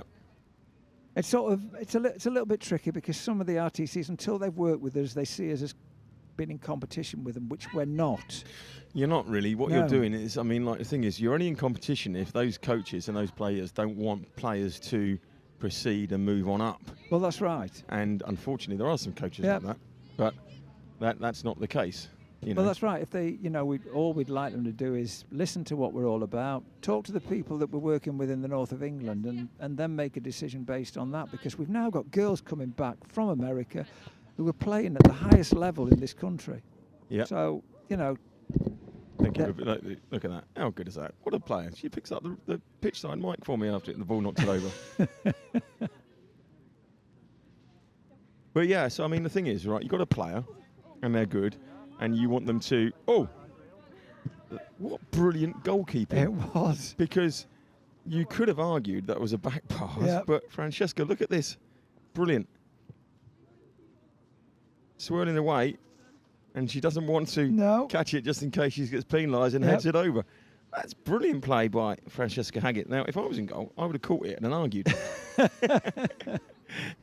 would have argued and gone, it wasn't a back pass. A good girl to have in your team as well. Yeah. Physiotherapy is what she stood in. And it's just deflected in there. Just called out on that one and just went straight over the back. See it coming in here. Oh, actually, put away rather nicely. I think that was it Mackenzie Smith? Just taps it in like with the back of her foot. We'll have to look at that one closely. Right, now we're having the water break now. So we're at 23 minutes. So I'm going to ask the producers to stop the clock, right? Because then we might get nearer to 45, because you're not meant to stop the clock and then they just add it on. Well, I just think that's ridiculous. We'll stop the clock and then we'll start again and work back from there. Oh, sorry. We're blocking the way here in our commentary booth. So, I mean, the thing is, right, so you've got coaches that they either want the players to get better and have opportunities, or they want to keep them for their own, goodwill. So you're not going to be competition. No, because if they're going to be first team players, they'll stay. Yeah. If they're not going to be first team players, they go over to America, they come back, and potentially they come back to the same club and could be, and should be, and will be first team potential. Yeah, and you want them as well to be better players. Yeah, that's right. So as a coach, that's what it's all about, isn't it? That's right. Those opportunities. So, absolutely. I mean, why would you want it any different? Well, it's interesting. We had a question and answer session in the bar, and I was telling the parents there a story about a girl, and some of them had heard it before, but she was a girl who is called Chloe Bellaby, had serious mental health issues. Yeah, I remember this, yeah. She took up football. We knew nothing about this. She played for us at Harrogate Town. We knew nothing about it for 18 months. We then found out she had serious mental health issues. She tried to take her own life. She then wanted to sort of try and get her life back on the straight and narrow. She became an ambassador for Mind. She raised tens of thousands of pounds. She decided she wants to go to America, so she went to America on a soccer scholarship. And at the end of the first year, she was diagnosed, I think it was multiple sclerosis. She was told she'll never play football again. She had fantastic treatment over in the States. She played the whole of her second season, at the end of which she was voted the New Jersey Woman of the Year. Wow. This is a grassroots development footballer. She's just about to finish her fourth year, and she has been offered assistant coach at a Division II university in the USA. So at the end of the day, it is, about academics, and it's about football as well, but it's about personal development. And her story is flagship story for Sports Recruiting USA. And she's not an international player. She's not an RTC player. She was a grassroots development footballer.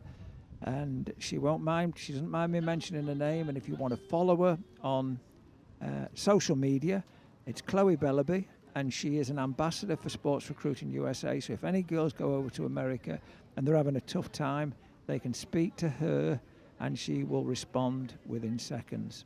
Excellent. It's a really, really positive story and how... Happy ending. Yeah, no, well, it's important. We all need those and those to come up. So it's very, very important that's the message that's put out there. Because I know, like this, I've read the co-coms all day and about how, if you go and work for, if you're with Sports Recruit, yourselves and John have been mentioned all day about, the support that you give them and the help that you give them. and everything else. And so it's then important to, like, flag those up. And you say about the meeting, I went across at lunchtime and I saw that going on, and it was really good because what you had is that the parents are all in there. So the players are coming to a trial, the parents are getting info and everything as well. Yep. And it's, John's been through it, but you had Jade talking there, right? Who's already in the middle of it at the moment, right? Yeah. And so they're hearing firsthand from people that didn't just do it, like you read a lot of these things, oh yeah, I went through the system 8 years ago. You go, oh, that's really important. But what about now, all right? What's happening now? Yeah. And so you've got, you had 2 players in there that were talking about in there now, and talking about it. And so, sports recruit in USA, you hear what's happening on the ground, you hear what it's about now. You get the trials, you get the showcases, and you get the opportunity to speak to people because you're in touch with them all the time. They're always coming back to you to really find out. And the parents are feeling associated as well. I know you said that as a family, when John went out there, it was really important that it becomes a thing for the family, not just, like what Jade was saying as well. Her dad came out to visit her, and he got tickets for the Masters. I mean, I'm going to have a word there, don't worry. Yeah, he went to Augusta and the Masters. When I was out there, I couldn't get anything. Yeah. So anyway, well, I'm working on that. But she's saying it was so good when the family can come out. So it becomes, you become part of a family with Sports Recruit USA, but it's a journey for you all. It is, but we do forget it's still a big decision for the girls. And I mean, like some of the stories both Jade and Taylor were talking about, they've been to California, stayed with friends on Thanksgiving. It's a fantastic experience, but it's a lot of it is you can only believe it when you've experienced it. It's like the facilities. You are treated like you would be treated if you were playing in the WSL over here. Yeah. The facilities, the physiotherapy if you're injured, the weight training, the whole lot. It's unbelievable, really. Yeah, it is. I mean, it's just a great place to do it all. Like, it's easy to knock the colleges and the universities over here. They're not on the same scale. They don't treat sport as much in the same way. Like as we say, if your government are saying, well, you don't even need to do PE, so it's all about how can we get people to continue to participate, not all about kind of like the competitive edge of it. So you go there and it is a different world, and it's just great to see and a great to experience, and if you're going with the support mechanisms in place as well, it just doesn't get any better than that. Oh, that's right. And I was talking to some coaches over on the far side that are here from Louisiana, and I was saying that we've reverse engineered it now, and we're recruiting American girls, postgraduates, or people who want to do a postgraduate degree to come over here after they've finished their 4 years and play football over here. It's a little bit different, but we want to try and offer them the same experience that our girls have had over in America. So that's because Birmingham, Alabama is a lot different from Birmingham, UK. It is. One is the birthplace of civil rights, and one's got the ball ring. That's right. I was over there, when Barack Obama won the election. It was spectacular because we were in Alabama. I wish I'd have driven down to Montgomery, I must admit. But it was a very special time to be over there. Yeah, special place. And incredibly eye-opening. And talking to Jade earlier, when she was saying that, like we were saying, like, okay, where you been? It was like Florida, out to Kansas, Louisiana, down to Baton Rouge. So, and there's, what you don't realise is it's like, when I lived in Florida, I was West Palm Beach, and I went to Houston, Lake something in Houston, Lakeview, literally near Houston, and that was the same as if I'd gone to Naples from London, right? Yeah. So you travel further, you see more, but you don't leave the country. Yeah. And so that's the difference. You do get to experience it. So it's like playing for a club over here that plays in the European League. Yeah. You just travel everywhere and you see it and you have that experience. So it's so good to experience and be a part of that.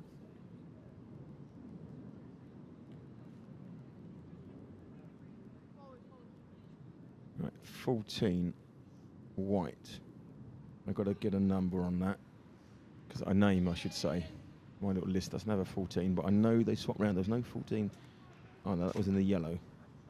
I'll get to the bottom of that, make sure that everybody gets their 5 minutes of fame. Don't forget, you can text And you get all the details of these players.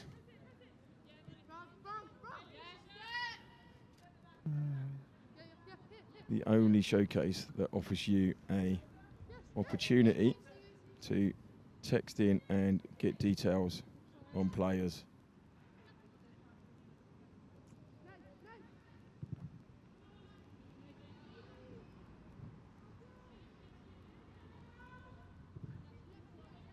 Lovely football. Yeah, it really is.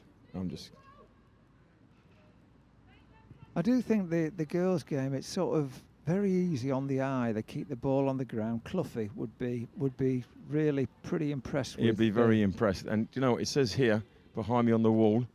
So I can quote directly, if God had wanted us to play football in the clouds, he'd have put grass up there. So, you know, or 4G. Yeah. Don't forget, it's +1 650 338 0233. You text the player, colour and then number. So if you got yellow 7, you'll get details all about Emmy Cook, and then Sports Cruise will be there to look after you.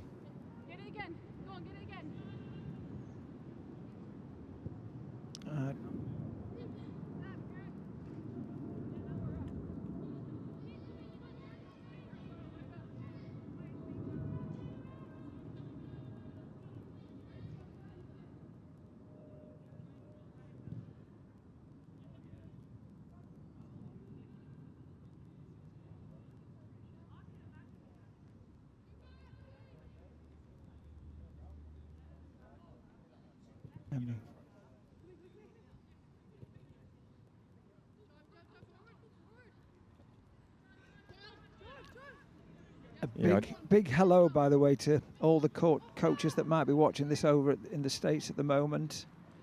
Of course, I've got to say a particularly warm welcome if the University of Montevallo are watching. That's where Jonathan studied, had 4 fabulous years there.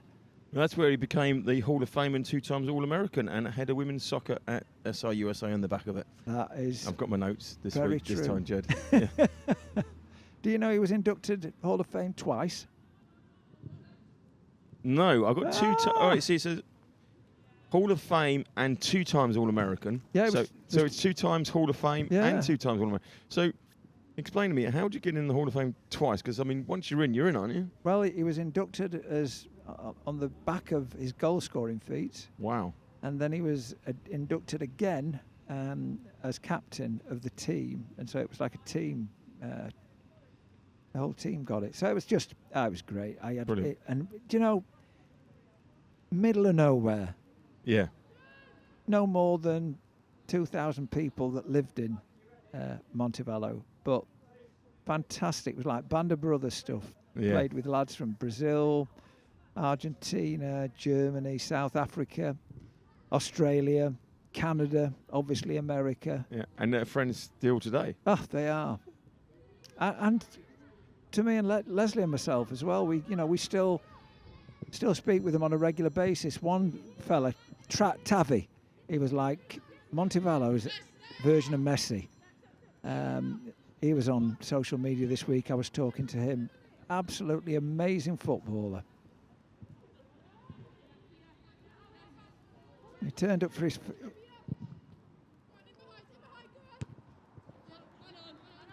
He turned up for the first training session. He was sort of about 5'2", and the coach said, "Who on earth brought this chap?"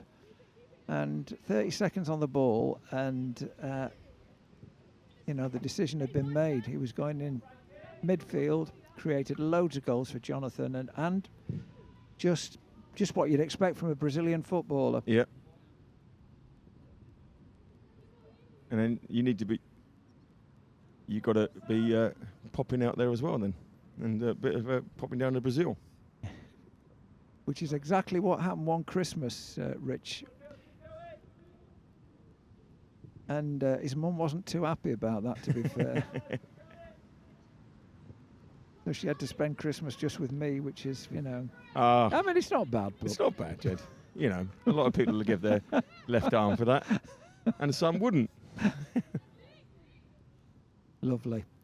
God, I love centre backs that do this. Yeah. Cross over the halfway line and keep going. Lovely football. In my day, that's kind of like, your Lawrenson and your Hanson bringing it out. But Samantha Corrie, Southampton women. That's who we're going to be talking about next. So you went to the Euros. You went on Wednesday night, the opening. Great atmosphere, brilliant, everything else. Any more games you got lined up? Yep, I've got a few more. I'm going to see Spain play. I've got tickets for the final. I'm hopeful we're going to get there. Yep. But I'm really looking forward to it. I'm looking forward to it every bit as much as I'd look forward to the Euros, the men's Euros. Yeah. I just want us to play with a bit of freedom. Yeah. And I know it's easy to say, but we did that in the second half against Holland, and didn't we do well out of it? And I just, it's a bit like the way our cricketers are playing now. Yeah. The guy doesn't want to draw; he'd rather lose than draw. Yeah, exactly. Because he knows, on balance, he's going to win a lot more. And that's what I just. Great effort! What a great save! Yeah, brilliant stuff there, and just up again to be able to make sure that the attacker had to move away. That was that Lucy Platt, 10 in yellow, I think it was. Yeah, I think you're right. We'll have a look at it again in a minute. And Francesca, what a superb save! I said to you, goalkeeping has just been amazing. It's an area that I'm obviously very interested in, and I think it's great. I think the only thing they spoil about goalkeeping with the moving is that you're not allowed to come and wipe players out anymore. Well, that used to be my strong part. Come out. That goal earlier wouldn't have happened, you see, but then you would have been sent off. So maybe something. Come out wide. Come out wide. Oh, the great ball! Here we go. And then just through the keeper there. Unlucky, but finished off by Laura Hume. Huddersfield women's final. Oh, that's our second, because we were talking about earlier, didn't we? Yep.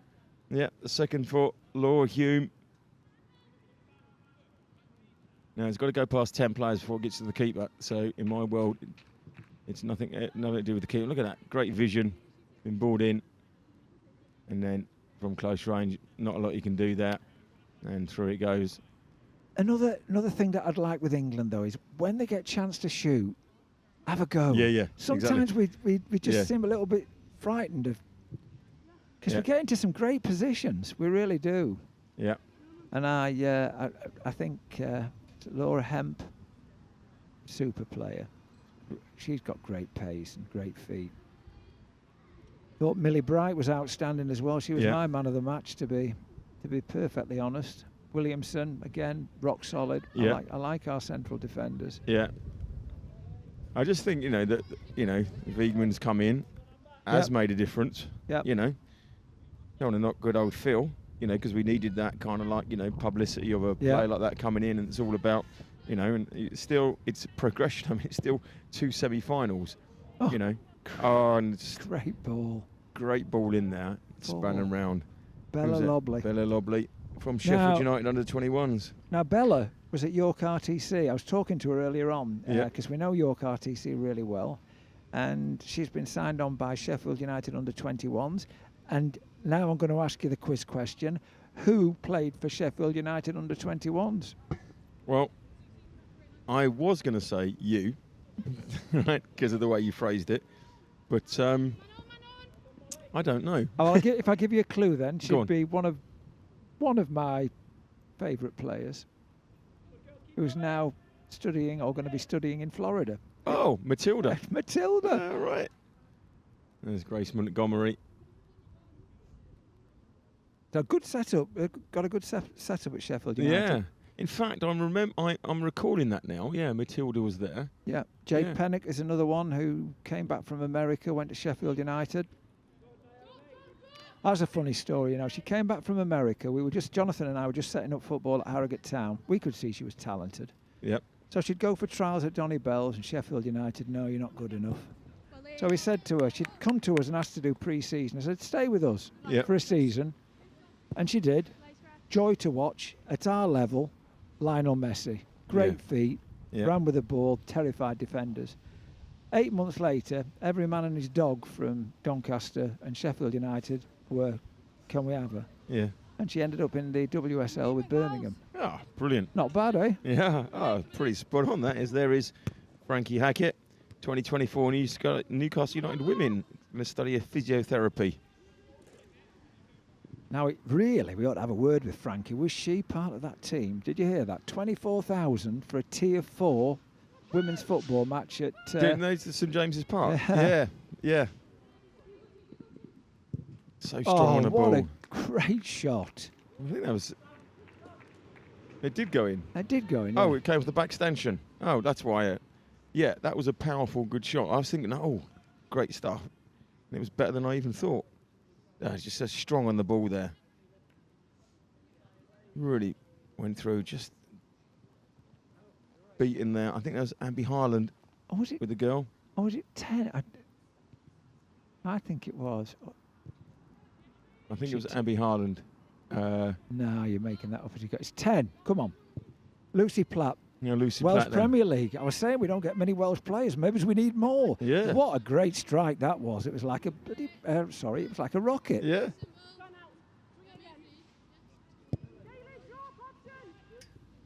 I think that's the best strike I've seen today, to be fair. There we go. Lucy Platt. The producers think it's Lucy Platt as well. Although they thought that penalty was a goal early and they got that wrong. So. Lucy Platt. Great She's football. going to be leaving you full 2023. Great football. Such good feet all the time. Oh, what a great cross. All the way. And looks like it's going to go out. Great left foot cross.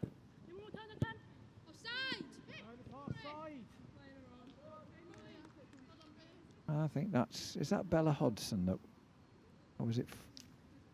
So Bella is wearing 14. Yeah, that's right. I'm sure it was Bella. It was a great cross. And won the corner from it. Left-footed as well. Big advantage if you've got a good left foot. My grandson, 2.5 years, looks like he's going to be a natural left footer. Yeah. So here we go then, right? Here's one for you, Jed. Right? If you hit the ball with the outside of your foot, yep. Is that because you haven't practiced enough with the other foot and you're being lazy? Or are you just trying to get a different angle on it? Because basically, if you're hitting it with the outside, you're bringing it round. That's the same action as if you hit with your other foot. Can I answer that with the story? Yeah. When Jonathan was playing football, his right foot was 10 out of 10. Yeah. His left foot was 4 out of 10. I said, Jono, you've got to get that up. Yep. 7.5 out of 10, or you're one-dimensional. Yep. And I say that to all the girls. You know, you've got. And you know what it's like. If you That's know somebody's only got one foot, you take them down one route. There's nowhere for them to go. Yeah. And that's what he did. To be fair, he worked hard at his football, and he got his left foot up to 7.5. Yeah. And it made such a difference. Yeah. Oh, good run. Oh, good save again. Yeah. Just sneaked in behind, but the keeping was good. And as I say that to the girls. That's a great ball through as well. Give the coaches something to, give the coaches something to like hang on and go, well, hang on, look, not only is he good, he's got 2 feet or, or 1.5 feet at least.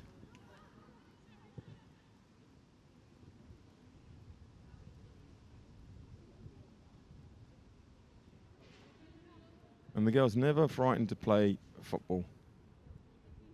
You don't see anything that's, look, people are asking for things to happen. People come in to make it happen. Getting in behind, that's just possibly on this surface. Yeah, asking a bit much. Asking a bit much there from Lucy Fazakali. Now, you're a man of an age like myself. Do you reckon any relation to Derek? Now then. Derek was like kind of Oldham Everton way, wasn't he? Yes, he was. Yeah. Well, I'll tell you another story on that subject. We have a girl turns up 4 years ago, Demi McCalliog. I said, you couldn't possibly be related to Jim McCalliog. Oh, he's my uncle. It's my uncle. Now, Demi's over in America at the moment. Lovely girl. And I knew Jim because he used to have a pub in Wetherby. Half of it was decked out in Scotland, half of it was decked out in England. And let me tell you, when England played Scotland, it was a pub of 2 halves. But he's a great guy. Of course, he played for Sheffield Wednesday, Scotland. Yeah. Back in the day, great player. So we'll have to ask. You make sure you ask Lucy if you know Derek. Derek Fazakali, that's right. It was interesting. I was trying to remember, and Ben said, well, it sounds like a Scouse name, and that reminded me about it being I'm sure he was like Oldham Everton way. Oh, Sure well played. Just good touches and keeping them running. It's Lucy. Emmy Sorry, Cook. Molly keeping it going and gets it across. Great touch by Emmy there. But not quite getting in, Lucy, on that occasion. But bringing it away.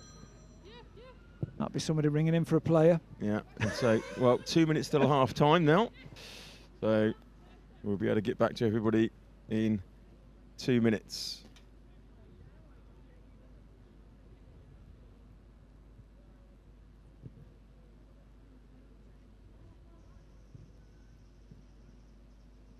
See, the other thing being, Zachary wearing 5 yellow there, needs a higher ponytail. Otherwise, I struggle with the number on the back. It's not a thing you normally get in the men's game. Well, not these days. There was a time, though. Come on. Yeah. It was never my fashion, to be fair, Rich.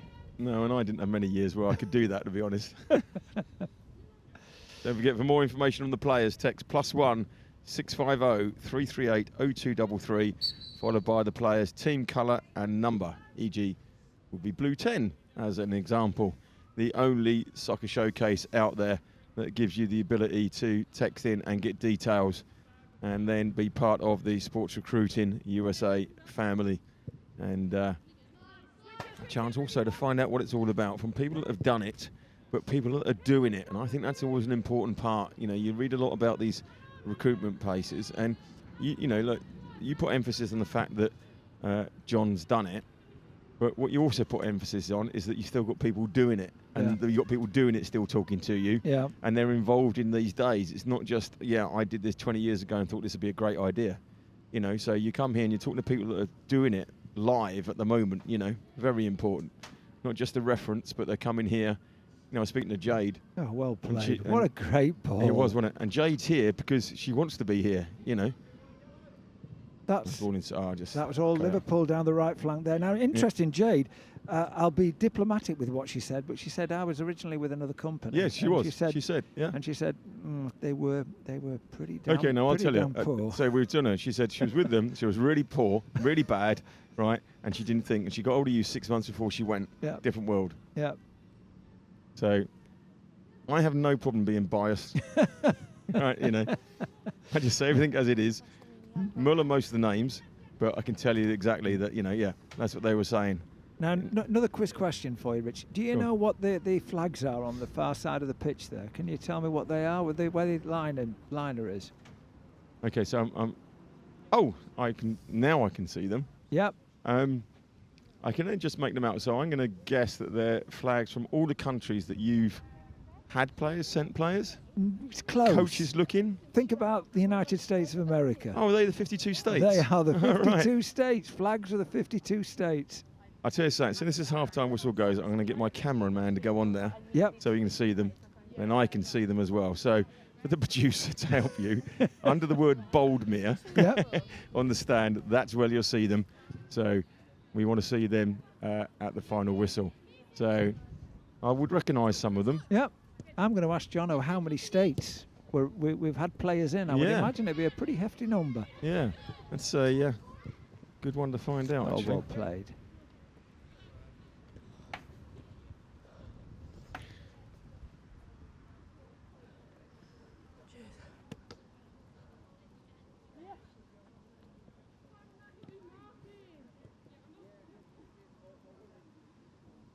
Oh, well played there. Good work there. That's Amber Truick's already at the University of... it's the University of North Carolina. No, UNC Charlotte. All right, okay. So North Carolina, Charlotte. It's beautiful. Oh, in Charlotte then. Absolutely oh, beautiful. Right. Yeah, it is. Lovely place. And that is the end of the yellow-white. I think there's one game to go. That's the penultimate game today. It's ended 2-1. Jed, it's been an absolute privilege, but if you hang on, look, we should. There we go. These are the 52 states. Brilliant. There we go. Look, asking you get. I could probably tell. I think we passed the Florida one. That was the one just back there on the left. Wow. Right. And there they all are like that. Yeah. It's people walking past the scaffold making it jolt. It's nobody's fault. There we go there. So there we go. Everything there for you. So Jed, as always, a complete and utter pleasure. Thank you very much. Great Look to forward speak. to the next one. Great to speak with you, Rich. Cheers, mate. Thank you. Bye for now.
the final game for today.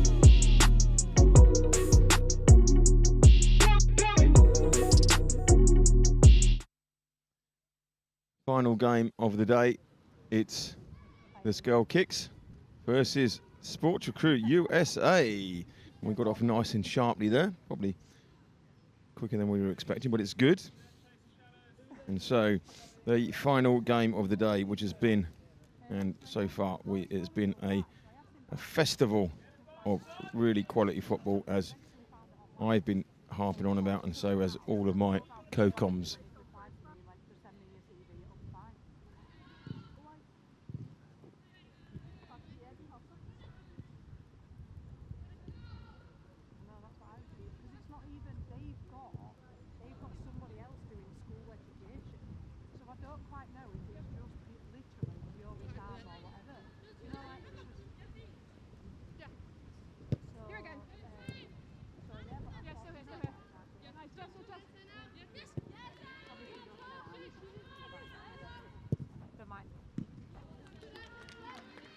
And as in every game, this is perfect timing. Before I even introduce my co-coms, this is why we brought the co-coms in. Shot from the edge of the area, and great keeping there. Safety plays it away. So I am so pleased to say that I'm joined by Ella Hunkin, who is a goalkeeper, funnily enough. There we go. So I am in my element as a goalkeeper myself. Got a member of the Goalkeepers Union. They can't do anything wrong. Most important player on the pitch. Absolutely. The only ones that are allowed to handle the ball. The only ones given their special area. That makes us special. Yep. You know, Special nobody else breed. can boast that. Yep, absolutely. So, and so with Sports Crew, I saw you coaching them earlier, right? So you're a goalie, but you do the coaching as well. Yep. And you're coaching, right? You know, these girls are good, aren't they? Yeah, definitely. We got some really talented goalkeepers here today, along with the rest of the girls who are also very talented. This group is good. I think it, goes along with the trend that a lot of young female goalkeepers nowadays are a lot stronger than they probably were a few years ago, which is really nice to see. Now, what you can hear in the background there, can you hear that chat in the background? Yeah. That's one of our coaches down there, look. Is that? Oh, is it Gail? It's Kelly. She's on her phone right above the pitch side mic. So our production is going to turn down pitch side mic, otherwise we're going to listen to the whole of Kelly's conversation. So there we go. You see, that's amazing. How clever is that? We just turned it down, and now we won't hear all about Kelly and everything that's going on. So, but yeah, so the quality, the quality of the goalkeeping has been amazing. Oh, Kelly's back, so we've got to turn pitch side FX right. She's on the right one. We'll just turn that down, and then you won't hear her. So always be careful where they are. So you're a keeper, I believe, if I'm right, down at Southampton? Yep, that's me. So is that Southampton ladies' first team? Southampton FC, because obviously there's FC Women and there's Women FC, different teams. Oh, right, but okay. Yeah, we're the one that just got promoted to the Championship. So that's us, yeah. Okay, well done. So Championship, that's one beneath WSL, isn't it? Yep. That's it. So we do some filming sometimes with Lewis. So the same league? Yeah. Excellent. Well done. So what, hang on a minute, hang on.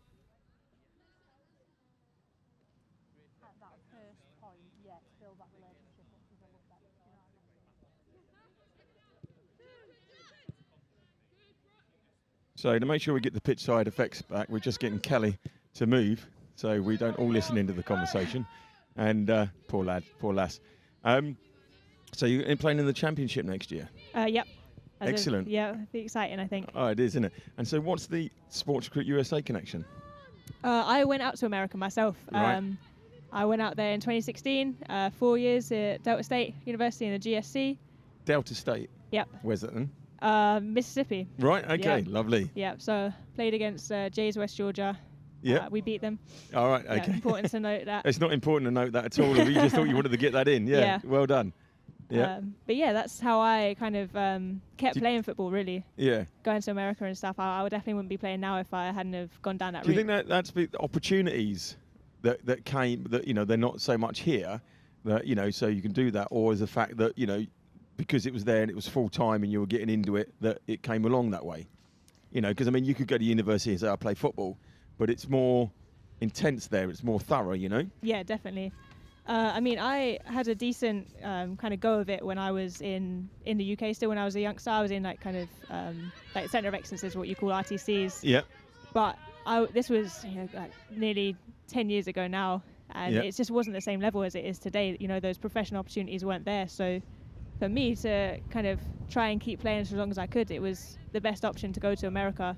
And obviously, it offers you that fallback as well, and having a degree What did you alongside do it. degree in? Exercise science. Oh, right, okay. Yeah, right. yeah. So you've come back, so it's opened more fields for you. You've got the goalkeeper coaching, but you can bring to that as well what you learnt there at college. Absolutely, yeah, it's good. It's really good. Now, there's Saran Watkins. Saran earlier, she came from Cardiff City in Wales in 19. She nearly took our scaffold out earlier, but a big scream because she was frustrated getting the ball. Only showcase around that will give you the opportunity to text and get the information on the players. So if you want more information on the players, all you do is you text +1 650 338 0233. That's what you text to, followed by the player's team colour and their number. So if you were doing Saran Watkins there, you would do blue 3. And then the next thing is your phone pops up with all the details you need. The only showcase out there that does it. Now, it does work year round. So if you're watching this on repeat, it still works. Amazing. All right? So that's the level of technology, So, hello, one of the things, right? I was a goalkeeper myself, right? And we did have, when I played, I wouldn't say at the level I played, when I played, we did have a goalkeeping coach. But he wasn't a specialist goalkeeping coach. He was one of the coaches that was going to take the goalkeepers. You know what I mean? It's different. Now, one of the things they said about women goalies, girls, is that they are 5 to 6 years behind. Because when it all started, there wasn't a coach. It was the physio or the ball carrier, that type of thing. Did you find that? Because now the specialised coaches, and I think the level of keeping is so good, and I think they're going to be, and I honestly believe this, up there with the men. Because, okay, they don't have the physicality, but you don't need that so much in there, right? I think that, you're going to get to that stage. So did you find that over the years that the coaching and everything towards you as a keeper's changed? Yeah, definitely. I think I am probably fortunate to be kind of the first generation of goalkeepers that benefited from kind of consistent goalkeeper coaching. Yep. Like, for sure, we had those kind of coaches that weren't really goalkeeper coaches, Yeah. but I was also quite lucky in that some of the clubs I played for, we did have dedicated goalkeeper coaching. And yeah, it's definitely made a difference to me. But, I see the girls, like some of the ones here today, who have had goalkeeper coaching every day from specialist keeper coaches instead of what I had. And it's just made them even better than what I could have had. It's brilliant, really. I don't think there's and John was saying this about his 8-year-old. There's not a difference now with if the girls, and Jodie was saying it earlier, if the girls are starting off at a kind of like 8, 9 playing football and having the same opportunities which they do now, right? Then they are at the same level as the boys, and it's only the physicality that makes them different. They've got the same skills level and everything else, and I think that's catching up with the goalies now. I think they've been absolutely brilliant. Yeah, for sure. It's a different game. Women's goalkeeping is different to men's goalkeeping, and it's important to have special goalkeeper coaches who know the female game. Because that's another thing that I had is male coaches that had played in the male game. They knew about male goalkeeping as opposed to female goalkeeping, and it's different. You learn things. There was a lot of things that I learned from my coaches who were male, involved in the male game, that when I got a specialist kind of female goalkeeper coach, they were like, "What are you doing that for?" And I'm like, "I don't know. That's just what I've been told to do." Yeah. So give me one example of that now, as a a dodgy old man here that only had male training type of thing. Open your eyes. Give me an idea on just one thing that would be different that you would be taught. So this is something I was actually talking to some of the goalkeepers about earlier, is your starting position in regards to a shot that's kind of coming from outside the box. Yep. Something that I was taught from male coaches was start quite high, because you cut down the angle slightly. Yeah. But in the female game, the way that we shoot the ball, it kind of dips at the last minute, as opposed to it doesn't do that in the men's game. It's more of a straight hit. So we as females need to set deeper into the goal, like more on our line, to be kind of able to deal with that drop and to parry. Otherwise, you just get lobbed, and that's the worst thing as a goalkeeper, isn't it? Yeah, it is, isn't it? Yeah, I mean, it's just kind of, and the thing is that the way a female keeper gets lobbed, they go, oh well, female keepers, they're short, aren't they? And you're going, well, hang on, I think you find Peter Shilton wasn't exactly tall, was he? And like Jimmy Rimmer from the days gone past, and things like that. So there's no that's really, really shallow way of looking at it type of thing, and that's good keeping there from Daisy Jenkins just seeing it over the bar. So whenever I do the production direction, any goalkeeper save, is played again like this, just as it's a striker's shot. You see, and then I tell my camera crew there, see, 9 times out of 10, the camera will go to the striker that took it. I go to the keeper. That's much more important. Absolutely. That's what it's all about. Yeah, we don't need to see the striker. They missed. Yeah, Yeah, exactly. They failed. They failed. The goalkeeper did their job, and it's that special area. And so there's another chance.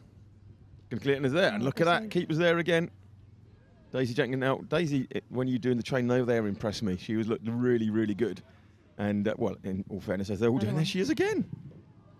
And then see, as a keeper, I don't know about you, I'd be saying, my defence, get out of the way. I was going to have that. Yeah. And if the ball goes wide, I just call safe after it's gone wide. Brilliant play, Daisy Jenkins. Now my producer's listening to me, and he's going to get a close-up of Daisy next so we can see it. But look at this. So here's a highlight reel. Yeah. Straight in. She's there with that one. But she's straight up again, which is like she's on her feet before as that one comes in. And there again, and that's the important thing. There she is, star of the show. We don't need to talk about strikers. They put Annie Syme up again. It's Daisy Jenkins, because look, we got Annie Syme at the top of our list. It's not. They'll correct that for us. They're really good. We've got to blame John, because if you look, who do you think was in goal? Yeah, that's absolutely. Yeah.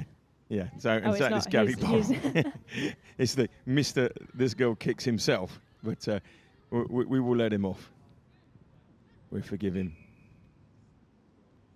Yeah. So that's an interesting thing, isn't it? There we go. Daisy Jenkins, number one, looking really, really good and resplendent in the orange of England. Yep. Yeah. So I don't know what you think. There should be a ban on any team playing in orange apart from Holland. Yeah. Right. I agree with that. I think we can play in black, and New Zealand all black. Do what you want, right? But there's some sacred things. You don't play rugby in black, right, as a national team, and you don't play football in orange. Yeah.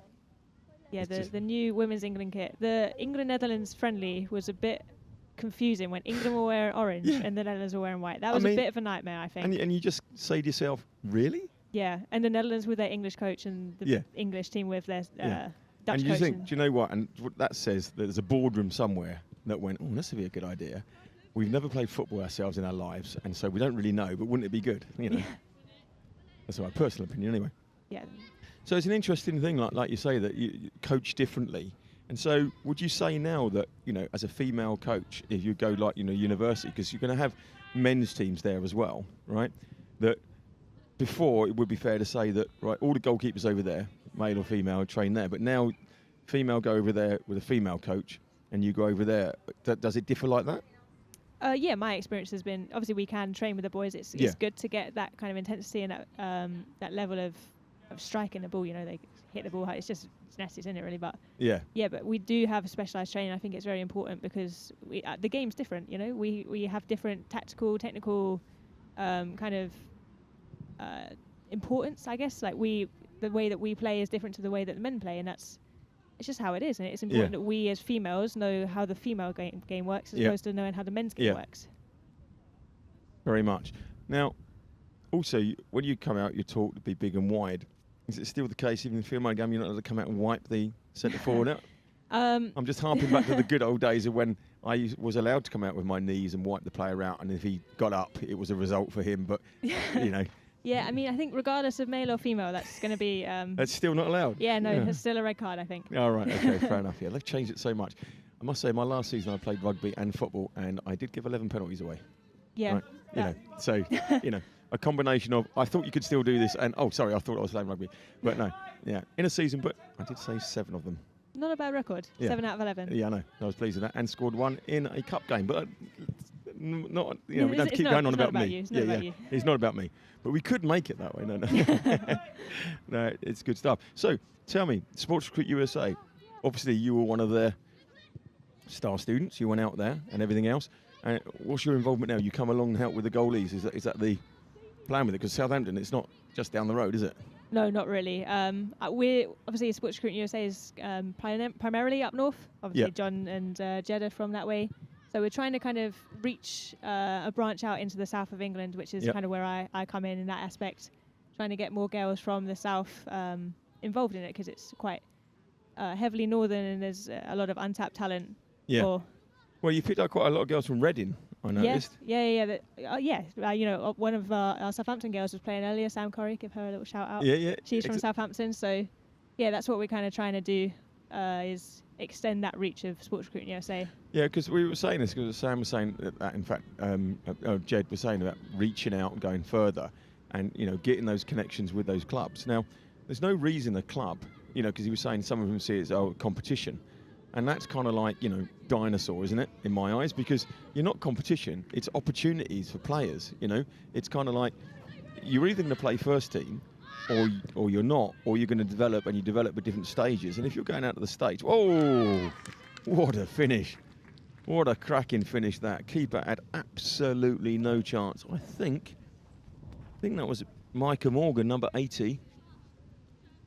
Back in there. Cleared. It's under control, and that's a finish. Oh, nothing the keeper could do about that one. Whether she was trained by a male or a female, where she stood, that was going in. So, yeah, Micah Morgan, number 80, over the back there. He's well chuffed with that. But just remember, if you're watching the top left, all that says is development with the clock running down. We're not worried about what the score says, who wins, whatever. It's a chance for the players to showcase themselves, develop. They come along here, they don't know everybody, and they get to know them. They have to play today in a team, meet people, go through it all, and it's about development and everything else. So you spent 4 years out there, right? What would you say? I was asking Jade this. What was the biggest thing or hardest thing that you found that you got out there? Was it, because 2016, it's not that long ago. No, it feels it. But it feels it with COVID and everything that was happening there. Right, but what was it? What did you find? I mean, if somebody's listening now thinking, oh, I fancy doing that, what did you find was the kind of like most difficult thing to adjust to? That's a good question, really. I think I personally had quite a good time with it. Like, I didn't really get homesick or anything. The one thing I would say is just this playing style is a little bit different. Yep. It's a good finish as finding well. it back in there. It's a really good finish there. She picked it up, just a mistake in the end, but Gwen Waters going 2023. Reading Women's, we're talking about that. Another one from the south. Picked this up really well. Just kind of break to her there. And Daisy Jenkins, as good as she was earlier, nothing she's going to do about that. You can never blame the keepers anyway. They've got to go. Ball's got to go past 10 players before it gets to you. So there's 10 other reasons that it goes in the back of the net. That's my excuse every time. Yeah, exactly. Exactly. Gwen Waters, well played. So yeah, so you didn't get home, so you loved it and everything else. What was the one? Is it the intensity or the style of play? Both, really. America is very physical in that all the girls are strong and they're also incredibly fit and fast, and it's a very I call it a very transitional game. Yep. It's a bit one end to the other, and it's very exciting to play in, to be honest. You never know what's going to happen, really. Yeah. But obviously as a goalkeeper, I was happy, but I think the outfield girls that were from the UK that went over were a little bit blowing. And after I was standing, I was happy, but yeah, well, I did go in goal because I didn't have to run around. Yeah, that was that's exactly it. That was my thing. I mean, now the goalkeepers have got to be as fit, which is a good reason not to play in goal.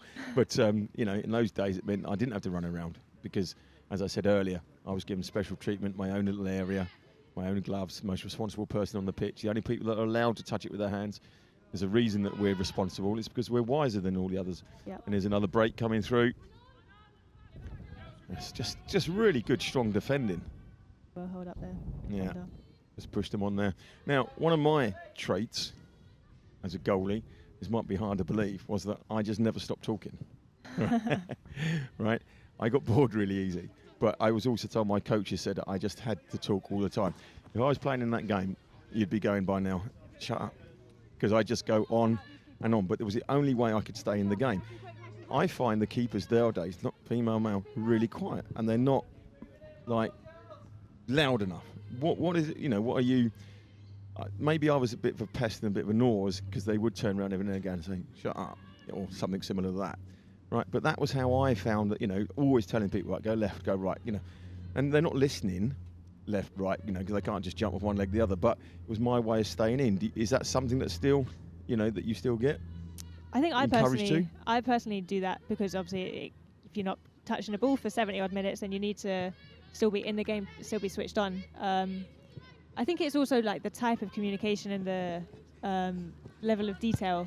It's I think if I told my centre back, step left, step right, step forward, they would get it pretty annoying me pretty quickly. Yeah. But you know, as long as I'm telling them information that's relevant and they can use it, I think it's important to keep. It's really important as a goalkeeper to be talking. The defenders need to know that you're behind them, you're switched on. Yeah, exactly.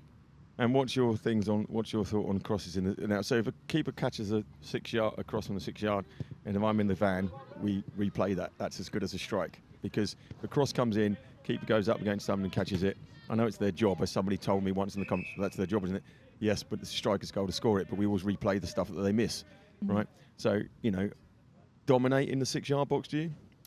Yeah, it's really important as a goalkeeper. You know, it's having that physical presence and also just the bravery to be able to come and claim a ball. It takes a lot of pressure off your defenders like that, and it's a good way to start a counter attack as well. You know, you take a cross, ping out the pitch, and you hopefully scored if your striker can do anything. Yep. Obviously not always, but Right. So here's my other thing. Right. So I do a lot of commentary on some foreign games.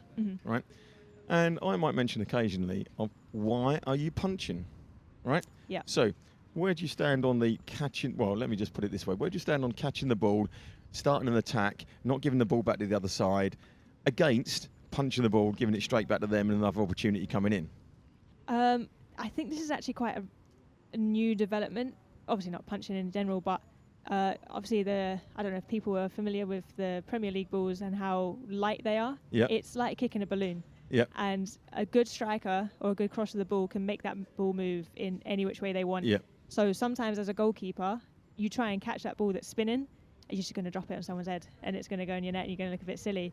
So sometimes you do just have to put a fist through it. And it's the same, you see it in the Premier League now with goalkeepers punching when they go to dive instead of trying to catch it. It's the same thing. That ball's spinning.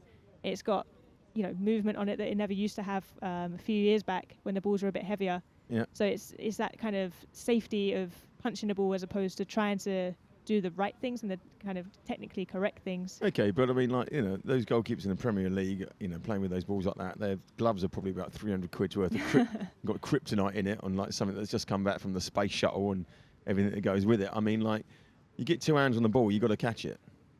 Yeah, I mean, if it comes in and you get 2 hands safely on it. I don't mind punching in one hand, right? That's fine, you're allowed to do that. But punching when the ball comes in and they could just catch it. Because when I played, if I punched it, I only punched it because I wanted them to have another shot. You know what I mean? You were getting a bit bored. Yeah, keep the ball in play, keep going like that. And then so when you catch it, go, because I wanted to be involved. I was getting bored. I don't understand the punching lark. But I've got another angle in it now. You've come to me with the ball is really light. And that's what it is. Yeah, that By the sounds way, really silly when you say it like that. I know we've written half time on the screen, but this is the official drinks break. It started at 20 minutes, and then keeping the ball rolling because we've got to be off the pitch by 4, and so we will be however long to go. But that's why we've got a blank pitch. People watching, but they're just getting back on that now. So that's a different angle. That it's kind of like there's a bit of a percentage play in there. Mm-hmm. That it's that much better, but it still doesn't ring true to me personally.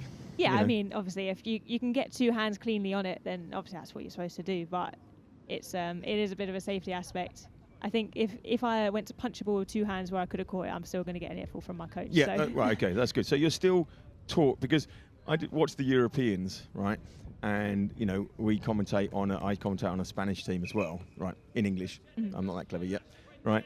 And a lot of the opposition goalkeepers, who are Spanish, are punching, right? And so when they're punching, I just think, why don't you catch it? But it seems to be a European thing. But that's also me being brought up, and always European goalies were never as good as ours, and they'd always be punching and that type of thing. So just wondered how it's coached these days.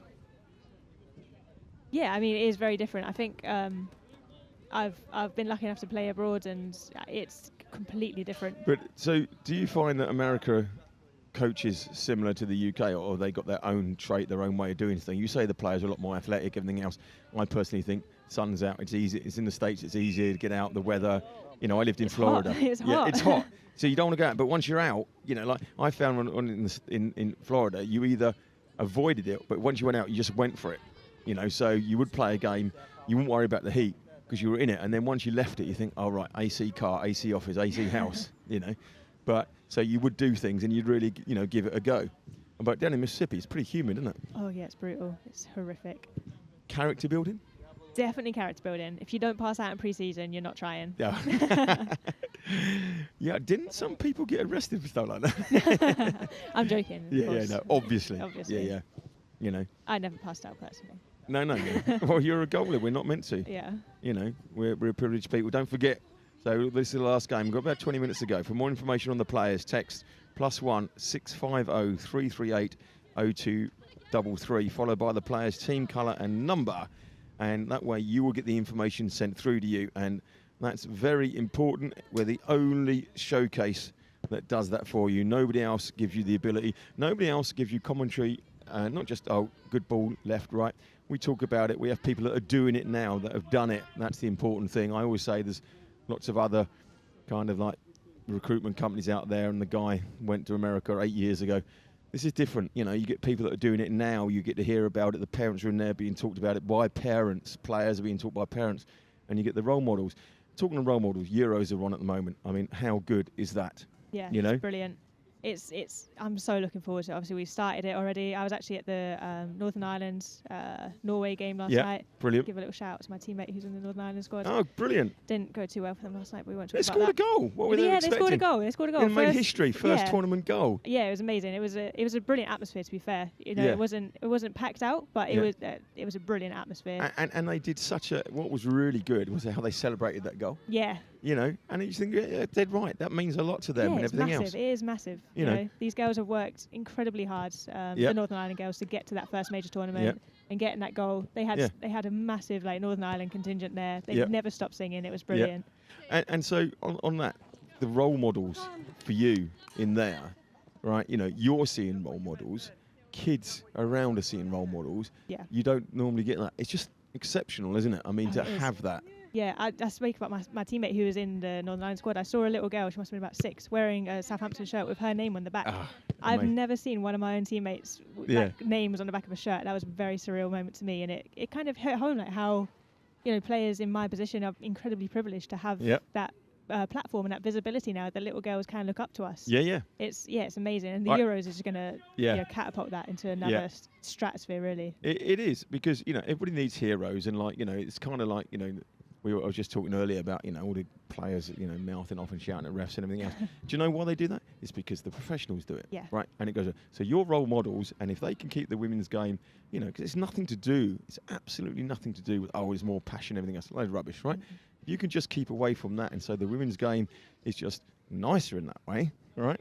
Then I just think it's going to go from strength to strength. And I did see a report the other day how they reckon it was, I can't remember how many years it was, let's say 20, let's say 30, how the women's game will overtake the men's again, because it did after World War I. Mm-hmm. It was bigger, and that's why the FA stopped it. Yes, that's absolutely why. You're getting really popular and bigger than us, we're stopping you. Yeah. Right, well, I saw a report, and they put a really good case together, argument, as how it would overtake. And you think, no, it can never happen. But can you imagine a game like, you know, England, Scotland, and everybody mixed in together, but you know, a really competitive game at a high level, because the talent is the same. You know, it's only the physicality that is the difference. But the Euros as well, I kind of like the idea. I mean, like, you know, okay, we launched at Old Trafford, the finals at Wembley, but it is good that they're using smaller venues, right? Because they're not going to fill every one of them, but it does mean you take it to different places. Otherwise, you take it to Birmingham, you take it to Liverpool, you take it to Manchester, take it to London. I mean, it was in Southampton, where they're going to be down at Brighton, you know? And Brighton hosted South Africa, Japan in the Rugby World Cup, right? And now Japan won that game, and now Brighton is this Japanese mecca, right? And it's on the map. These places, people are going to go, never heard of Milton Keynes in Europe, and go, wow. Oh, Milton Keynes. Yeah, exactly. You know what I mean? And the same with the Southampton. You know, the Premiership ground, is great, but it's just that opportunity to take the game to different places.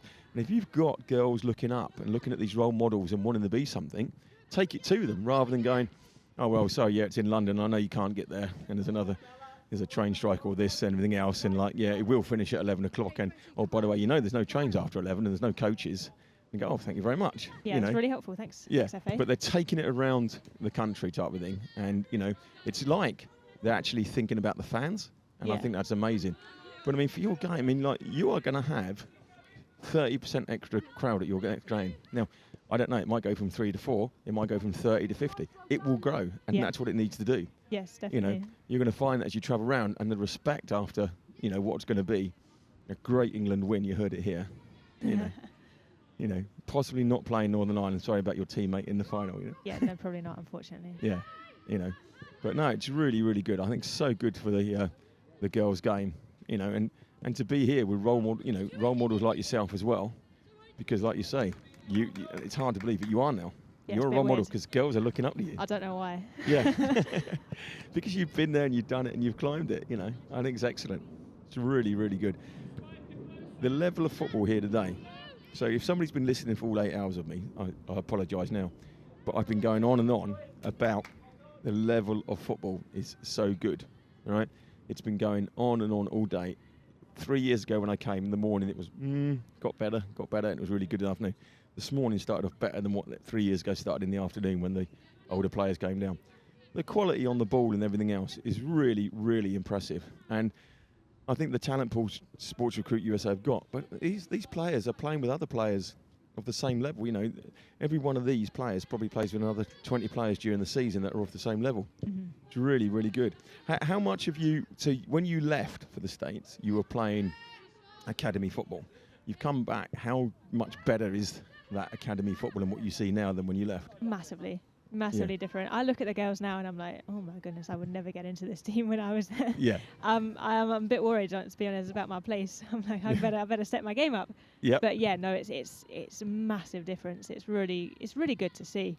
You know, it goes to show like the level of coaching that has been, and the money that's been put into it, and the professionalism around the game now has, you know, it's paying off in that these young girls are technically brilliant. They know the game, and they have opportunities that we didn't have when I was that age. And you know, it's all that trickle down effect from investing in coaches' facilities, professionalism, the women's game in general at the top level trickles down to the grassroots. Yeah. And you get girls across the board who are much better footballers than I was at their age. Yeah. And talking about just seeing Daisy control that, play that out. I mean, in my day, like, you know, if I touched the ball twice, I'd probably come out in a cold sweat. Right? The ball come to me and I hoofed it. And, you know, and if somebody look up to me, I'd be pointing out, never back pass. You know, because all I'm going to do is hoof it. You might as well do that yourself, mate, you know. And but you're taught when you left and when you come back, same thing, play out from the back, be a good footballer? Yeah, that's something I was taught from, you know, I think that's again from me being lucky enough to be around kind of academies is what we learnt. And that hasn't really changed, so I'm quite lucky in that aspect that I didn't have to learn that at a later, at an older age than these girls are now. But I'm still not as good as they are. I'll with their feet? That. Yeah, no. I try, but I'm not as good as they are. So you just got to make up for it anyway. You're the you're the one that stops the shots, but you're not so good with your feet. You see, that would be my thing. Going well, like, you know, I'm really sorry about my feet, but I tell you something, my hands are bloody good. You know. Yeah, I mean, my feet are okay. They're all right, but you know, some of the distribution from the goalkeepers today has been phenomenal. It's very impressive, very impressive. It's been very good indeed. They get around everywhere. That was just Amber. No, it wasn't. Just taking a knock in the middle there. All good though. And so, what we need then is, as you do this and introduce the south, you need a few more stream showcases down south, then, don't you? Really? Yeah, it makes my journey easier. Yeah. That's right, and mine as well. I mean, I'm only from Brighton along the road from you. You know? So it would be quite handy if we could, arrange some streams down south. Maybe we'll have a word with John, and maybe that's the way to make it happen. You know, more work for us and less travel for you. Yeah, you know? Absolutely. That's all that matters, really, isn't it? Exactly. My travel time. That's the most important thing. Exactly. Yeah. There's Caris Minton from This Girl Kicks. Caris, my money says she's also starting to do the Welsh setup. Yeah, Pontypridd town. Pontypridd, double D's in Welsh. Did you know that? I went to Cardiff a few weeks ago. Didn't understand anything. You just held your hand out, they took your money and that was it? Yep. Yeah. I was in the Heart of Wales Sevens 2 weeks ago, which is in the Heart of Wales near Aberystwyth. And, you do have to nod and go, of course. Yeah. I went to Tesco's and it was all in Welsh. I don't know what's going on. Yeah, the fun. Did you find, as you travel around the States, how different they were? You know, a lot of people say, the culture not here. I thought the culture was everywhere. And it was like, because you're different, you know, like as you go in, the change in the way things happen. And like Hollywood has got America so wrong, in my opinion. You know, when you live there, it's nothing like that. One, not everybody has got a gun at the bottom of the fence to settle an argument, right? you know. But although saying that, you were in Mississippi. I was in indeed. Mississippi. Everyone had a go. yeah, you know. But it just like, you know, it was so interesting, the different areas. Yeah. You know. Yeah, definitely. You know, I think I was actually quite lucky to be in Mississippi because a lot of people don't really realise how just culturally rich it is. You know, it's the home of blues. Yeah. It's incredibly interesting, and I was quite lucky in that I got quite a few classes actually through like university that taught us about the history of the Mississippi, the Delta. Yeah. And it's fascinating. It really opened up my eyes to a lot of things that obviously as a Brit I had no idea about. Yeah. Some of it obviously it's a bit of a torrid history. Yeah, but exactly. Yeah. But it is incredibly interesting, and it's, you know, it really, I think, affected me as a person, and, you know, opened my eyes up to different things and different culture. You just see it differently, and there is a culture there. Yes, there's very much a culture, especially if you go down to like New Orleans. There's some culture in New Orleans for sure. Well, I did some work in Baton Rouge. Oh yeah, Baton Rouge is nice and obviously home to the Louisiana University. But yeah, I did some work in Baton Rouge. I then stayed in New Orleans, and we just did some travel around there because I was working on the Hurricane Ike as it came through at the time. And I just loved it. Yeah, I just thought it was absolutely brilliant. And then I did some work in Arkansas. And the people are so nice. They are so nice. You know, so nice. You know, it's kind of like, you know, well, you come from down south as well, right? Yeah. So, you know, like if people are that, if they're that kind down there, they want something. You call the police and you get them arrested. Like, you know, this man said good morning to me. You know, what was that all about? Yeah, exactly. You know, Northern are arrested for saying good morning. Like, well, you know, they are. So I always say that, you know, if they shoot you in America, they'll probably make sure you're comfortable and sitting down first, you know. So it's kind of like, it's just great, the service and everything else. And so, grits, yes or no? I was just thinking about grits. Yeah. I literally, that was so weird. No, not for me. Not for me. So did you go, oh, yeah, I'll have some of that porridge?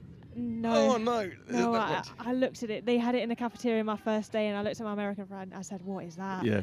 Right, she said it's grits. So, right, so what about, did you ever try it with cheese? No. Cheesy grits? No, I've heard about it. Have a word with Jade. Did she like it? Loves cheesy grits. Does she? Yeah. So I've got to try some cheesy grits now because I'm like you, Marmite, you know, can't stand it. Grits comes in the same thing. I've tried it a couple of times because I thought it would be, you know, culturally correct. But I'm told, add cheese to it. Jade, have a word with Jade. Cheesy grits.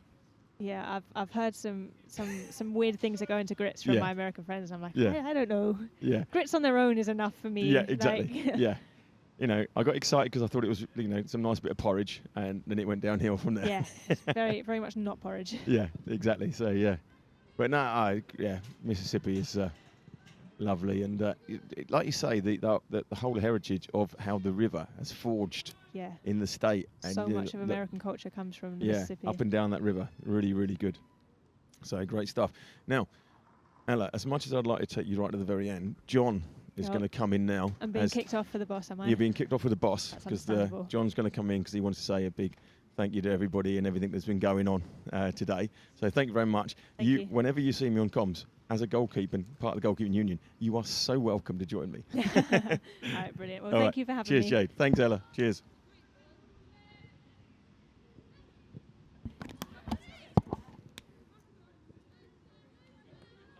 John, it's been a privilege. Well, hello, Rich. It's been a while. It's been a while. It's like nearly a whole day has gone past. Oh, it's flown by, like it does every year. It's gone so quick, and it's been so great. And this year, there's more element on talking to the people about, you know, what it's all about and everything else, right? And the women's game, and I've absolutely loved it. It's been so interesting, you know, and the passion that the people have brought to it. You know, it was Ella and Jade and Jodie and Ben, and obviously your old man Jed as well. This is like, everybody really cares about the game, and, you know, and Sports Crew USA. They can't say enough good stuff about it. And, you know, like, I don't want to make you blush. It starts from the top. Well, thanks very much, Rich. But I'm very lucky in the fact that the group of people that we've got obviously working with us, and they're all here today, and they all play a massive part in helping these girls achieve the dream of obviously playing and studying over in America, and what an opportunity it is, and just feel very privileged really in the fact that we can put on events like this that girls can showcase their talents, and coaches here coaching, watching, obviously stateside. It's just a great opportunity for them, and that's what we try and say to them. There's no pressure on them or anything like that. Just go out there and just show us show us the quality that you have, because I know the quality they've got. Yep. And I know it's difficult that they're playing with players that they're probably not used to playing with, but they gel so quickly. It's like they've played together for years. So very proud, very proud of the girls, and obviously a big thanks to all the coaching staff that we've got with us.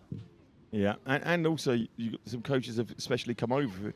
It says a lot when people are coming over for your showcase. Yeah, it really does, and obviously speaking with them, it's great to see them in person, and obviously thank them for coming over. And I know some of them have been on long trips, and this is kind of towards the end of it, so it's again very privileged that they give up the time to come over and watch the girls and obviously speak to the girls as well.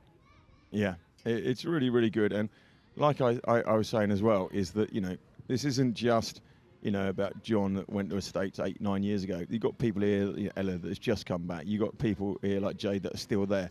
So when you come to these and the girls get a chance, they're talking to people that have done it. They're talking to people that are doing it, and it brings a lot more to it, because, you see a lot of these things, and you see it says, I went to the States 6 years ago, loved it so much, I set this up. And, and that's not, not knocking that, because that all happens, right? But the fact is that, you come here and you get the full works. You get parents talking to parents. You're then talking to them about it. You've got players that are doing it and done it are talking to them. And the girls are really getting it. And also, the girls aren't here for 5 minutes. They're with you, like like Matilda was saying, under 13s. Yeah. You've got players that are with you like 4 or 5 years. It's a very special kind of feeling, having the community feel that we've got. And as you say, from my perspective, these girls want to hear stories of players like Ella who've just recently been through it, or Jade who's over there at the moment. They don't want to hear about my story 13 years ago or anything like that. No, exactly. It's those girls that are going through, which is, as I say, the proof is in the pudding. They're going over there and having a brilliant experience. Now, here's a quick one for you then. Right, so this is where, your football expertise comes in. Top bins, right or left? Just anywhere where it goes in, to be honest, Rich. No. Okay, so you've got to call it. I'm going to tell you now, it's going to be, I think, 15, top bins right. No, it's going to be number 8, top keepers right. Just that. I was right. You were but right. Just wasn't in the top just bins. didn't go in. Right, there we go. That's the bit I love about commentary. I know, but as I say, just last couple of minutes here, it's been a great day, and obviously we as staff play a part in that, but it's down to the girls. Yeah. And they've got to come on and deliver. Yeah, they have, and they've got to set a tempo from minute 1, which they have done, and that's kind of filtered through for the whole day. So morning session, afternoon session, they can be very proud of how they've done. Yeah, I mean it's exceptional. I mean, I've gone on a bit like a drum, beating drum. The level of football this morning, which I didn't think was there, the first 3 years ago. It's exceptional. It really is good. I think it's come on brilliantly, and so Sports Recruiting USA, I've done an amazing job here today, bringing this all. And don't forget the men's showcase coming up as Macclesfield. She's in Millie. It's a great save. Once again, Daisy Jenkins is there. Superb today, goals, Daisy. Yeah, goalkeepers. These girls' goalkeepers are so good, and they're going to be. That's an area where they're going to be able to compete with in the men's team, because the physicality isn't quite there, but they're much more agile and quicker. I think it's really, really impressive. Like I was saying, at Ella, really impressed with when they were doing the goalkeeping coaching, how good they were, and they look good all day. And you've got to admit, it's hot out there as well.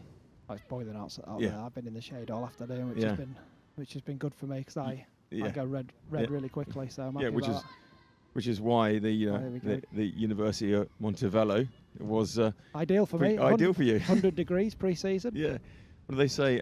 Somebody said on the stream to me the other week, it's 100 and hell. Yeah. Well, the humidity was hell, but again, you get used to it. You do. Yeah. Out night there, and Jenkins plucks it out. A lot of tight legs out there, but you can understand it with it being early in pre-season. Yeah. The chance for Millie, and that's again a great save. Yeah. Brilliant stuff, just spread wide. And Ella's just informed me that the keeper did really well by not wiping out the centre forward, which exactly. That's not what we want. The last minute. Yeah, which I thought was all okay in my day.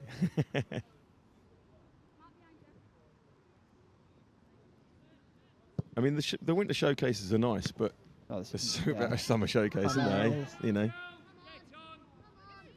Here we go. Last chance, Bella Lobley.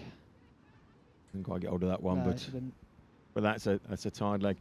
So if that was grass, well, it's not, but that 4G artificial grass, 24 degrees hotter at ground temperature than grass. in this type of weather. What, You know 20, that? 24? Yeah, that's the difference. So the floor, if That must be was Fahrenheit, 38 Rich. for grass, it'd be 24 degrees hotter. To be fair, played a few games on turf in America, and it was hot. Yeah. Midday. Yeah. And there should be a law against that as Oh, well. no, yeah, there should be. 12 till 3, in you're Florida. not allowed to play, you know? Start of September in Florida, Sunday lunchtime, after Yeah. playing on a Friday night as well. Yeah. But they're the experiences you remember. So. Yeah, exactly. As Ella was saying, if you don't pass out, you're not trying hard enough. Yeah, exactly. Their last chance here. Yeah, I for think this girl kicks. Ref's just had a look at his watch, so I don't think it'll be too long. No, it won't be too long, because I think officially we've got to get off.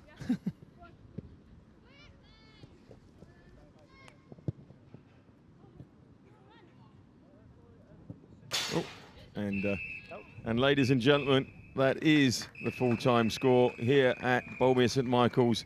The Sports Recruit USA Summer Showcase comes to an end. John, I'll let you have the final word because, well, you won't. I'll come in after you, but let's have your final thoughts. Yeah, just a great day all round, Rich. As I say, big thanks to the players, parents, and guardians that have brought them today. They're the reason why we do this. Big thanks to the coaching staff and everyone else involved, referees, physio, everything like that. And obviously, just a final big thank you to you guys, Rich, because it wouldn't be the production, and the girls wouldn't have the opportunity again if we just kind of sent out the footage like normal. So really appreciate it. It takes it to that next level, and we're obviously very proud to be kind of involved with you guys as well. Thank you very much, John. So here from the heart of England on a absolutely stifling day, but it's been gorgeous. The football's been amazing. Thank you for tuning in wherever you are. We're going to catch the 4:35 train, so we're going to wish you adios really quickly, and thanks for joining us today. It's over and out from Sports Recruit USA Summer Showcase.